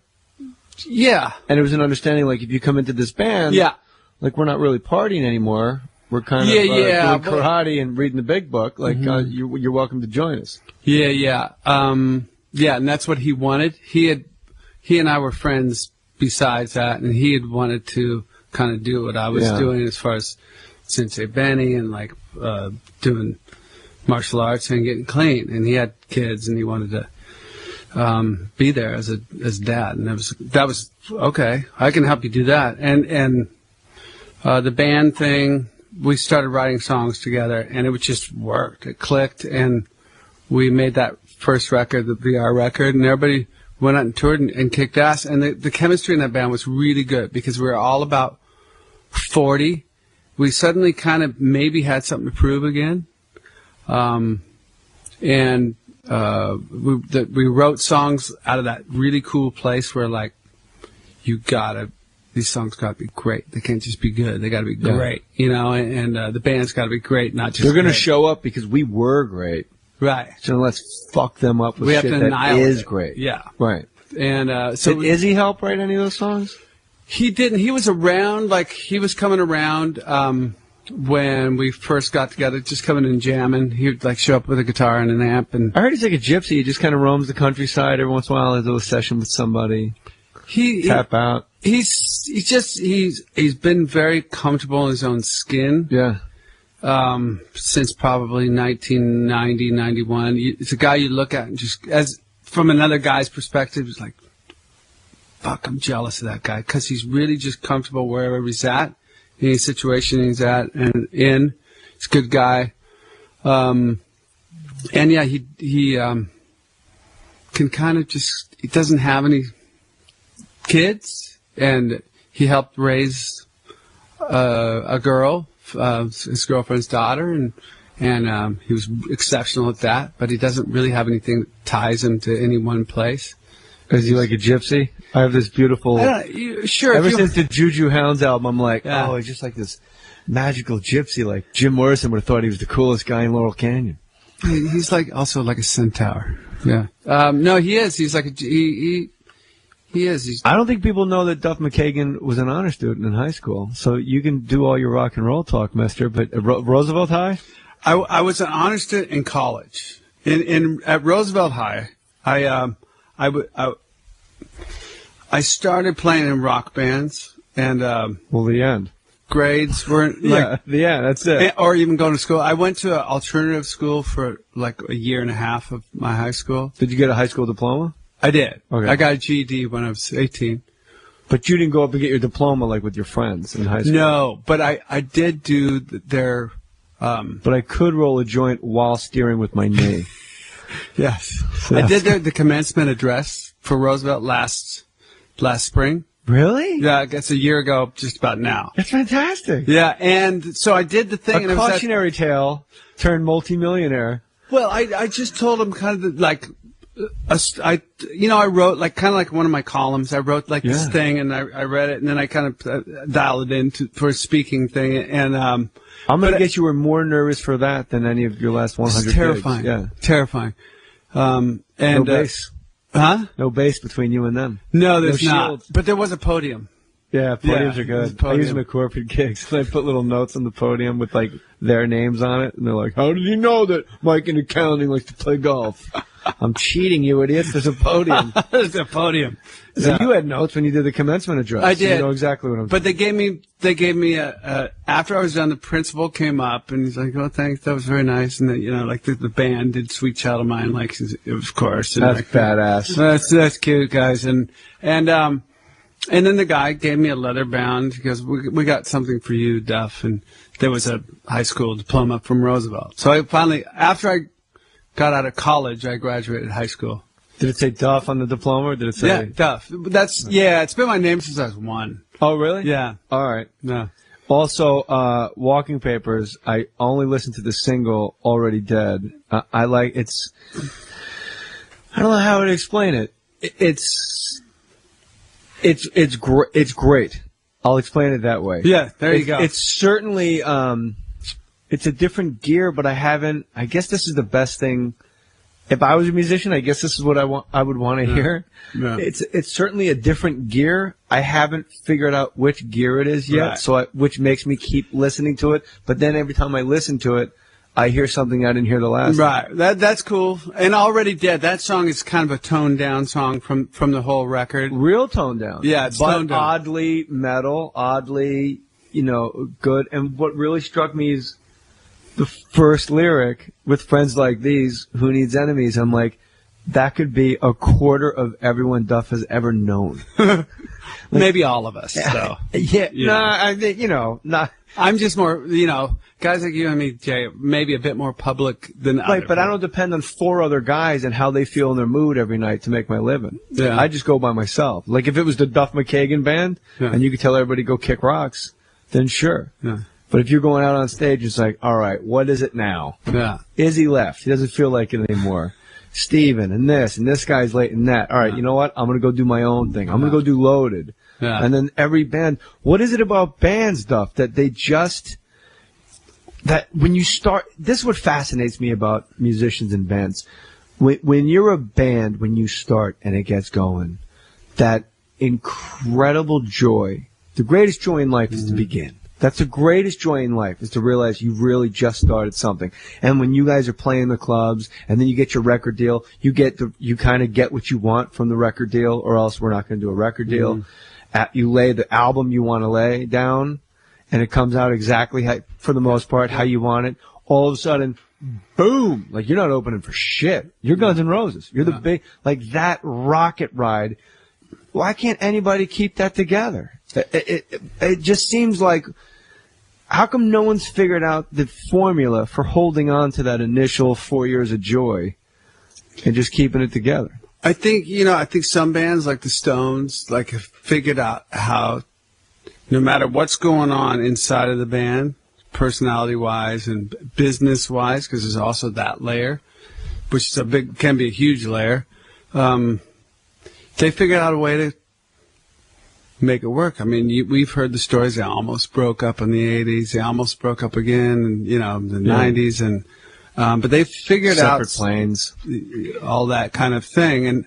But they figured out some way. They worked through that thing. And I've been in Guns. We didn't know how to work through it, and we had a couple guys from the original band gone. So there's that. All of a sudden you're a little lopsided, and we're not figuring out stuff like we used to. Right. It was, everybody takes their brain. plate. Yeah. So, but I do look at it kind of the opposite way most people look at it. I'm surprised not surprised, but look how long we lasted, and we produced a lot of songs in that short amount of time. And we played some massive gigs. And maybe that was just supposed to be the way our lot in life. Friends of the show. This has been Jay Mohr's podcast, Mohr Stories. For more info, go to jaymohr.com. That's JAYMOHR.com. This is the Opie and Anthony channel on Sirius XM. America's #1 multi-city dance music festival, Electric Daisy Carnival, has hit Las Vegas. And Sirius XM's Electric Area is there. Wanna get loose when the beat drops. Hear superstar DJ sets from Avicii, Armin van Buuren, Hardwell, Nicky Romero, and many more. plus exclusive interviews and behind-the-scenes coverage. Part of Sirius XM's Sounds of Summer. Electric Daisy Carnival. On the air now through the weekend. On Electric Area, Channel 52, and on the Sirius XM app. Comedy, MMA, psychedelia. Fuck yeah. 100%. Guaranteed. Are you experienced? That's a mind fucking half right there. The Joe Rogan Experience. This week, writer Aubrey Marcus. You can drink your own fresh urine all the time. Believe me, I know. But if you leave a cup of that urine out for a day or so, that's poison. It's like a breeding ground for further bacteria. Hear the Joe Rogan Experience. Today at noon Eastern, 9 a.m. Pacific on the Opie and Anthony Show. You know what? Your razor. Does it really need all that stuff? Does it need the vibrating handle? The back scratcher? The 10 blades? I submit to you, no! Notice the price you're paying for those razor blades. Very expensive. Even in pesos or yen or Deutschmarks in the old days or the euro. Hey, if you're doing this every month for the rest of your born days and Dollar Shave Club says that's your Dollar Shave Club moment. Right there. Live it. All this time, you've been spending a lot of money. Now you just joined the Opie and Anthony listeners who've discovered DollarShaveClub.com. Here's what the buzz is about. It's like found money. You want a great shave without shelling out a bunch of money month after month. Dollar Shave Club knows that. They're geniuses. You send them a couple of bucks a month, and they deliver amazing quality razor blades right to your door. You save a fortune, and you always have fresh blades on hand. You can't afford not to do this. Join the rest of the Opie and Anthony listeners to get a great shave and keep your cash at DollarShaveClub.com. That's DollarShaveClub.com. Uno mas time-o. DollarShaveClub.com. Are you thinking of getting away for July 4th weekend? This is Bob Diener, president of GetARoom.com. And I've got some amazing deals for you all over the country. In Vegas, right on the Strip, the 4.5-star Luxury Suites International at the Signature MGM, 40% off from $109 a night for a huge suite. In Miami, the Deauville Hotel right on the beach, 25% off. In Washington, D.C., the Capitol Skyline, 25% off. In the Big Apple, New York City, the Deluxe Helmsley Park Lane, 40% off their rates. Right across from Central Park. In Orlando, the Westgate Lakes Resort and Spa, 25% off. We've got these deals and tons more all over the U.S., Europe, anywhere you want to go. Go to GetARoom.com. When America's small business owners need cash to grow, Forward Line says yes. I'm Craig McGavi with Pepper Palace. We open up our second store, and every store thereafter, using Forward Line. I still borrow money from Forward Line because, quite frankly, it's competitive and easy. When banks say no, Forward Line says yes. I'm Linda Keenan from California Drawstrings. I had a very close relationship with a local bank. They were bought out. It then became some 21-year-old kid sitting there who couldn't run a business if his life depended on it. And I had heard about Forward Line, and the people I talked to were just night and day as far as working with the banks. For 10 years, Forward Line has said yes to thousands of small businesses.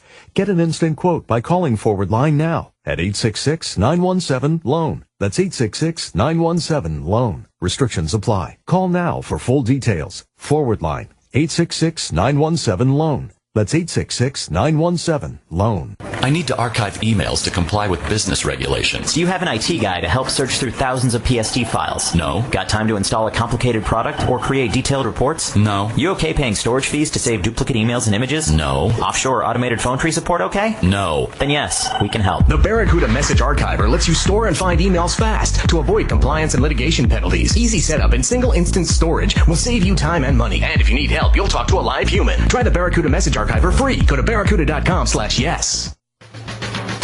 This is the Opie and Anthony channel on Sirius XM. Two of the NHL's original 16. The Bruins return. The Hawks are going to the Stanley Cup final. One Stanley Cup. There will be a new champion in 2013. Who will will we capture glory? After a big win in Boston, Chicago looks to take control of the series back on home ice. Game 5, Hawks, Bruins. Tonight, 8 p.m. Eastern. Bruins call on Sirius 211 and XM 212. Hawks call on Sirius XM NHL Network Radio, Sirius 207 and XM 92. And the Sirius XM app. Hello, boys. What plans do you have this weekend? How about this evening? Are you hoping for a little excitement? Get over to whatsyourprice.com. Don't leave your dating life to chance. What's Your Price gives you the advantage. Whatsyourprice.com is distinct and has a ratio of 6 gorgeous and exciting women for every man. With thousands of beautiful ladies at What's Your Price, you'll feel like Tiger Woods hitting a hole in one. Instead of waiting and waiting. What's Your Price is the dating shortcut with guaranteed first dates. So you'll go out sooner rather than later with hot, sexy girls like me. Meow.